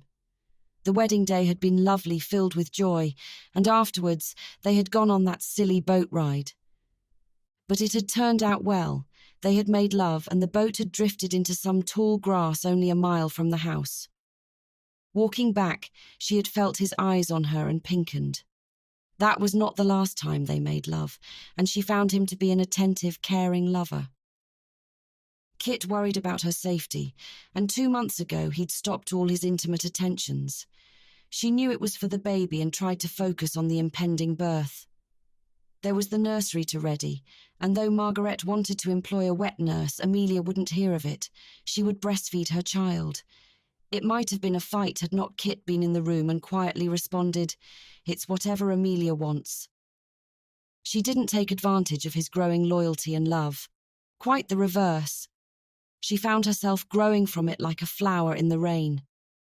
When he was in the room, she let down her guard and would ask his advice.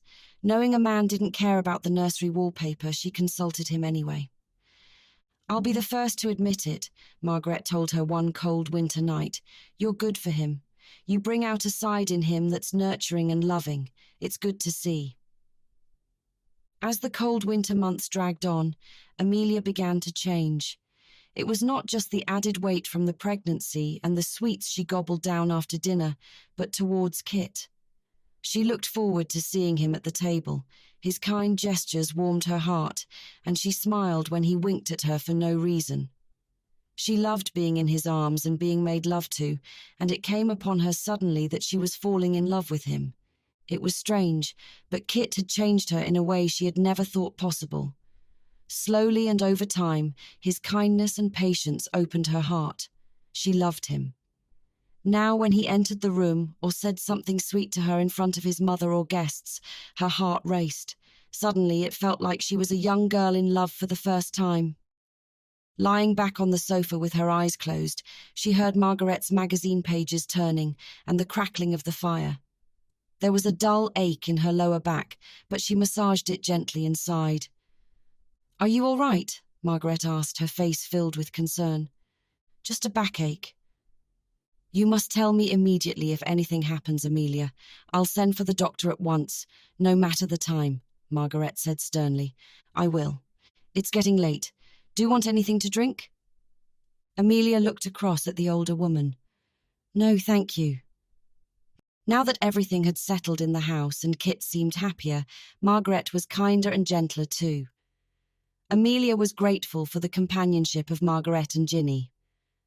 "I'm going to go to bed," she said, pushing herself off the couch.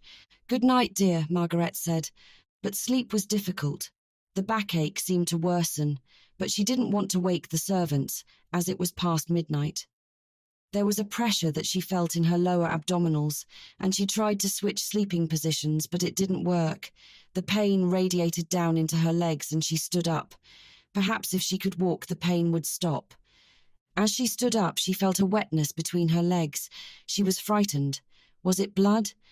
But when she touched herself and looked at her fingers, she saw it was a clear substance. She tried to ignore the dull ache in her back as she left her room. Going down the hall, she knocked several times on Margaret's door. She winced as she tried to sit on the chair in the hallway. A moment later, Margaret came to the door in her wrapper, her hair in soft rags to curl her hair.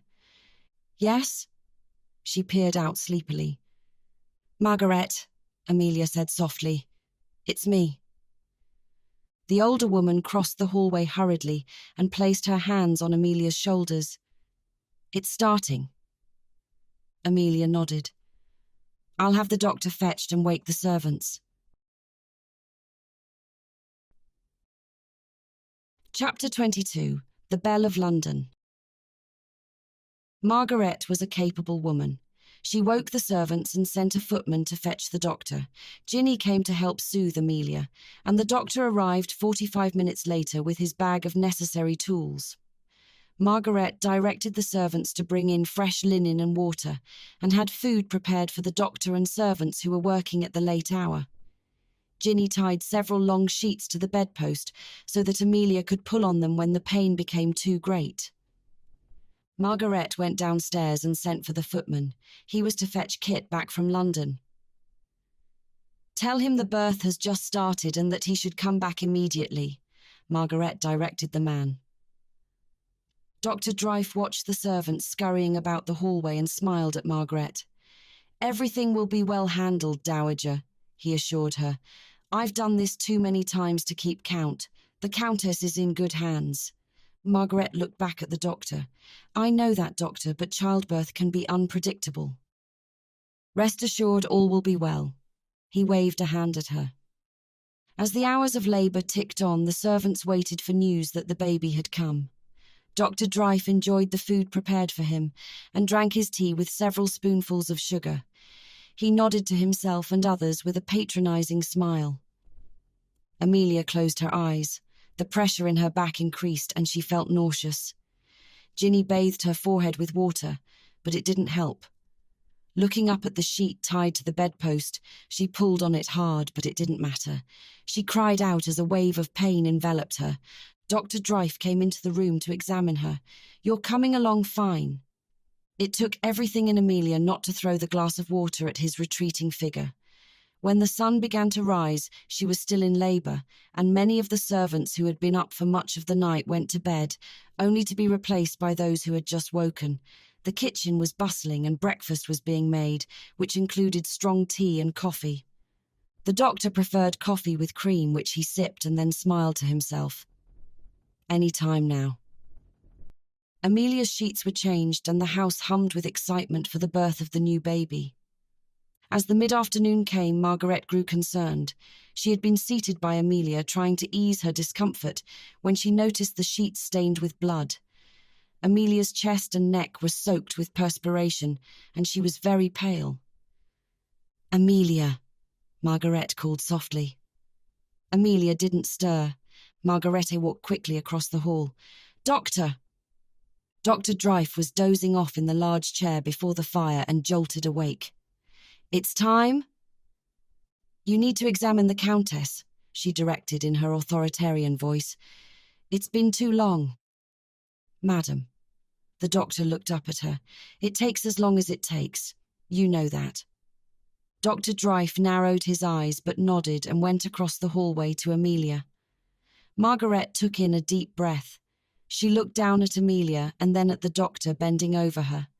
Nothing was wrong. Each birth was different. She must not show concern on her face. Amelia would see it and be disturbed.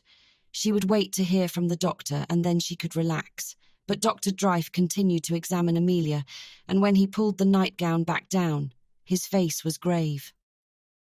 Dr. Dryfe stood up and motioned for Margaret to follow him.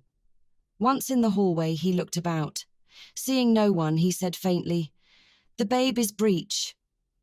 Margaret's eyes widened. "Breech." Dr. Dryfe nodded. "That's why there's been no movement all night and today."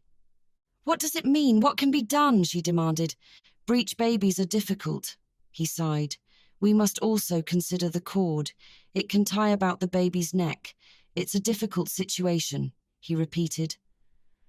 Margaret felt such a sense of impending doom that she steadied herself against the wall.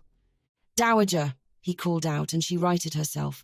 "We must focus all our energies on the Countess," Margaret said sternly. "Tell me what you need. We have a household of servants at your disposal. Anything you require can be had." The doctor sighed heavily. "That's just it, Dowager, a breech child." He shook his head. "Do you not recall Victoria, the Princess Royal's birth with Wilhelm? He was breech and the birth was horrendous. They still speak of it in the medical field. His lame arm." Margaret clutched at her throat.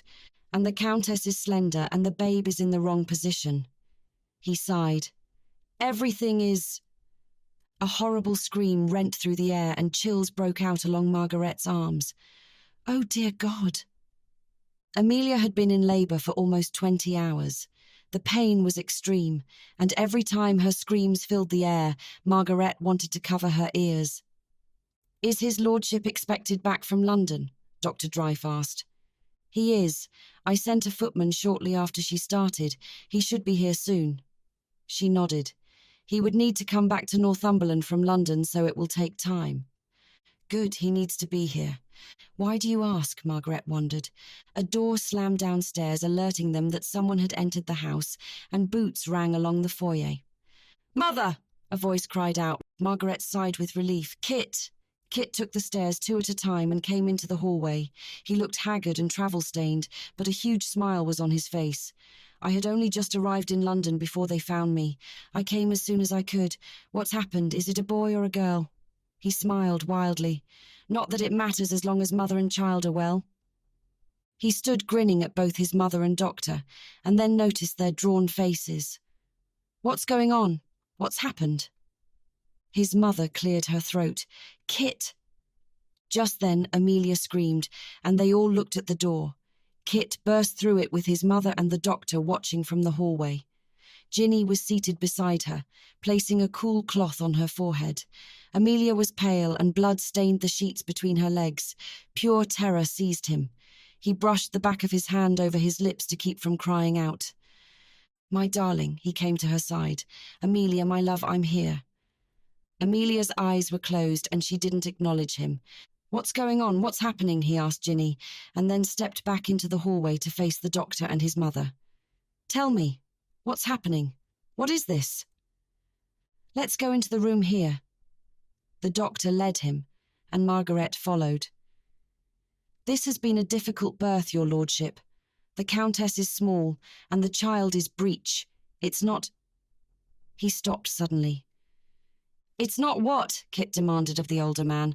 "A child in the breech position causes complications. If I try to use forceps, it could damage the child, or the cord could be around the neck and cause the child to suffocate." The doctor looked concerned. "Forceps are dangerous." "Jesus," Kit whispered.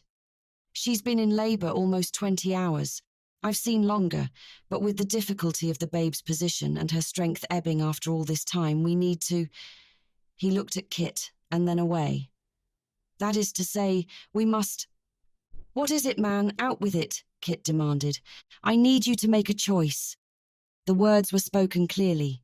Margaret covered her mouth and cried out, "No," but Kit frowned. "Make a choice? What choice? You have to decide." The doctor cleared his throat. "If you want me to save the life of the Countess or the life of your child." Kit was stunned. "What are you saying?" His voice was hoarse and raw. What do you expect me to do?" His eyes filled with tears as the words sank in. "You must think rationally here, my lord. If the child is a boy, he'll be the heir. You can always marry again," he said calmly. The mantel clock ticked quietly as Kit stared at him. Kit growled, "Get out of my sight!" Kit felt dizzy and sick. It wasn't possible. It couldn't be happening. They had been through so much, and now when they were about to be a family, he was to lose her. Impossible. His mind raced. He took the stairs again and entered his study. He threw back a whiskey and contemplated a second, but he needed a clear head. He looked down at his shaking hands. When the door behind him opened, he turned, about to rage at the doctor, but it was his mother. She moved to the bar and poured herself a whiskey as well. Taking a sip, she turned to him. "There's a woman in the village, Kit," she began. "At best, some say she's a midwife who helps women birth their babies. And the worst, they say she's a witch." Kit almost laughed and rolled his eyes. Christ. He rubbed a hand across his forehead.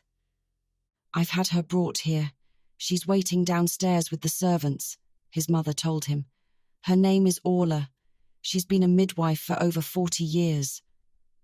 "I can't lose her, Mother," he said, the tears threatening to spill over. "I can't." "I've known of breech babies being born before," his mother said. They are difficult. Have the women you've known died? Kit asked, not wanting to hear the answer. Yes, but I brought Orla here as a possibility. Dr. Dryfe is knowledgeable, but so is she. Let's bring her up to look at Amelia. It can't hurt, and at this point... Yes, bring her now. But Dr. Dryfe was outraged when Orla climbed the stairs. She was a small, stout woman with a round face and kind grey eyes. She was well known in the village, having lived there her whole life. I won't stand for it, he said loudly. Kit faced the older doctor in the hallway. You will stand for it, he said coldly. You'll stay in the room across the hall, and if we need you, you'll be called. Do you understand me?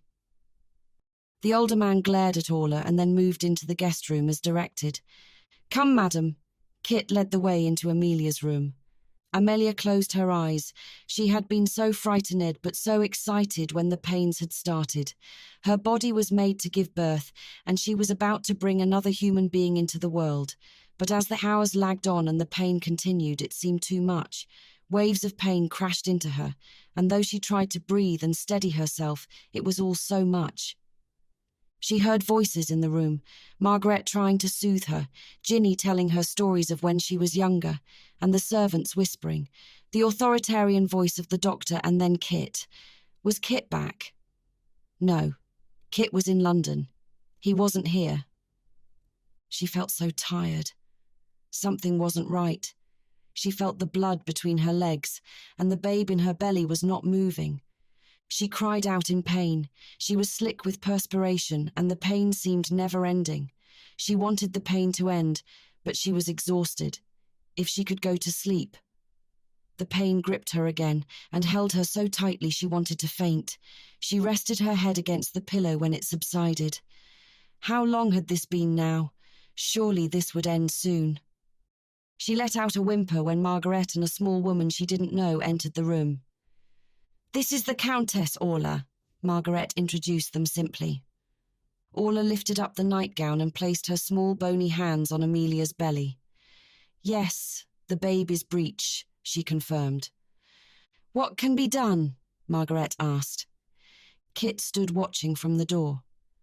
Orla took a small bag she had brought with her and oiled her hands. Her small hands were a gift from heaven, as they enabled her to press on Amelia's stomach to try and turn the baby into the correct position. She placed another hand inside Amelia to help turn the babe. We must get her up, Orla said softly. You must both support her. She indicated Margaret and Ginny, and both women agreed. They each took an arm and moved her to stand. Then Orla moved Amelia's legs apart so that when she stood she could squat. This is the natural way, the pull of the gravity and the earth, she said. At the centre, at the core, is the mother and the child. Grant, O Great Spirit, thy protection, and in protection strength, and in strength understanding, and in understanding knowledge, and in knowledge the knowledge of justice, and in the knowledge of justice the love of it, and in that love the love of all existences, and in the love of all existences the love of Great Spirit our Mother, and all goodness.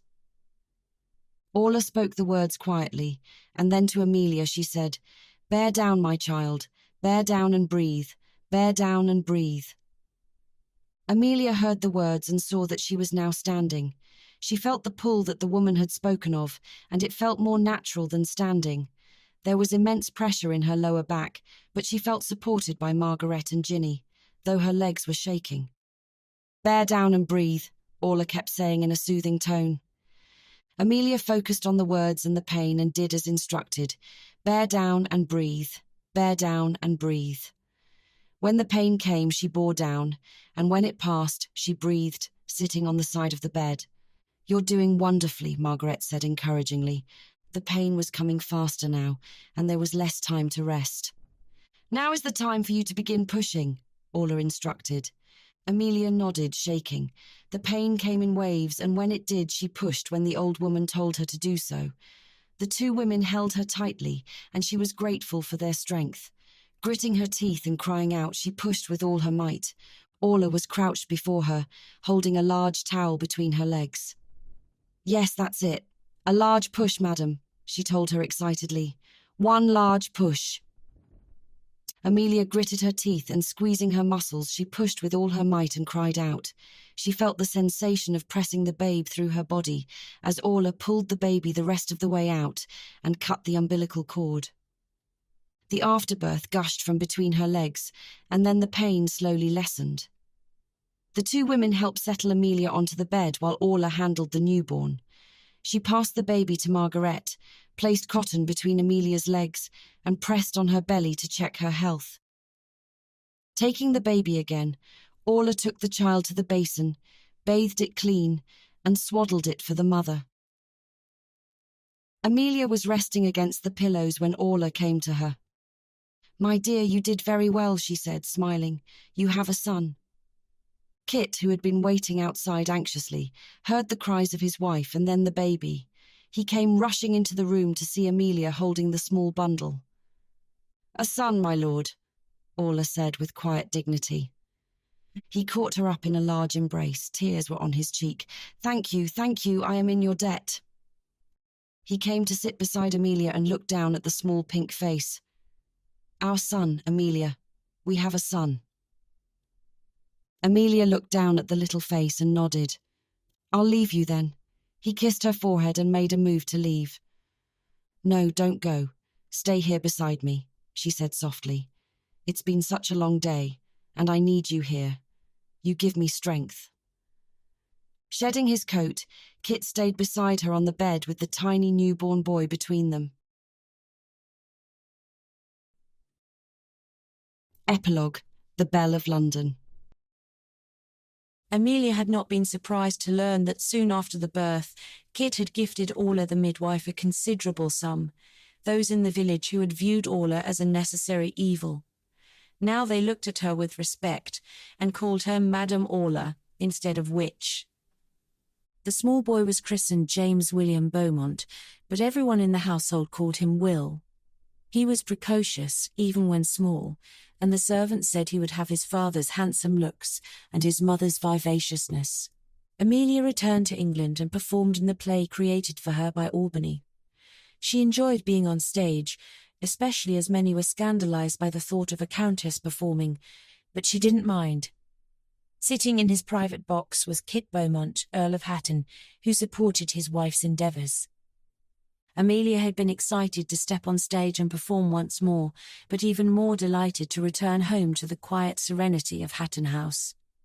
She doted on her young son and found her household a warm and welcoming place. Ginny ran the nursery with brisk efficiency, and Margaret stayed in Northumberland to manage the larger household. Kit continued to run the estate with his manager, Ian. When Amelia did recover from the difficult birth, Kit was solicitous and loving, but never allowed himself anything beyond it. "I am fully recovered," she told him after dinner. "I won't break." "Of course you won't," he smiled. "I just worry for you. That's all." Amelia took a sip of her coffee. "Orla said there shouldn't be any reason why we can't have another child in due time." "No," he said quickly, standing. "I won't do it." Amelia smiled. "Kit, women have difficult births all the time, but our bodies were made to give birth. It's natural." He came to stand before her. "I thought I lost you," he said, his hands on her shoulders, his voice thick with emotion. "I won't go through that again." "Your mother told me what the doctor said to you, about the choice he asked you to make," she said quietly. "The man's a barbarian, not fit to administer medicine to a dog," Kit said angrily. "But I'm here," she said, placing her arms around his neck. "I'm well, and I don't think you should deny us the enjoyment of lovemaking because of it. I'm healthy and recovered, and poor Will. He'll need a sibling or two." "Will he?" Amelia smiled. "Our love should fill up the house with children's laughter." "Our love?" He stopped to stare at her. "Don't you think?" she said innocently. "I love you very much, Amelia," Kit told her honestly. "I was a damn arrogant fool when we first met, but I've known for some time how lucky I am to have you as my wife." "I love you, Kit. It's taken me a little bit longer, but I do. I love you." She said the words with certainty. He kissed her, holding her tightly. "You don't know how I have longed to hear those words. I never thought to," he breathed on a sigh. "You and I have had a rocky start, but I see you now for what you are, and underneath your arrogant exterior is a kind, loving man I am proud to call my husband." She nodded. "My darling Amelia." He touched her cheek. "Every day, you are in my thoughts as I strive to do better and do good for those who rely on me." The fire crackled behind them as her hand lingered down his arm. "Come then," she said, her eyes bright. "Let's try for a girl this time."